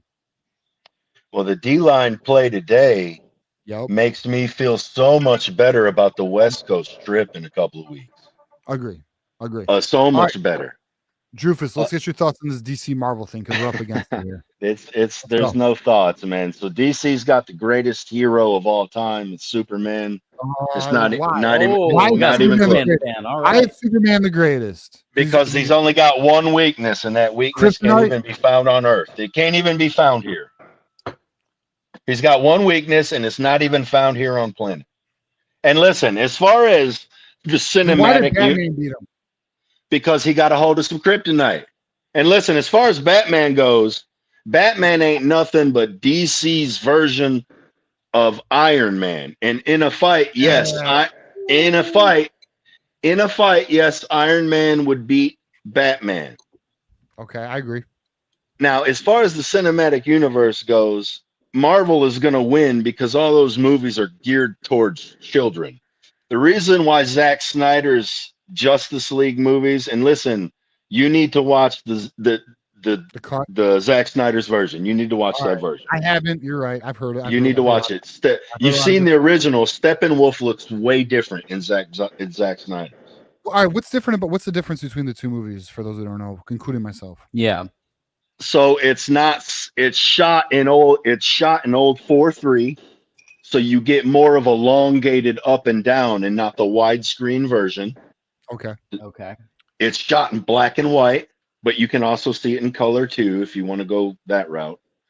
It's a longer movie. Yeah, I know that. The Steppenwolf character is completely different looking. And then there's some things that happen in the movie that aren't in the theatrical version. So like when Steppenwolf in the theater version, Steppenwolf finds the anti-life equation on Earth. That's not how it happens. Doomsday finds the anti-life equation and then tells Steppenwolf to go conquer Earth. All right, there's a bunch of little stuff, and then the fight scenes are different. They're longer. And in Zack Snyder's Justice League, so I'm not going to dive into Zack Snyder and what happened to his personal family and his personal life, but the reason why them movies didn't take off is because Zack Snyder had a personal tragedy happen in his life, and he took a hiatus for a while. Okay. Nobody wants dark comic book movies, man. You sure? I mean, nobody wants them. Look at all the Marvel movies. You got Logan. It did well. You got Thor. Logan was okay, but it took him 6 Wolverine movies to finally make it. And Logan was a masterpiece. I'll say that. Yeah, it was a great movie. But a lot of that's Hugh Jackman. Of course. Okay, so but so in Superman, in the first Superman with Henry Cavill in it, where Zod and the female and the other 2 cronies come down and he has to fight Zod. At the end of the movie, he breaks Zod's neck. That got bad reviews because Superman don't kill people. And then the Justice League movie. That Justice League movie was because they were gonna make another one, and basically what happens is Doomsday corrupts Superman's mind and soul, and he uses Superman to destroy the Earth. But that will never come about because for Zack Snyder. Yeah. So you are a big comic. Are you a big comic book guy, or are you a cinematic? No, I'm just pushing 50, and I know it a little bit. But I like comic books. If the Avenger movies were outstanding. Yes. And the lead up, the individual movies that they had that led up to the Avenger movies was insane, was outstanding. Yes. And I agree with you in the lack of building up solo movies to phase development. Right. They need to do that. And apparently, and word is they're going to, from my understanding. DC. Yeah, but why? They got Gunn now. They got the dude that did. Yeah, James Gunn. Guardians of the Galaxy. Don't nobody want to see that cartoony bullshit. Wait. I don't know. So correct me if I'm wrong, but from my understanding, DC is going to build a phased storyline. Is that incorrect or is that accurate? They're supposed to, yes. Yeah, that's what I heard. Okay. But what does it matter if it's? I mean, if it's going to turn out Guardians to be of the like Galaxy was good. The Guardians of the Galaxy was funny. It was a lot of Marvel's funny. They went more funny as it went on. Right. I don't want my comic books to be funny. Well, DC's not. DC's darker. It has a darker tone to it. Yeah. Kind of like that Wolverine defense tonight. They were Yeah, looking a little darker tonight, boy. Yeah, okay. By the way, speaking of that, so I have seen the Brandon Hillman taunt. I 100% disagree with this fucking penalty now. He did not hip thrust. Thank There you. is zero hip thrust. Actually, you know what? I think we Zero can hip share- thrusting. I actually think we can share this because it's not it looks like a different camera angle, like it wasn't a part of the broadcast. So let me share this with everybody. I'm gonna pull it up here right there. All right, so here is the Brandon Hillman, and shout out to my guy Roddy here. That's 100% taunting, guys. What is wrong with that? That's 100% with that. That's 100. He's doing it right in front of the Nebraska sideline. And he might be okay. I can't tell that. He might. But you can't. Okay, look, maybe and 5 the yards. more important thing is, it's a penalty, right? It's called a penalty, and it's pussy. It may be, but it's still a penalty, right? It was called a penalty. I think it's pussy too, but it's still called a penalty, and it negated an eventual punt. I don't like it. I don't agree with it. I think you're when right. you're it's what it caused. When you're at, he was doing it the whole game though. He was. Listen, when they you're were doing it all game. I got to rewatch it. When you're at an opposing stadium, you have so much against you, especially a Nebraska type stadium or an Oklahoma type stadium. And I think you should be allowed to, within reason, do some stuff to neutralize that. This doesn't harm anybody. This doesn't impact the game. This is just having a little, being a little silly. Yeah. I don't think that deserves an automatic first down when they were 20 yards. No, not 15 yards. The fuck? I mean, Nebraska, apparently they thought it was taunting. Well, yeah, they did. Drufus, just want to let you know, appreciate your phone call, brother. Appreciate your perspective on the DC Marvel argument, even though I'm just kidding. I was gonna say you're wrong, but I appreciate it. I'll be honest. All right, let me ask you this last question. What's your thoughts on the trajectory of Marvel right now? Are you keeping up with what's going on? No. Okay. Not really. So I know that they got that's DC. That stuff with Cena in it or whatever, that's DC. I quit watching it after the last Avengers. I haven't really been slow. I haven't seen Loki. I haven't seen any of that. Okay, fair enough, Drufus. I get tuned out about it too. My homeboys are out. My homeboy Matt's always like, "You need to watch this shit." Hey, let me give you some final thoughts. I got to go to bed. Okay. If this defensive line plays game in and game out like this, we should be 11. We should be 10-1, 9-1 at the end of the year when the nuts roll north. That we should, man. We got a quarterback that is competent. He doesn't make mistakes. We've got a two-headed monster running back, really a running back that is going to be in New York probably if he stays on this trajectory. Yes. We've got competent receivers play. We're not getting any major explosive plays out of the receiving core, but we have competent receivers. We got guys that can catch the ball. They need to catch a few more of them. Samaj, Goodwin, stop dropping these balls. Our linebacker core might be the best in the country, and we get smashed back next week, 2 weeks from now. So I think we're going to be in good shape. I agree. All right, Drufus, go blue, brother. Go blue. Fuck Garrison.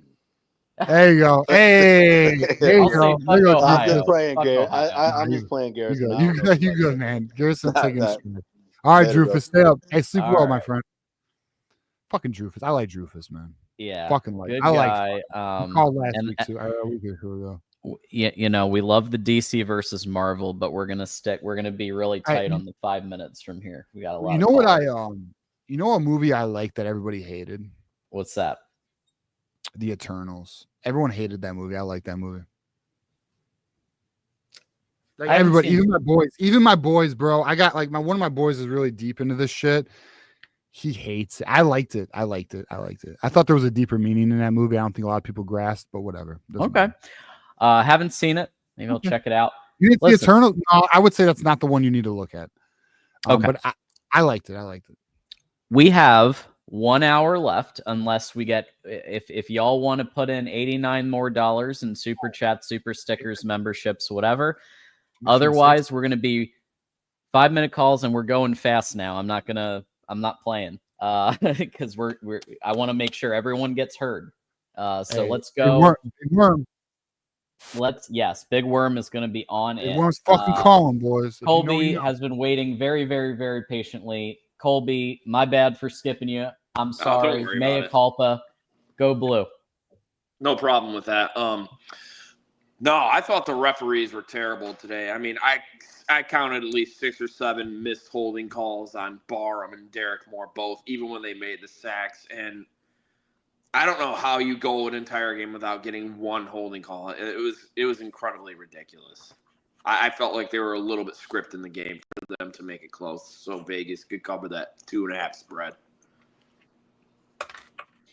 Wait. You think there was some potential spread manipulation here? A little bit, yeah. A little bit. Would not shock me. That would be really wild if that was true. I wonder.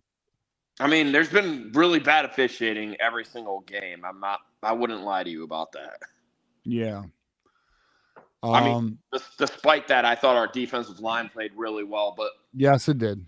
But our defensive secondary, 3rd and 22, you cannot give up. You can't give up 21 yards. And that Hail Mary, too. My brother was saying, don't let the guy roll out. Don't let the guy roll out. But even if he did roll out, how do you let that happen? It's like all you got to do is knock it down. Have everybody back and knock it down. Yeah. But we won the game. I'm happy with that. I thought Haynes, again, looked really good. I was really happy with Marshall, especially finally getting it going. Yeah, that was really good to see. I think Underwood's unbelievable. His receivers just can't catch anything. Yeah, they can't catch worth a damn. But his ability to move through progressions and then use his legs, I think for a freshman, 18 years old, pretty good. No, he's special. I thought especially for a freshman, I think he's way too talented. I'm not even sure we're worthy of having him in a way because we never get quarterbacks like that. Well, we do now, and we have another one calling Peter Bork. So I mean, he's not Bryce Underwood, and then Donald Turan. Shout out the Ellisons. Boys, the reality is this. I'm gonna let this, and I know you know this, Colby. This is a new era of Michigan football. Michigan's got money. They're going to get elite talent. Look at Carter Meadows. Look at Savan Hyder. Look at some of these other talents that we're bringing in. They will get elite alpha wide receivers. Yeah. This is not your hardball Wolverines anymore. I kind of wish it was. Just so we all know. Yeah. What else you got for us, Colby? Well, I'm not sure how you thought the offensive line played, but I thought Evan Link actually did all right today. He did outside of that one play where he completely outside of that one where it should have been a touchdown. Yeah, should have been a touchdown. Yeah. Well, he had no business being there. I don't know what the hell he was doing. I don't know either. How do you completely run by the guy you need to block? I don't know. I'll say pass pro could have been better too. No, you know what it's like when they're playing pass pro? It's like they're playing patty cake with the guys. I used to tell my guys that all the time. Like, it's like, dude, stop playing patty cake out there. You're not a little kid. Yeah. I said that. Yeah. And before I get to anything, the DC Marvel thing, I like DC. I like Marvel, but I'm not gonna say either one of them. I'm gonna say Ninja Turtles. Get the fuck out of here, Colby. I'm just kidding. Wow. Curveball. Get the fuck out of here, Colby. Hell, why Ninja Turtles? What do you mean? What are you talking about? I just like them better. I'm not saying I hate either one of them. I like DC, I like Marvel, but I've always loved the Ninja Turtles more than any of them. Okay. I mean, I love Spider-Man. I love mad Batman. at Ninja Turtles. What's that? I'm not mad at them. I'm not mad at the Ninja Turtles. I mean, you know. No, I actually saw a movie a couple years. I saw a movie a couple years back. It was Batman versus Ninja Turtles. What? Yeah, for real. Is it really? Yeah, it was actually a comic too. Batman versus Ninja Turtles, like a mutagen the Ninja Why Turtles. would Batman fight the Ninja Turtles? Aren't they both after good? They do team up, but it's just called Batman versus Ninja Turtles. At first, they think that Batman is like fighting aliens or something like that. Like, what are you guys doing? Why'd you bring the Shredder into my world? Because the Shredder's in their world too. And Are they? Ra's al Ghul is one of the villains in this, and he and Shredder team up, and they bring this mutagen in, and the mutagen it mutates all the inmates at what's the prison in Batman? Arkham, right? Arkham. Yeah, Arkham. Like Joker turns into a snake. Yeah, and then the Ninja Turtles and Batman have to team up and stop Ra's al Ghul. And at first, when the Ninja Turtles meet, how do the Ninja Turtles and Batman collab when the Ninja Turtles are not DC? How's this? Yeah, I don't know how that worked. I have no idea how that worked, but I'll have to check that one out. Final thought. We're rapid fire here. Final thought, Colby. Okay. I'm gonna give a hot take here. I think after we beat Wisconsin, which I think will be a laugher, I think Luke Fickell will get fired. Woo! We're going to be the ones to get Luke Fickell fired. I mean, we already got Chris Ash fired from Rutgers 6 years ago. Good take. Good take. I think you might be on something there.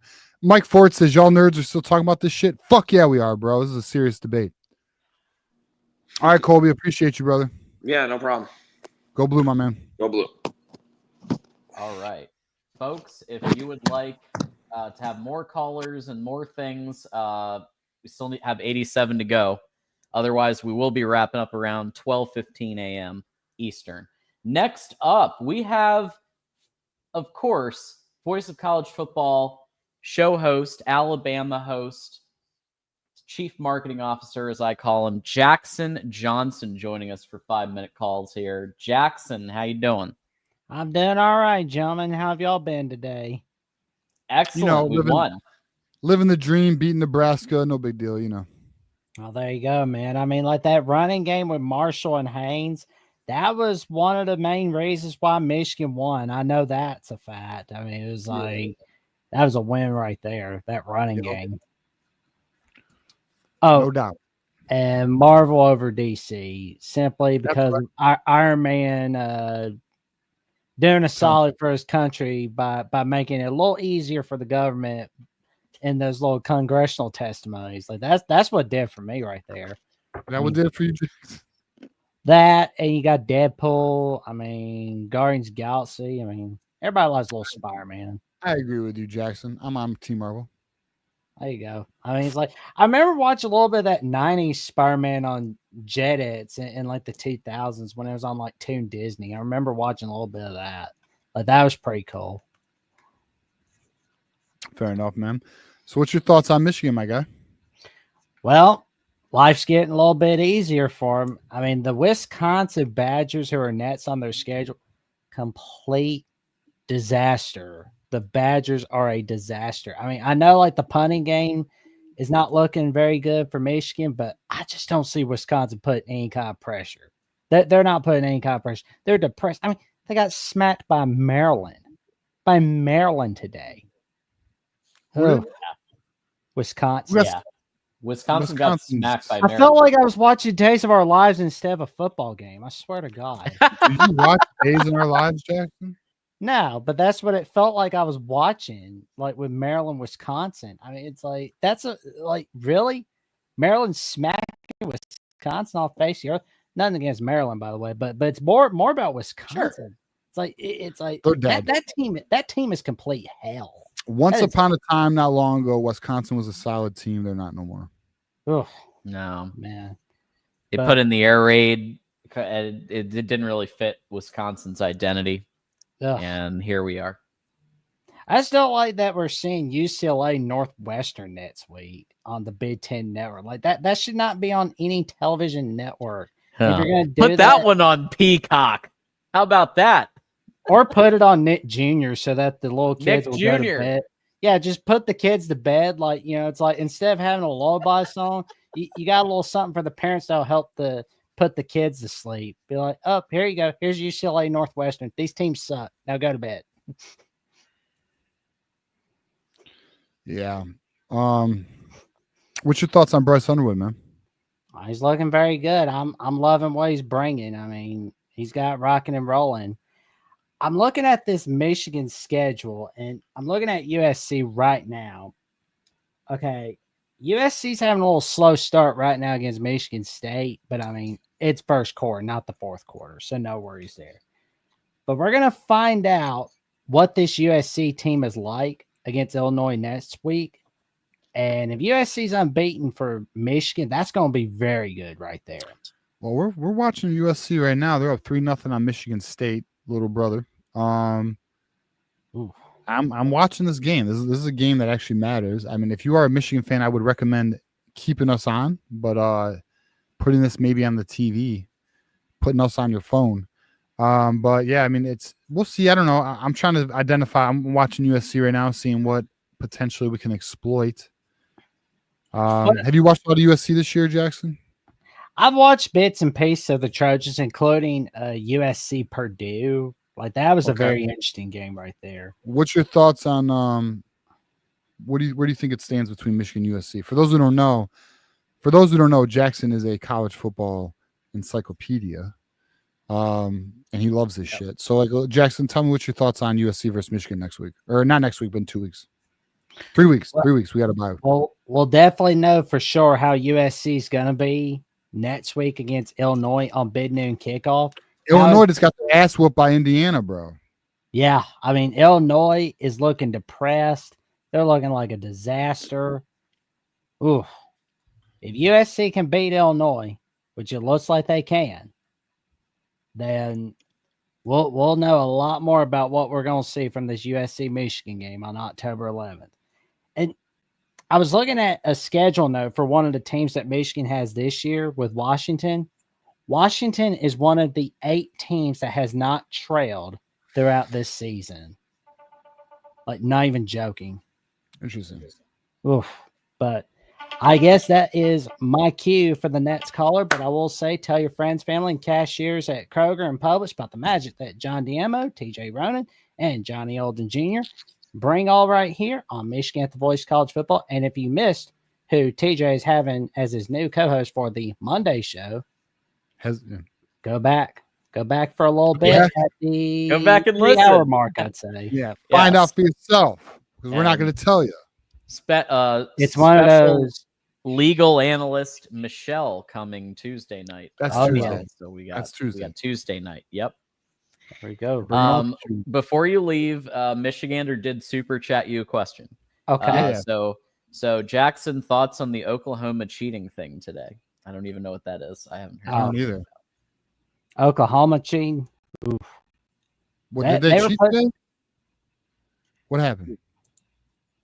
They were smacking around on Auburn.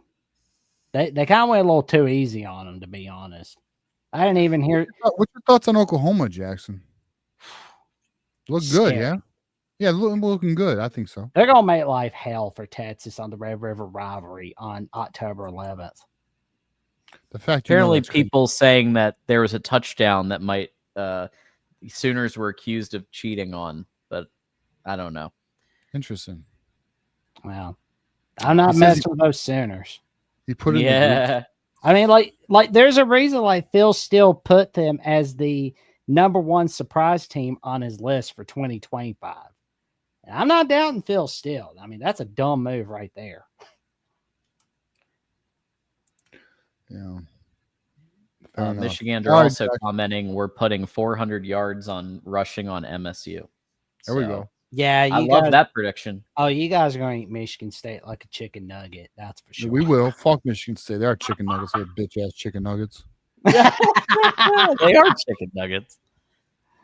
All right. Gentlemen, I'll be seeing y'all later. Stay safe. Stay cool. Stay away from that cold that's coming your way. You know, it's funny. He always says stay away from that heat, but it's becoming winter, so he says cold now. Appreciate you, Jack. Well, especially in the Midwest. Y'all stay safe. It's getting cold. It's hoodie weather, bro. Yeah. I've been wearing a hoodie at night since August, which is crazy. Crazy. Nice. All right, brother. We'll stay up, Jackson. Appreciate you, man.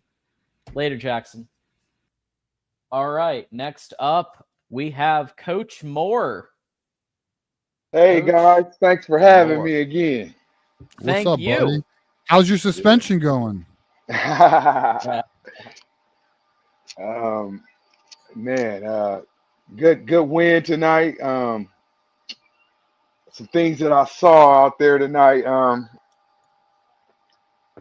The wide receivers, first and foremost. Macaulay's one. I saw enough of Goodwin and Samaj. I saw enough, and God bless them. They're good role players, but they are not starters.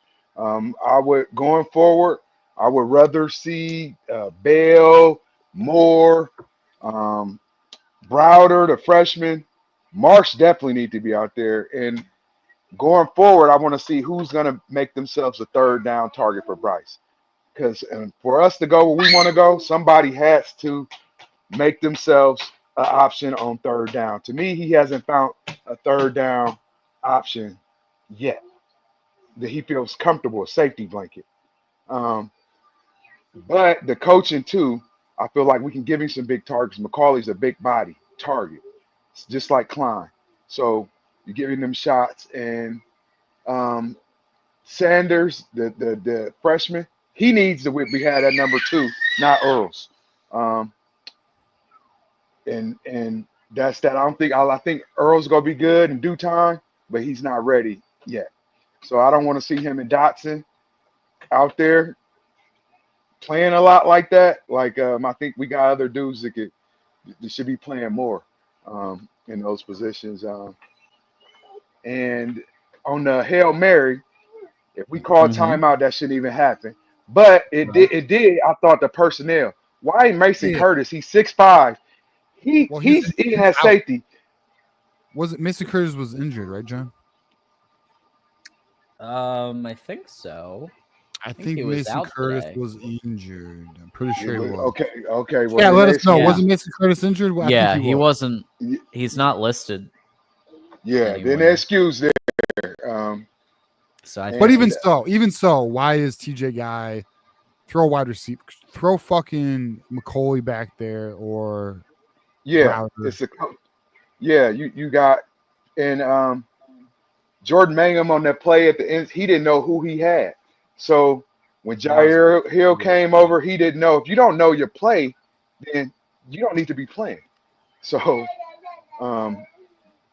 especially in the red zone, you know what I mean. So I thought they did a great job defensively wise, but two, we got to learn too as a team. When you got it on the ropes, this team has to learn to the knockout shots. This game shouldn't have been close at all. You know, we had them on the ropes. We had to learn to knock them out, and going forward, because you can't let teams. It's gonna be teams better than Nebraska. If you let them stay in like this, it'll be a loss. So once we get their foot on their neck, we have to step on it. There's no mercy, you know. So we have to be Cobra Kai once we get up. Yeah, no mercy. I mean, no Miyagi-Do. Today it was a lot of Miyagi-Do out there, you know. So two, I mean, and just on the penalty too. With Hillman, I think that was like we have to be more disciplined in those situations. Like I get it because they talking stuff on the sideline, but still you got to know situational football. We are trying to get off the field, so I think on the hardball teams those things don't happen. Those teams were a lot cleaner, so we got to clean up those things disciplinary wise. So that's that. Yeah. I think. I like to see Jordan Marshall that he didn't get into that Donovan Edwards slump. Like, you know, it was like I'm gonna keep working and take my opportunities. So that was something good to see. And I think going forward, that's gonna serve us big time. I like the 2 tight end sets that we was running. Marshall, Klein, I love those. So like to see more of that. The 2 tight ends and Evan Leak. I saw enough of Evan Leak too. Yeah. When on the wide 9, all you got to do is line the defense up wide 9. He go pee down his leg. I hate to say it. He go jump off sides. You line your defense, put him in a wide 9 technique. He's through. and that's just facts. So, and if I'm a coach and I'm coaching against us, I know coaches see that. I'm gonna put my Yeah. wide 9, and it's a wrap. So, um, other than that, guard, center guard, they played a hell of a game. Um, They so did. that was great to see. But yeah, Samaj, Samaj and Goodwin, I just saw enough. I think they Really? get So you're out on Samaj Morgan? A lot of people are. You're out on Samaj my Morgan? son, that one pass he threw to him, when Bryce threw to him, my little son could have caught that ball. He 2 years old. Um, that's one of the most basic. And then on the other one, when he was opening the flat again, Bryce didn't throw it to him because of a trust issue. You know what I'm saying? I'm not going to throw you the ball if I don't trust you to make the play. So it's about trust, and I think it's this, but they have good teaching from this film to clean up a lot of things. Because like Ben Baller, I think he said on the end, all Bryce got to do is follow the pylon, and that's a touchdown. So when they was in the red zone, if he just follows the pylon, and that's coaching thing, he should have been told to run to the pylon because he had scores out there in front of him. It was hell of a block. He just cut back in. Um, Yeah. and other things, just the timeouts. I'm not sure that Coach Moore's gonna get the timeouts right too when he comes That's back. And funny do you that. said that. There's people who I have read that people think even if Shomore was head coach, he would have made the same mistake. So I don't know. So, To be determined. I think he would. and then if we say we gonna let Bryce loose, then this quit giving us fluff. And if we got the ball, let him go 2-minute drill before the half. So quit telling us you gonna let him go, but then he's a freshman, we just go in the locker room. I don't want to hear that. Like if we gonna let him go and be balls to the wall, let's go balls to the wall. Don't tell the fan base we gonna let him loose and then hey, we cool going up in the locker room. He's a freshman, 17. No, let him go. He runs 2-minute drill, excellent. To me, that's when he at his best. He has shown the ability to run a 2-minute drill. I mean, I would have liked to have seen a timeout and at least take a shot on our end. Poggi played it safe. It is what it is. All right, final question here, Coach Moore. Marvel or DC? I'm gonna go DC. All right, man. All right. The old school wants that DC love. All right, brother. Well, appreciate you, Coach Moore. Thanks for calling in, man. Thanks, All right. Coach Moore. Yeah. All right, Coach Moore. Thank y'all. Go Blue. Yeah, so it's funny. It seems you know what it is. I feel like it's pre-movies are DC and post and movie era are Marvels. I think that's kind of where everything's at right now. Yeah. It's If Marvel, you're looking though, by at the the way. movies, Marvel, if you're looking at by the the way. movies, it's got to be Marvel. All you DC lovers, it's Marvel. Sorry. But what's James the poll Gunn at, by is the way? changing it. What's the poll? I need to pull it back up. I don't know. But we were at about 69. Good That's number. what we were Some would say a strong number. 69 is a strong number. Yeah. Down to 67 now. Still Marvel. Bro, are you aware of this 67 shit, by the way? What? Are you aware of this little funny little inside joke shit? What? Don't worry. If you're not, don't worry about it. But I promise you eventually it'll come across your radar.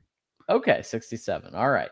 67. All right. Next up on 67's our this new little 5-minute thing going on. Yeah. Go on. Next up on our 5-minute calls, we've got Sonny. Sonny, go blue. Yo, what's up, fellas? What up, Sonny? I thought y'all forgot about me. I was about to sleep over here. We here. No, you're here. Hey, so check this out. First of all, I want to say my apologies to Coach Moore because the play calling in the Oklahoma game, it's the receivers. It's not them protecting Bryce. It's the receivers, man. We gotta get we got 2 weeks to get this straight. Mm-hmm.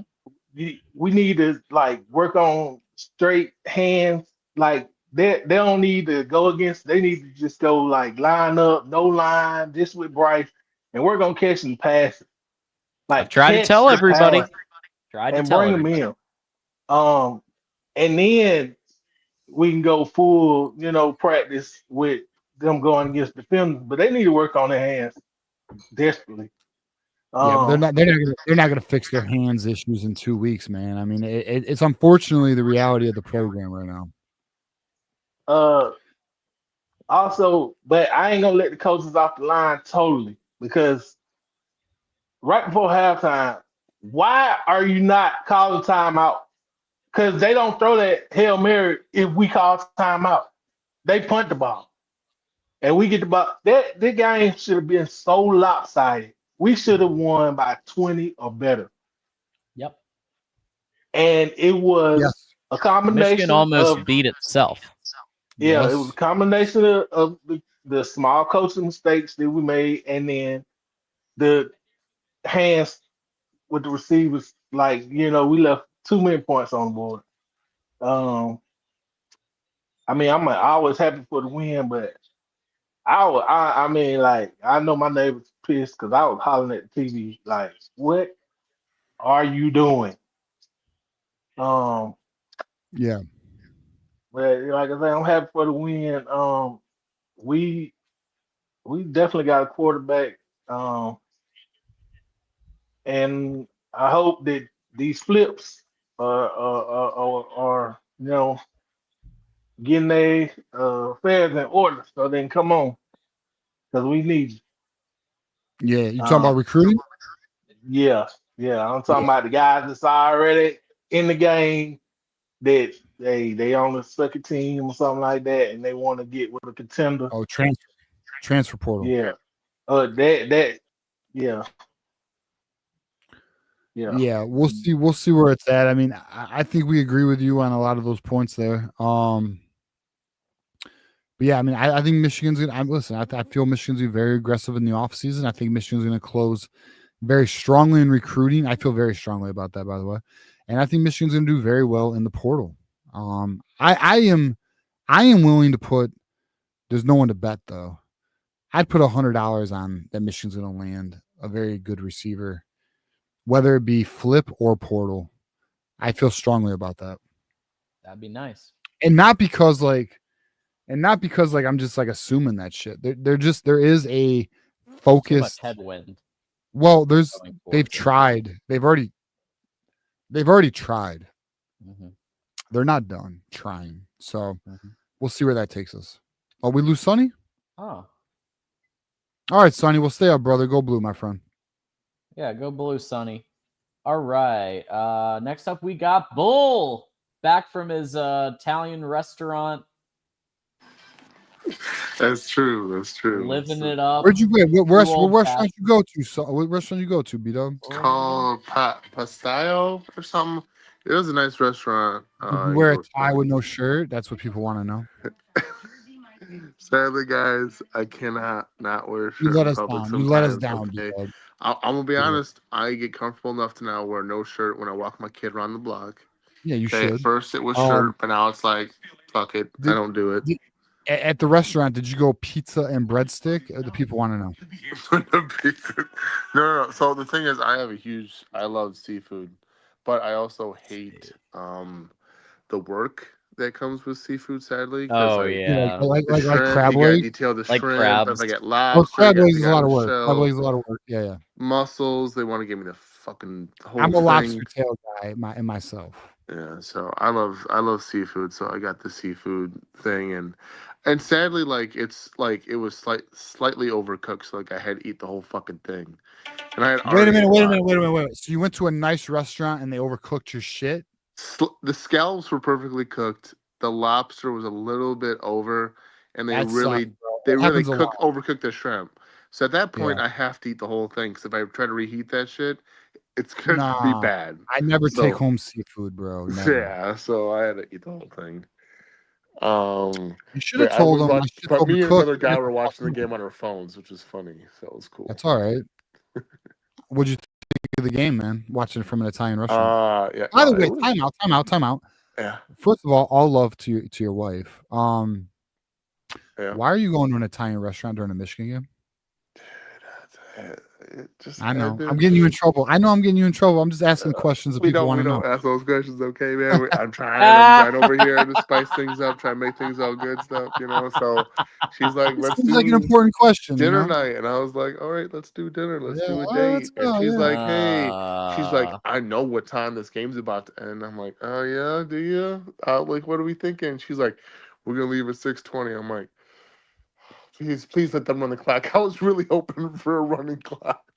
I was hoping for NFL clock because I want the game to be over.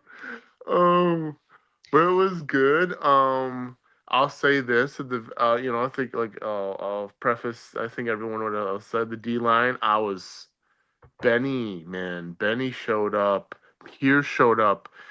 In places where it looked like, dude, they were gonna either they were gonna run the ball really well or whatnot. Either Barham was getting them from behind, or Pierce was coming down the line, or Benny was getting. That looked really good, man. Especially against Big Ten football, that was a good sign.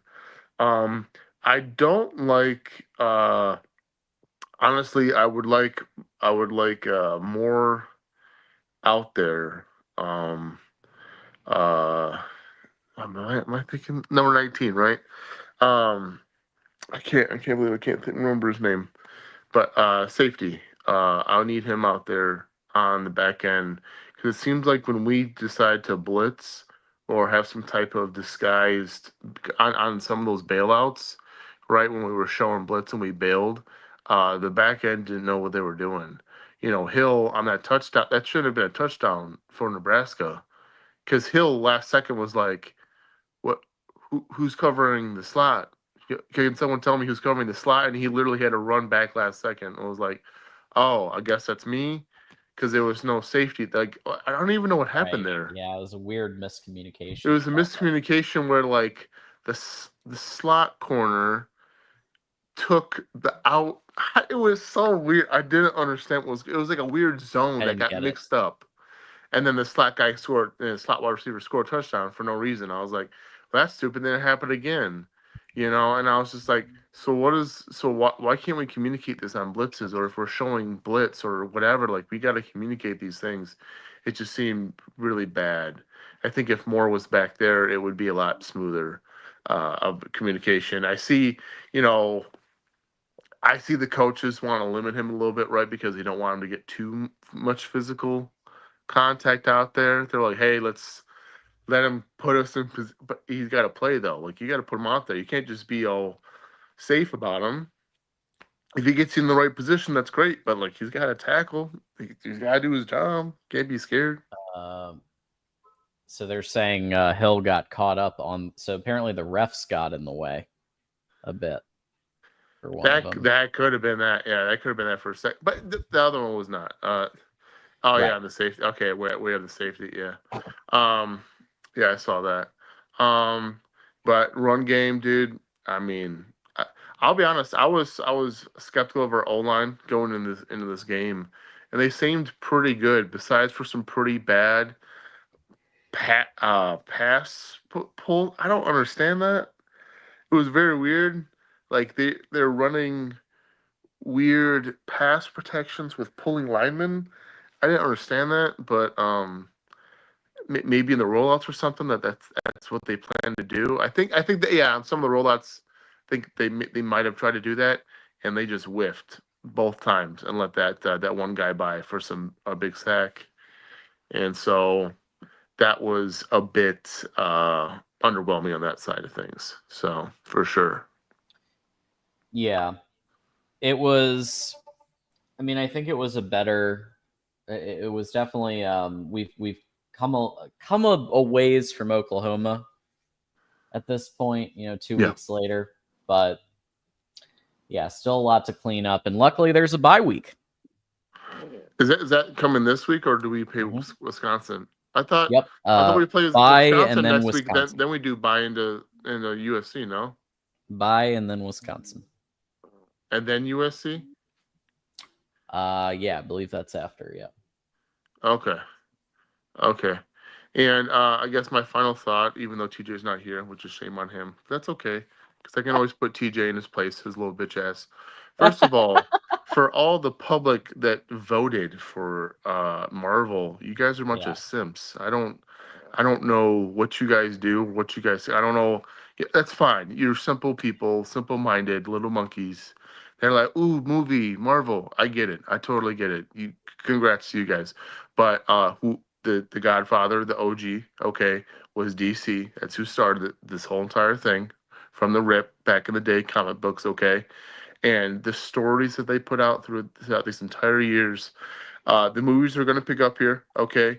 But how DC does their movies, I see it just like how Marvel put them out. Were you talking shit? No. I was not talking shit. The bird was telling me you were talking shit. No. I was just calling you a bitch. Yeah, you said because TJ's not fucking here or something, bro. About your Marvel take. That was it, man. That's not. Let's hear it. I'm ready. Hold on. Time out. Rewind. So let's go. All right. So what's wrong with my Marvel take? Let's keep it. No.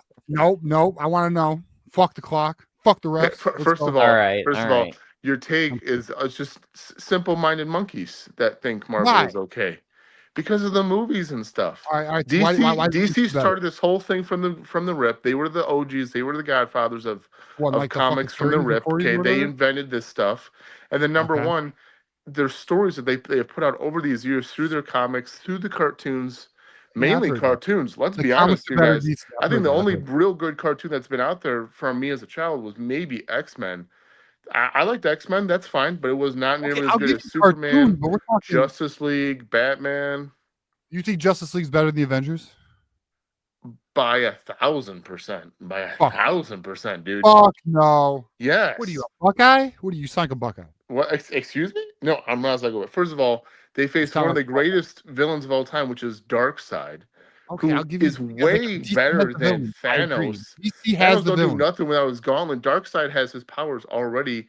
I've mentioned Darkseid a few times tonight, for the record. Yeah, Darkseid is the best villain of all, with his laser beam eyes, his anti-life equation, and everything like that. Just everything about him is amazing. And number one, okay, and first of all, I know Drufus. I love Drufus. It's a little simple take of Superman. You guys don't understand. Superman is America, and what Superman stands for, which I love, which I did cry at least a couple times, twice watching Superman. Which Superman is what everyone wants in life, and that's hope. That's what he stands for, is hope. Hope when things are dark and aren't going your way and are not. He is the symbol of hope. He's something to look up to. He is an unwavering moral, of doing the right thing no matter what. Never wavers. Okay, and for some of us, like myself, I looked up to that as a kid because I got dead issues, but whatever. So Superman helped me. So there you go.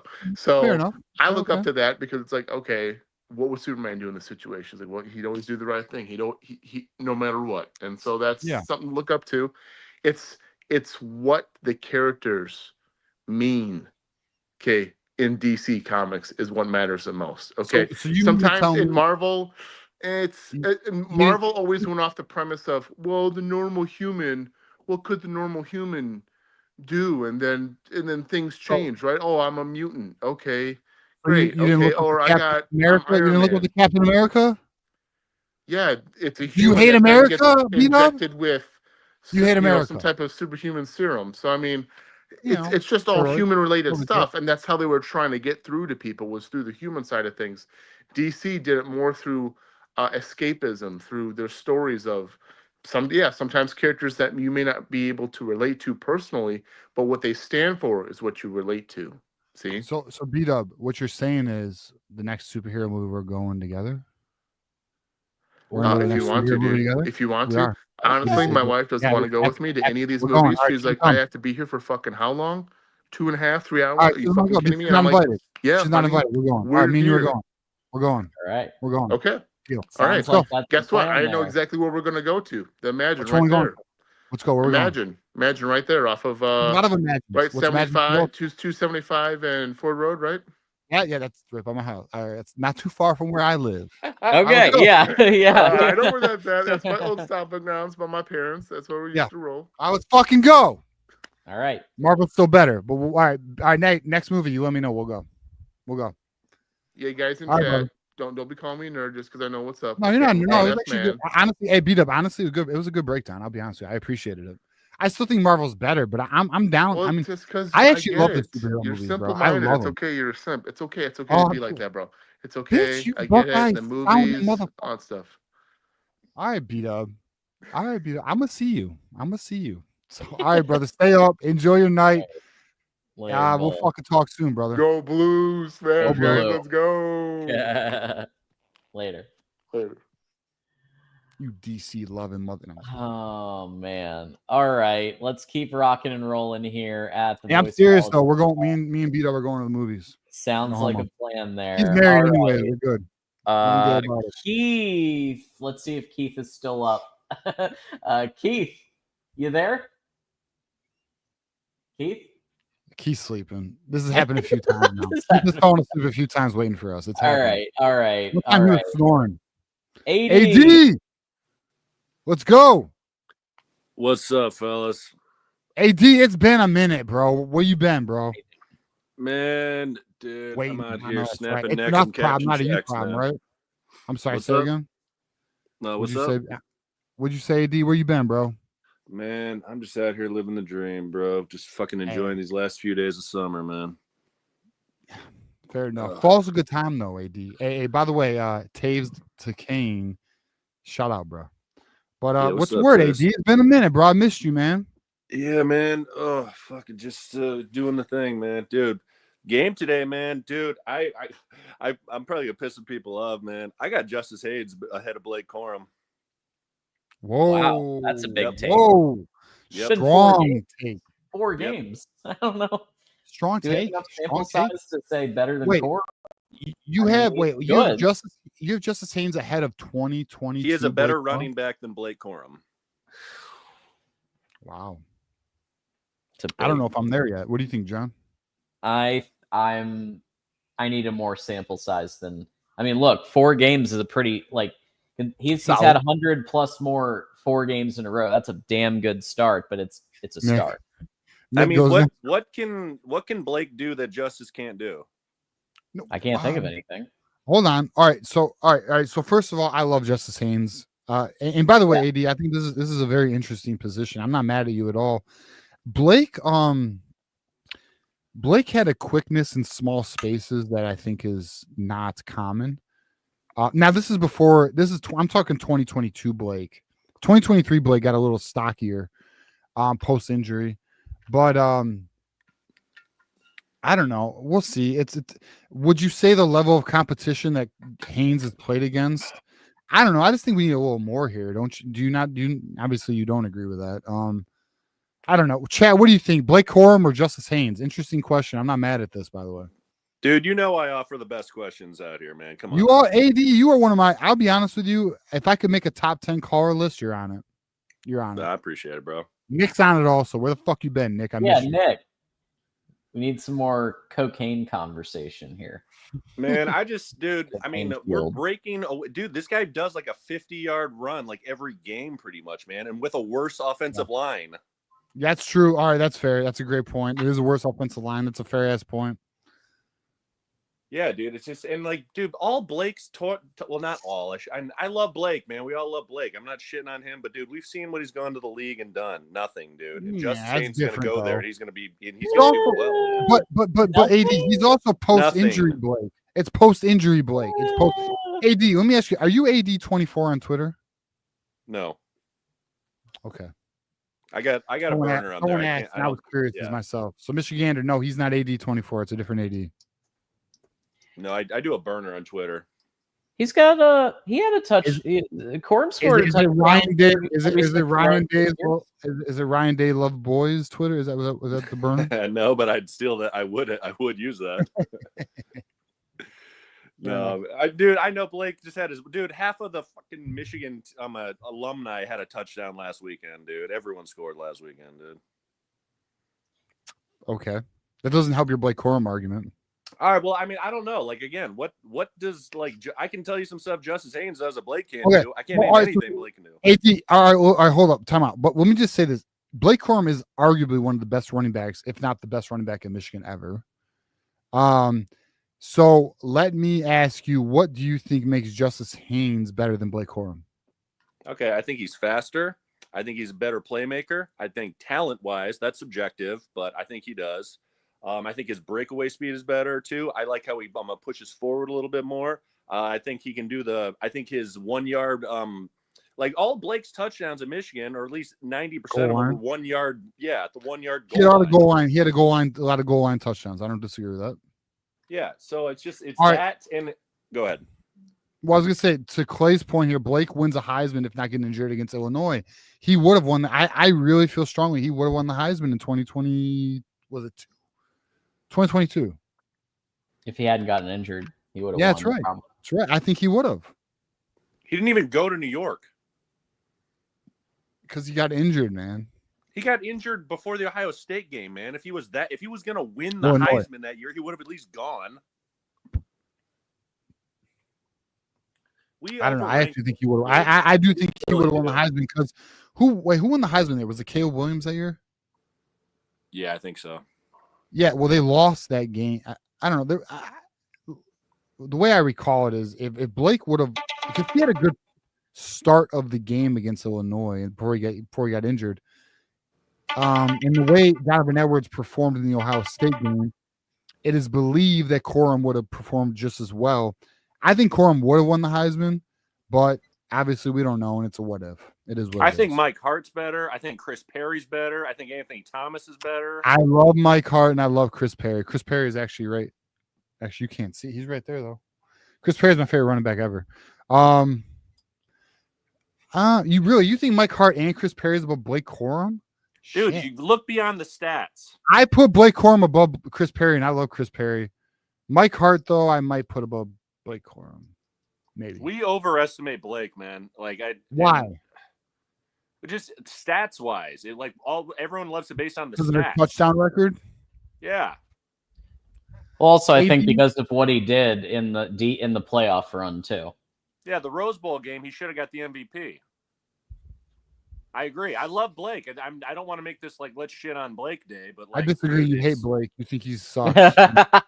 No, we get it. There's nuance to these Haynes things. Is going to be RB1. Everyone else is saying Marshall. Nailed that. All right, let's just call it like it is, AD. I'm going to give you some support here. Justice Haynes looking pretty fucking special right now. We're talking Doak Walker, potential Heisman candidacy with a lesser offensive line. You're not wrong there.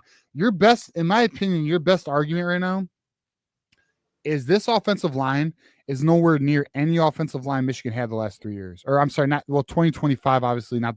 Or I'm sorry, 2024, obviously not to the standard of 23, 22, or 21. But yeah, I think there's some arguments. I mean, listen, Haynes looks good. Let's just call it like we see it. And he looks fucking really good. What do you need to see to say that Haynes is better? More games. Just more what's games. More sample size. So where we at? We're at 4. Give me 8. Give me 8 games. Give me 8. I'd say a season. John says a season. Give me enough sample size to stats. You want stats? Or what? Does he have to go to New York? Or what? What do you need to see? Yes, he absolutely has. Yes, he would have to win. For him to be, in my opinion, for him to be considered better than Blake Corum, and I am looking at the 2022 season, for him to be better than that, he needs to go. He needs to win the fucking Doak Walker and go to New York, bro. Blake didn't do that. But he was on the verge of it. Okay, well, he got injured. We don't know that. We're assuming that. We don't know that. He would have won the Heisman if he didn't. I feel he would have won it if he didn't get injured. I do believe that. I'm of that position. Oh, dude, I'll tell you, Marshall, man. I think Marshall's closer to Blake than. All right, let me tell you this. Let me tell you this. Wait, you think Marshall's closer to Blake? Yeah. Hey, if Haynes is a 10 and Corum's fucking 8.5, I got Marshall at an 8.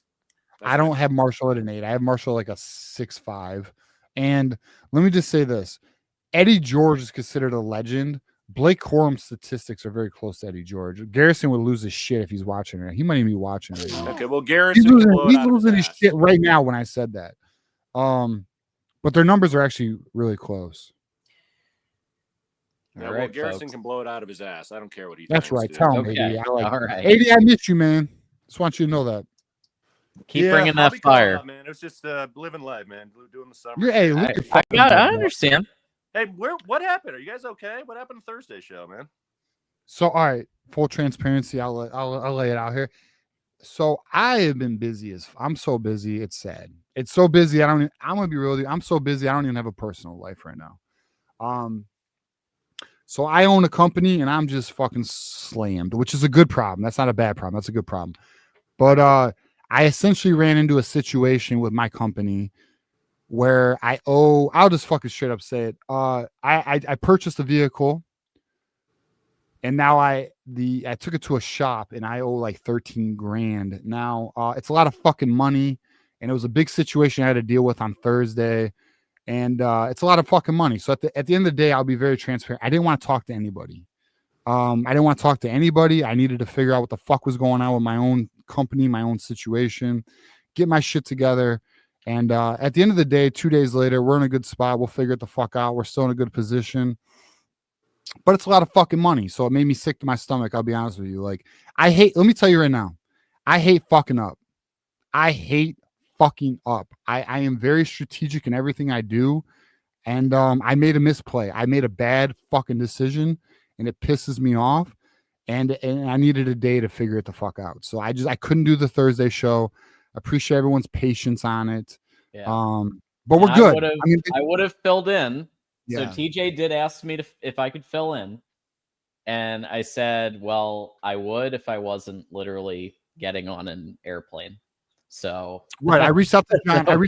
I was like, John, could you, if you're down to do Thursday show, here's what we're gonna do. And I know Johnny Olden's watching. I'm gonna get Johnny Olden access to our StreamYard in case anything ever comes up ever again. He can run it if he wants. He has full green light. I have full trust in Johnny Olden.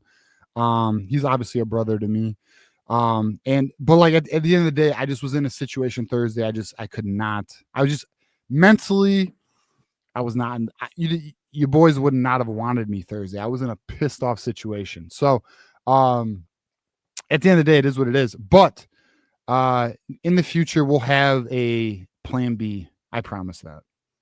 So no issues. AD, thanks for asking. I meant to address it to the community, but it is what it is. It's cool, man. You don't know it's an explanation or anything. It's all good. I'm just glad. No, I do. Well, I got nothing to fucking hide, dog. Like I really like. I'll be real, bro. I'm transparent as shit.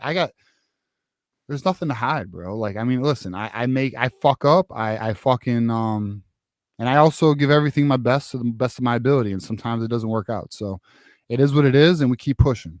You know. Yes, sir, man. One day at a time, man. It's all gonna work out, man. Just it's in God's It will. hands, man. It'll be all Listen, good. the company's in a good spot. I'm not worried about it. We'll be all right. I just hate fucking up, but we're good. All right, AD. Appreciate. Hey, Marvel or DC, AD? Between Marvel and DC, I'm gonna go with who the fuck cares, dude. Oh my god, can we get off the topic? I care. I care. I fucking care. All right, Yeah. AD's vote is Marvel. All right, AD, appreciate your vote today. Thanks, AD. All right, brother. Later.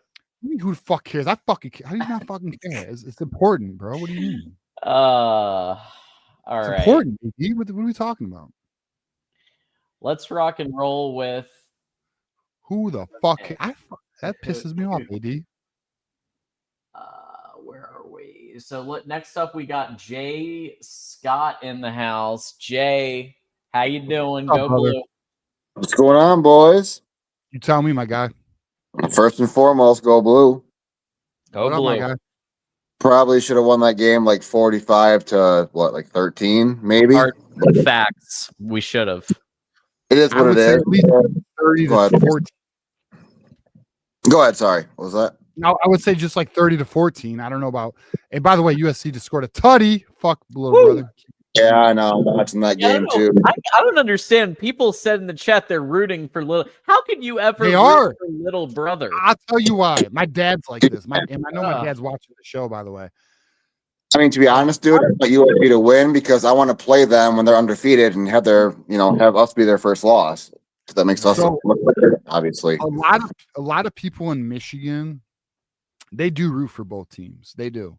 And if Michigan, if they're not playing Michigan, they want Michigan State to win. That's just the reality of the situation. My dad, sometimes I question if he likes Michigan State more than Michigan. And we go at it. But end of the day, USC's up 17-7. And they are. And Little actually, Blue. so my girlfriend, she was a State fan before I converted her. Good man. That's awesome. But then she ended up going to MSU for a landscaping degree, so that's pretty cool too. That is pretty cool. But anyway, I respect that. Should have won by more. First and foremost, I do want to give a shout out to Minnie because she was not lying about their special teams. That kicker is pretty impressive. Their punter. Punters, yeah. Punters, yeah. They bailed them out a couple times there. Jay, you know what's funny? I was watching that and I was like, why don't we have him? Dude, I know, right? I mean, next year, hopefully we can maybe try to give him some extra cash and maybe get him on our side because holy crap, man, he's impressive. Yeah. Secondly, I wanted to say before I talk football, dude, Taylor Lewan's shirt today. Did you guys see that on Facebook at all or Busting with the Boys, Taylor Lewan? That shirt was for killer, dude. Let me look. What did it say? Yeah. So on the front, it had Michigan with like a maze, like number 1 with the I. It said National Champs 97. And on the back, it said Nebraska with the middle finger up red. It said National Chumps. So I thought that was pretty freaking hilarious. You see it? No, I'm looking for it right now. I can't find it though. I like it though. I like how you're describing it though. Yeah, just do busting with the boys. Nebraska fans really believe they were the best team in '97. I don't believe that. I don't believe it either. But anyway, so I did make a comment earlier about the whole like run Jordan Marshall more, and my point to that was more of like Justice Haynes for sure is like our better running back, like overall, just great. But to me, it's more like this, like if you're getting 5-6 yards on first down, so it's 2nd and 4, 2nd and 3. Dude, Mad Max, I formation, Jordan Marshall behind it. Let's get the damn first down. Just bully ball it. You know what I mean? Like that's kind of my point with Jordan Marshall. Like he's talented. He's like a Haskins, Mullings. Like he's our bully guy. Like, he's going to get you that extra yard on those short situations. Like I get that we're trying to confuse the defense and go wide or drop back and pass and be more like unpredictable. But dude, when it's like 2nd and 4, just get the damn first down at that point. That's kind of my point. You know what I mean? Yeah. Wait, AD, hold on. Oh, you're right. Taves. AD did propose. Oh, I should have asked him what's his thoughts on that. You're right. AD proposed the Sharon. How did you remember that? For those who don't know, by the way, let's fill everybody in. I would say like what, July? John, do you remember that debate, don't you? I do. Like, would Sharon get? Do you want to extend Sharon or not? Yeah. So AD proposed the question. Like it might have been June, to be honest with you. And the question was, Michigan should extend Sharon more. And like me and Johnny Olden, shout out to Johnny Olden who's in the chat watching the show. Miss you, brother.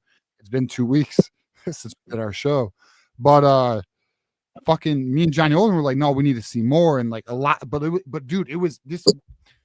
So AD proposed this question, and it was a heated debate. I'm talking heated, the most heated debate we ever had on the call-in show. And this show went 3+ hours.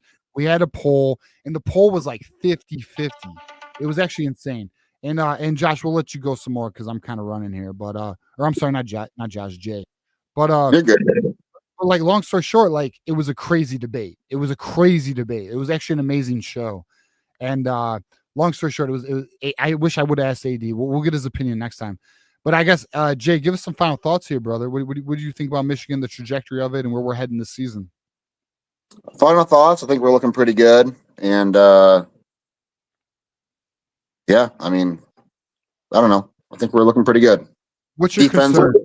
Defense was really good today. My concern, I don't know. I think we're just trying to. I think we're bubble wrapping too much and not being as open as we should be. Like, I mean, Bryce, man, like he could have cut loose more today. Like, I just want to see him just play ball. You know what I mean? Instead of maybe just being more conservative. Our receivers are concerned for sure. Because Bryce, dude, I mean, honestly, that first scoring drive that we had, man, we scored 17 points on that drive. You know what sucks? You know what sucks? Scored 2 touchdowns and a field goal on that drive, and it was infuriating watching the receivers. Well, yeah.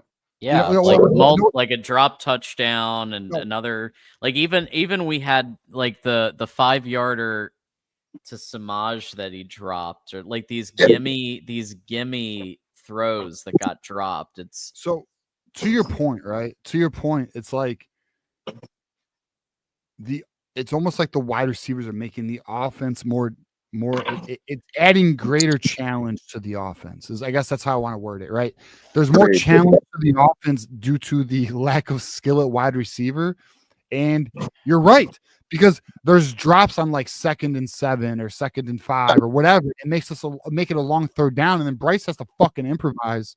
Yeah. So this is something we're gonna need to monitor the rest of the year. That's kind of my point, to where it's like, dude, if it's like 2nd down and 4, I mean, especially today, like, just run the damn ball. Put Mad Max. I'm an old school guy. Mad Max at fullback. I mean, give it to him. He'll get 3-4 yards, or give it to Jordan Marshall behind him. Just get the first down, and then you can maybe try to, do something different. I formation, Bredesen at the fullback position, and go. So exactly. Let me make this announcement right now, even though we know this. The spring game means absolutely nothing, because where's Jalen Hoffman been? Right. Oh yeah, I know. Yeah, exactly. Yeah, I watched him. I was there for that game too, man. I seen him make some incredible plays, and we just don't have any fullback play. Like, we're just trying to keep Bryce like protected in the pocket. But dude, I don't know. I just think there's a lot more that we could do, but just be smarter with it. Like, if you want to be cute on 1st down, then cool. But I mean, I don't know, man. These like 3rd and 3s and 2nd and 4s, just get the damn 1st down. Then okay, try to do something different there, and from there, just I don't know. Yeah. A few times tonight, we got ourselves in like 2nd and 3 or 4. We tried to be too cute, and guess what happened? We lost 10 yards a few times. Had to punt. Just get the damn 1st down and restart. You know what I mean? That's kind of my thought process. I'm an old school guy. Just power football. That's why I love Michigan. I was a running back in the day, so just power the hell out of it. Get your 1st downs and just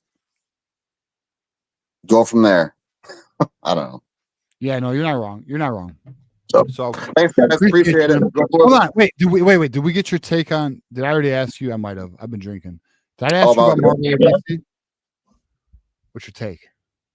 So, in a fight, DC would win because Superman beats everybody, but Marvel has better characters. Fuck that. What about Vision? What about Doctor Strange? What do you mean? They put him in a different fucking universe. What do you mean?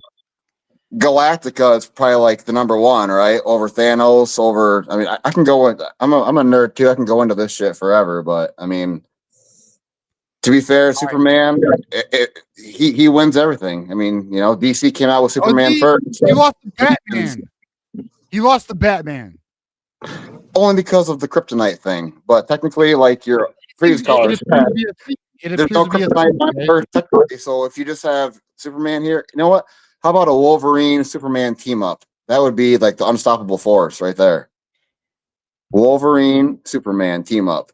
That'd be pretty fierce. I mean, when Wolverine and Deadpool teamed up, that was pretty good. So. Deadpool too. He's pretty unbeatable too. But I don't know, man. I think Wolverine kicks Deadpool's ass every day. Sorry.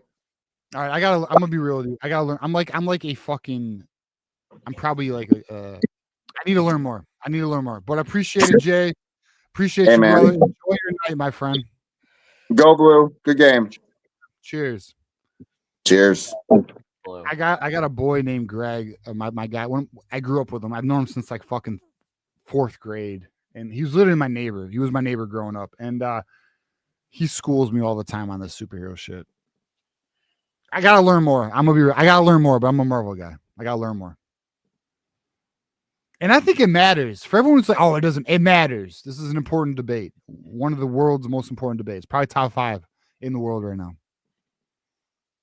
Outside of human hunger. Human Hunger is number like 3. Well, Marvel DC's 5.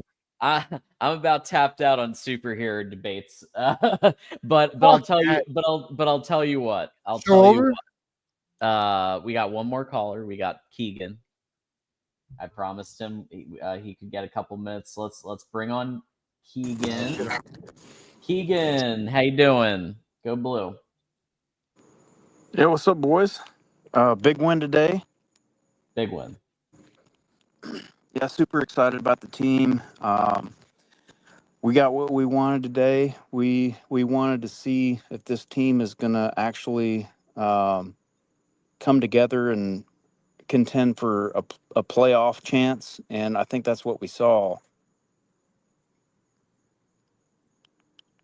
Yeah, this was a do or die. Either this team is going to go forward in playoff dreams, or this team is going to be another 7 or 8 win team, just like last year.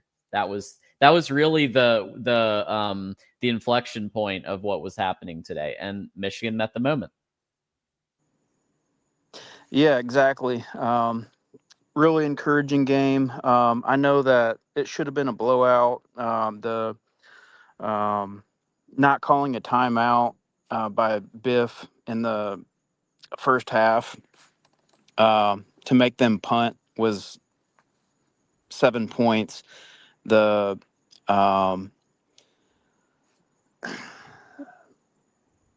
penalty on what's his name? Man, it's getting late. Yeah, Brendan Hillman taunting the crowd gives him a free 3 points when we could have bullshit penalty, bro. From what I've seen, it's bullshit. I talked to me, Keegan. Why did he deserve a penalty? Because he did this. Because of that. It is because he didn't even of that. hit thrust. He didn't even hit thrust. Well, they were doing it the whole game, and all right, I gotta watch it again. I'm sorry. And Hillman runs to the sideline and does it to the crowd. It does appear he does that. I don't disagree, but who gives a fuck? I mean, I don't know. Is it really that serious? Does it deserve a first down? I don't know. I got to rewatch it, Keegan. I'll be honest. I guess my opinion does not count right now. I mean, at the end of the day, I didn't disagree with the penalty, and I would have benched Hillman. But like, did you? All right, Keegan. Let me ask you an honest opinion. Did you, when you saw it, did you feel like it was egregious? I did. Yeah. Okay. All right. I got to rewatch it. I'll just hold my opinion until I watch it again. I mean, that aside, we had those 2 things, but like the offensive line did pretty well in the run blocking. We had consistency in the run game, which we wanted to see. With Bryce being able to, like them taking the handcuffs off, it opened up the run game, and so I'm really excited about that. Yeah, there were some drops by the receivers, and I would like to see some other people getting some playing time. But defense did really good. Barham at edge is the answer. Sullivan looks like an emerging star. Emerging. Yeah. Agree. I think Rolder is the correct play at the moment. I think Sanders too. I think Sanders looks like a future star as well. Potentially. I mean, you got Sullivan's made more plays. I'll give you that. Sullivan's made more plays, but we knew that. I mean, we knew that. We were very aware of Sullivan coming. Well, Rolder, I don't like the hate that Rolder gets because Rolder is just like solid. So I know that people want more, and they see Sullivan. Yes, they do. They think he's slow. They think he's slow. He had a good sack today, though. Yeah, but Rolder's a good tackler, and we're kind of lacking that. Agree. So I think he looked better today. Okay. So you don't think that Rolder has looked good in the past, John? John. He's kind of been in the background for me. I actually prefer Cole Sullivan over Rolder. Well, I agree with All right, let me ask you this, Keegan. Do you prefer Cole Sullivan or Rolder? I think Sullivan, if he takes the position towards the end of the year, that's good, and I expect that. But like Rolder is solid. He's solid, but Sullivan's better. Sullivan is better. Sullivan's a playmaker, and he's playmaking in coverage. So, but Roller is like a rock, and he's solid in tackling, and we don't really have that. And I love that we consistently moved Barham up to edge. That's man, that's just a big difference. And I feel bad for TJ Guy, but no, I don't. That's life. This is his last year, right? Keegan's yes, it is. Keegan's a good guy. You can tell he's a good guy. Keegan, the reality is, it's life. The best will, the best are going to play. I mean, it's just what it is, man. I mean, Barham's obviously better than Guy. It's just what it is. Yeah. Well, I mean, you can't feel bad. I mean, look how many kids don't even get a scholarship. I mean, it's just what it is. As you progress through the levels of talent, I mean, only so many will thrive, and it appears Guy's going to get a backup role going forward. Yeah, I think an overall grade for Biff Poggi minus the huge miss of a timeout in the first half. I mean, he's at an 8 out of 10 because he did what was asked of him. So it'll be interesting to see what happens when Sharon comes back. I think they're going to continue with the trajectory that they're at, with letting Bryce play unhandcuffed. And I mean, we saw it, like the running game opened up. There's all of a sudden consistency, and nobody wants to run Bryce, but all of a sudden there's consistency in the run game. So, and as far as the receivers go, for one, on short passes, Bryce has to take a little bit of the bullet off. I don't disagree with that. I think he does. He has a little too much zip sometimes. But this is what we wanted. This is what we asked for. We wanted to make the playoffs. We wanted to make a good run at the playoffs, and Bryce is the answer. And now we're starting to see, like, all right, Bryce is a freshman. So, I mean, all things considered, Bryce is a freshman. We're winning games. We're 3-1. It looks like we have a winnable schedule. Washington's going to be tough. USC is going to be tough. I think Maryland's going to be tough. Ohio State's going to be tough, but we're right there in it. And I'm really encouraged. I think we have a good chance. And I hate, was that a zero blitz or a zero breakdown in the first half? Another one, 3rd and long by Wink. I'd have to look. I don't know. I'd have to look specifically. It looked like a busted zero on the 3rd and there long. was a lot of coverage issues with this defense tonight. I mean, that's one thing for sure. I don't know what time was this play? What play was this? Or what time at point? What point in the game was this, Keegan? It was in the first half, 3rd and long, I think, on the Michigan 40, and I believe it was a zero coverage by Wink, and the cornerback had to cover the post route, and there's basically 2 people going to be open, and I think the cornerback just chose the post route, reading the quarterback's eyes, because it was just one of the 2 are going to be open. So that was disappointing to see, but we know Wink's going to get it together. He did the same thing last year. So, yeah, that's what I was saying earlier in the show. I think that the a lot of the issues they can work on over these couple of weeks, and we're headed to a bye. We got Sharon back, headed to a bye. I think they are going to shore up some of these things. I happen to agree that I think if you're throwing a 2-yarder, you don't need to give it every ounce of mustard you have. Whereas obviously for the deeper shots, that's more important, right? So I think that Bryce is going to be elite, like absolutely elite. But what he's going to need to do is just work on his velocity for those shorter throws, and then the longer throws go nuts, right? Like those deeper shots go nuts. He has a cannon, but just a little more finesse, like on the he's going to get there. I actually I mean, he looked phenomenal last week. This week, I think that Rule's game plan on the defense to take away some of the deeper, like I do think that was a factor in addition to the drops. Like I think they were trying to take away some of those deeper shots. Yeah. I would like to see them working in some other receivers, Joe Taylor and who's the receiver transfer that's so quick. Can't remember his name. McCauley? Anthony Simpson. Anthony Simpson. Yeah. Simpson's the other one. Yeah. I'd like to see him getting some action. I'd like to see Peyton O'Leary getting some action. Like, Yeah. two drop balls. Kendrick Bell. I'd like to see more. I don't need Peyton O'Leary, but I definitely want to see Anthony Simpson play. I agree with that. Yeah. Kendrick Bell saved us from potential onside kick recovery. That was a pretty good kick too. It was. Yeah, They almost got that. great kick. Yeah, it was a great kick. It was executed well. We just Kendrick Bell played it well. Yeah. But all right, overall, Keegan, final thoughts here, and let me get your DC Marvel debate, even though John doesn't want it. no, I don't hardly watch movies or TV. All right, much, Marvel, your vote is tallied. We appreciate it. Yeah. All right. Yeah, we'll just go with that then.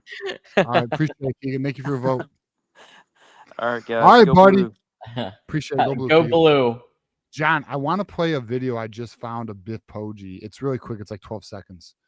All right. It's his post game. Did you see this about his post game? Let me see. Let me pull it up on the screen here. Look at this. What are you gonna do tonight to celebrate? I'm gonna eat some Haagen-Dazs coffee ice cream with my wife. That's and gross. Smoke a Cuban cigar. That's dope. And then probably go to the hospital. But I will tell you. Biff Poggi's living the best life, dog. Did you guys hear that?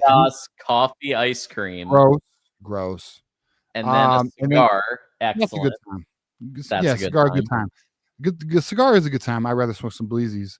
But yeah. But you know me, John. Yeah. But fuck, I love Biff Poggi, man. What a good fucking guy, man. Yeah. Him and Wink. I mean, I know we met Wink, John, as you know. We did. We did. If I swear to goodness, John, next spring game, if we could run into Biff Poggi, we're gonna have a drink with him. I promise you, we will. I'm gonna be like, Biff, I'm buying whatever the fuck you want, bro. You want to get a bottle? I'll buy it. Let's get it. There it is. Yeah, let's go. There it is. The legendary shot at the Chop House. Yeah, we're going again next year. You guys want to follow us there? We're gonna have our own reservations, but if you guys want to get some reservations, hey, next year, John. I don't. John, do you smoke cigars? I do. All right, next year we're going to Johnny Olden. I know you're watching us. We're gonna go do we'll smoke some cigars next year. We'll all meet up. Because you know that underneath you've got La Dolce Vita, which right. has the cigars, dessert, That's right. cognac. Right. We're doing it. We're doing it. Next year we're doing it. Hey, make your plans. Spring game. We're doing it big, boys. Let's get it. All right, folks. That Johnny does Olden it. with us. Johnny Olden's in. And folks, we went 5 hours tonight. Michigan post game, Win Agency. Thank you, Win Agency. Thank you, FanDuel, and everybody who super chatted, who donated, who hit the like button, who watched the show in any way, who listened in. Like, y'all are great, and we love doing these. Yeah, we do. And I'm going to speak for John here, but I know he feels the same way I do. I mean, it's just wonderful to be a part of this show with you guys, to enjoy the ups and downs of this team. Again, John went there, I didn't, but I love this team as much. I mean, I don't want to say as much as John. I know you do. But yeah, I mean, I do. I fucking love this team. So it's just good, and we appreciate it. We appreciate everyone who's a part of this. So until Tuesday next show, check out me, John, Michelle's going to join us. Looking forward to that. Honestly, really looking forward to that, man. And then we got the Thursday show, me and Johnny Olden. I'm going to make sure we do that show Thursday. And then obviously post game. Oh, no post game. Shit. Bye week. Enjoy your Saturdays, boys. Enjoy your Saturdays. And we'll see you guys the Tuesday after that. So enjoy. Absolutely. So the Mark Rogers show is on right now. You could go check it out. Let him know that John and TJ sent you, so that he can know that Wolverine Nation is coming to ride over there and represent. We're going to wrap up tonight with a note, as always, from Mark about Voice of College Football bets. And don't forget to follow us, TJ_Ronin, at John D'Adamo. Any final thoughts before we wrap?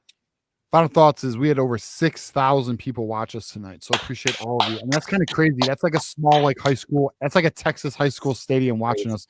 If you really think about that, that's wild. Appreciate all of you. We had over 100 super chats tonight. 100 super chats tonight. That's also like a crazy, I don't know, man. It's just appreciated. It's a blessing to do this show with you, John. I'm extremely grateful. I'm glad you asked me to join you. I'm probably like, I don't know, 9 or 10 beers, or maybe 11 deep. Gonna enjoy a nice smoke here shortly, and cannot wait for our Tuesday show, brother. It should be a good one. We'll have Michelle on to give her insights on everything because it is a bye week, so we get to do that and talk about whatever's going on with Sharon Moore back, and it should be a great week of content. Also, Monday night, for those of you who are members of Those Who Stay Will Be Champions or Connor Stallions, 8 p.m. Eastern, Monday, members only show. We go an hour, we take some calls, we hang out. It's a great time. Come join us Monday night if you're a member. And with that, I'm going to leave you with a note from Mark Rogers, Voice of College Football. Go Blue, and we'll see you real soon. Go Blue, fuck Ohio. Fuck Ohio. College football is even more exciting when you've got some action on the line, and the games are even better when you're cashing in. And the Voice of College Football is the place to be to get the greatest value. Start with my picks. 75% against the money line, 58% against the spread, and I've got a 40-plus year track record. 11-0 in the college football playoff for me last year against the money line, 8-3 against the spread. And I'm just the warm-up act. Steve Merrill of Wager Talk is our ace in the hole, show stopper. 7 years with the Voice of College Football, over 30 years in the industry. Steve gives us analysis on all the big games, but you can't miss Steve's weekly under-the-radar pick. 28-12 against the spread the last 3 years. You also get picks from some of our top analysts here at the Voice of College Football, including Corey Bratta, Matt Zemek, and Steve Dace. Check out those numbers. Become a YouTube or Patreon member for just $99 per month. Go to the main channel on YouTube, click join, and then select the betting tier. Do the same thing on Patreon. Make 2025 a winner now.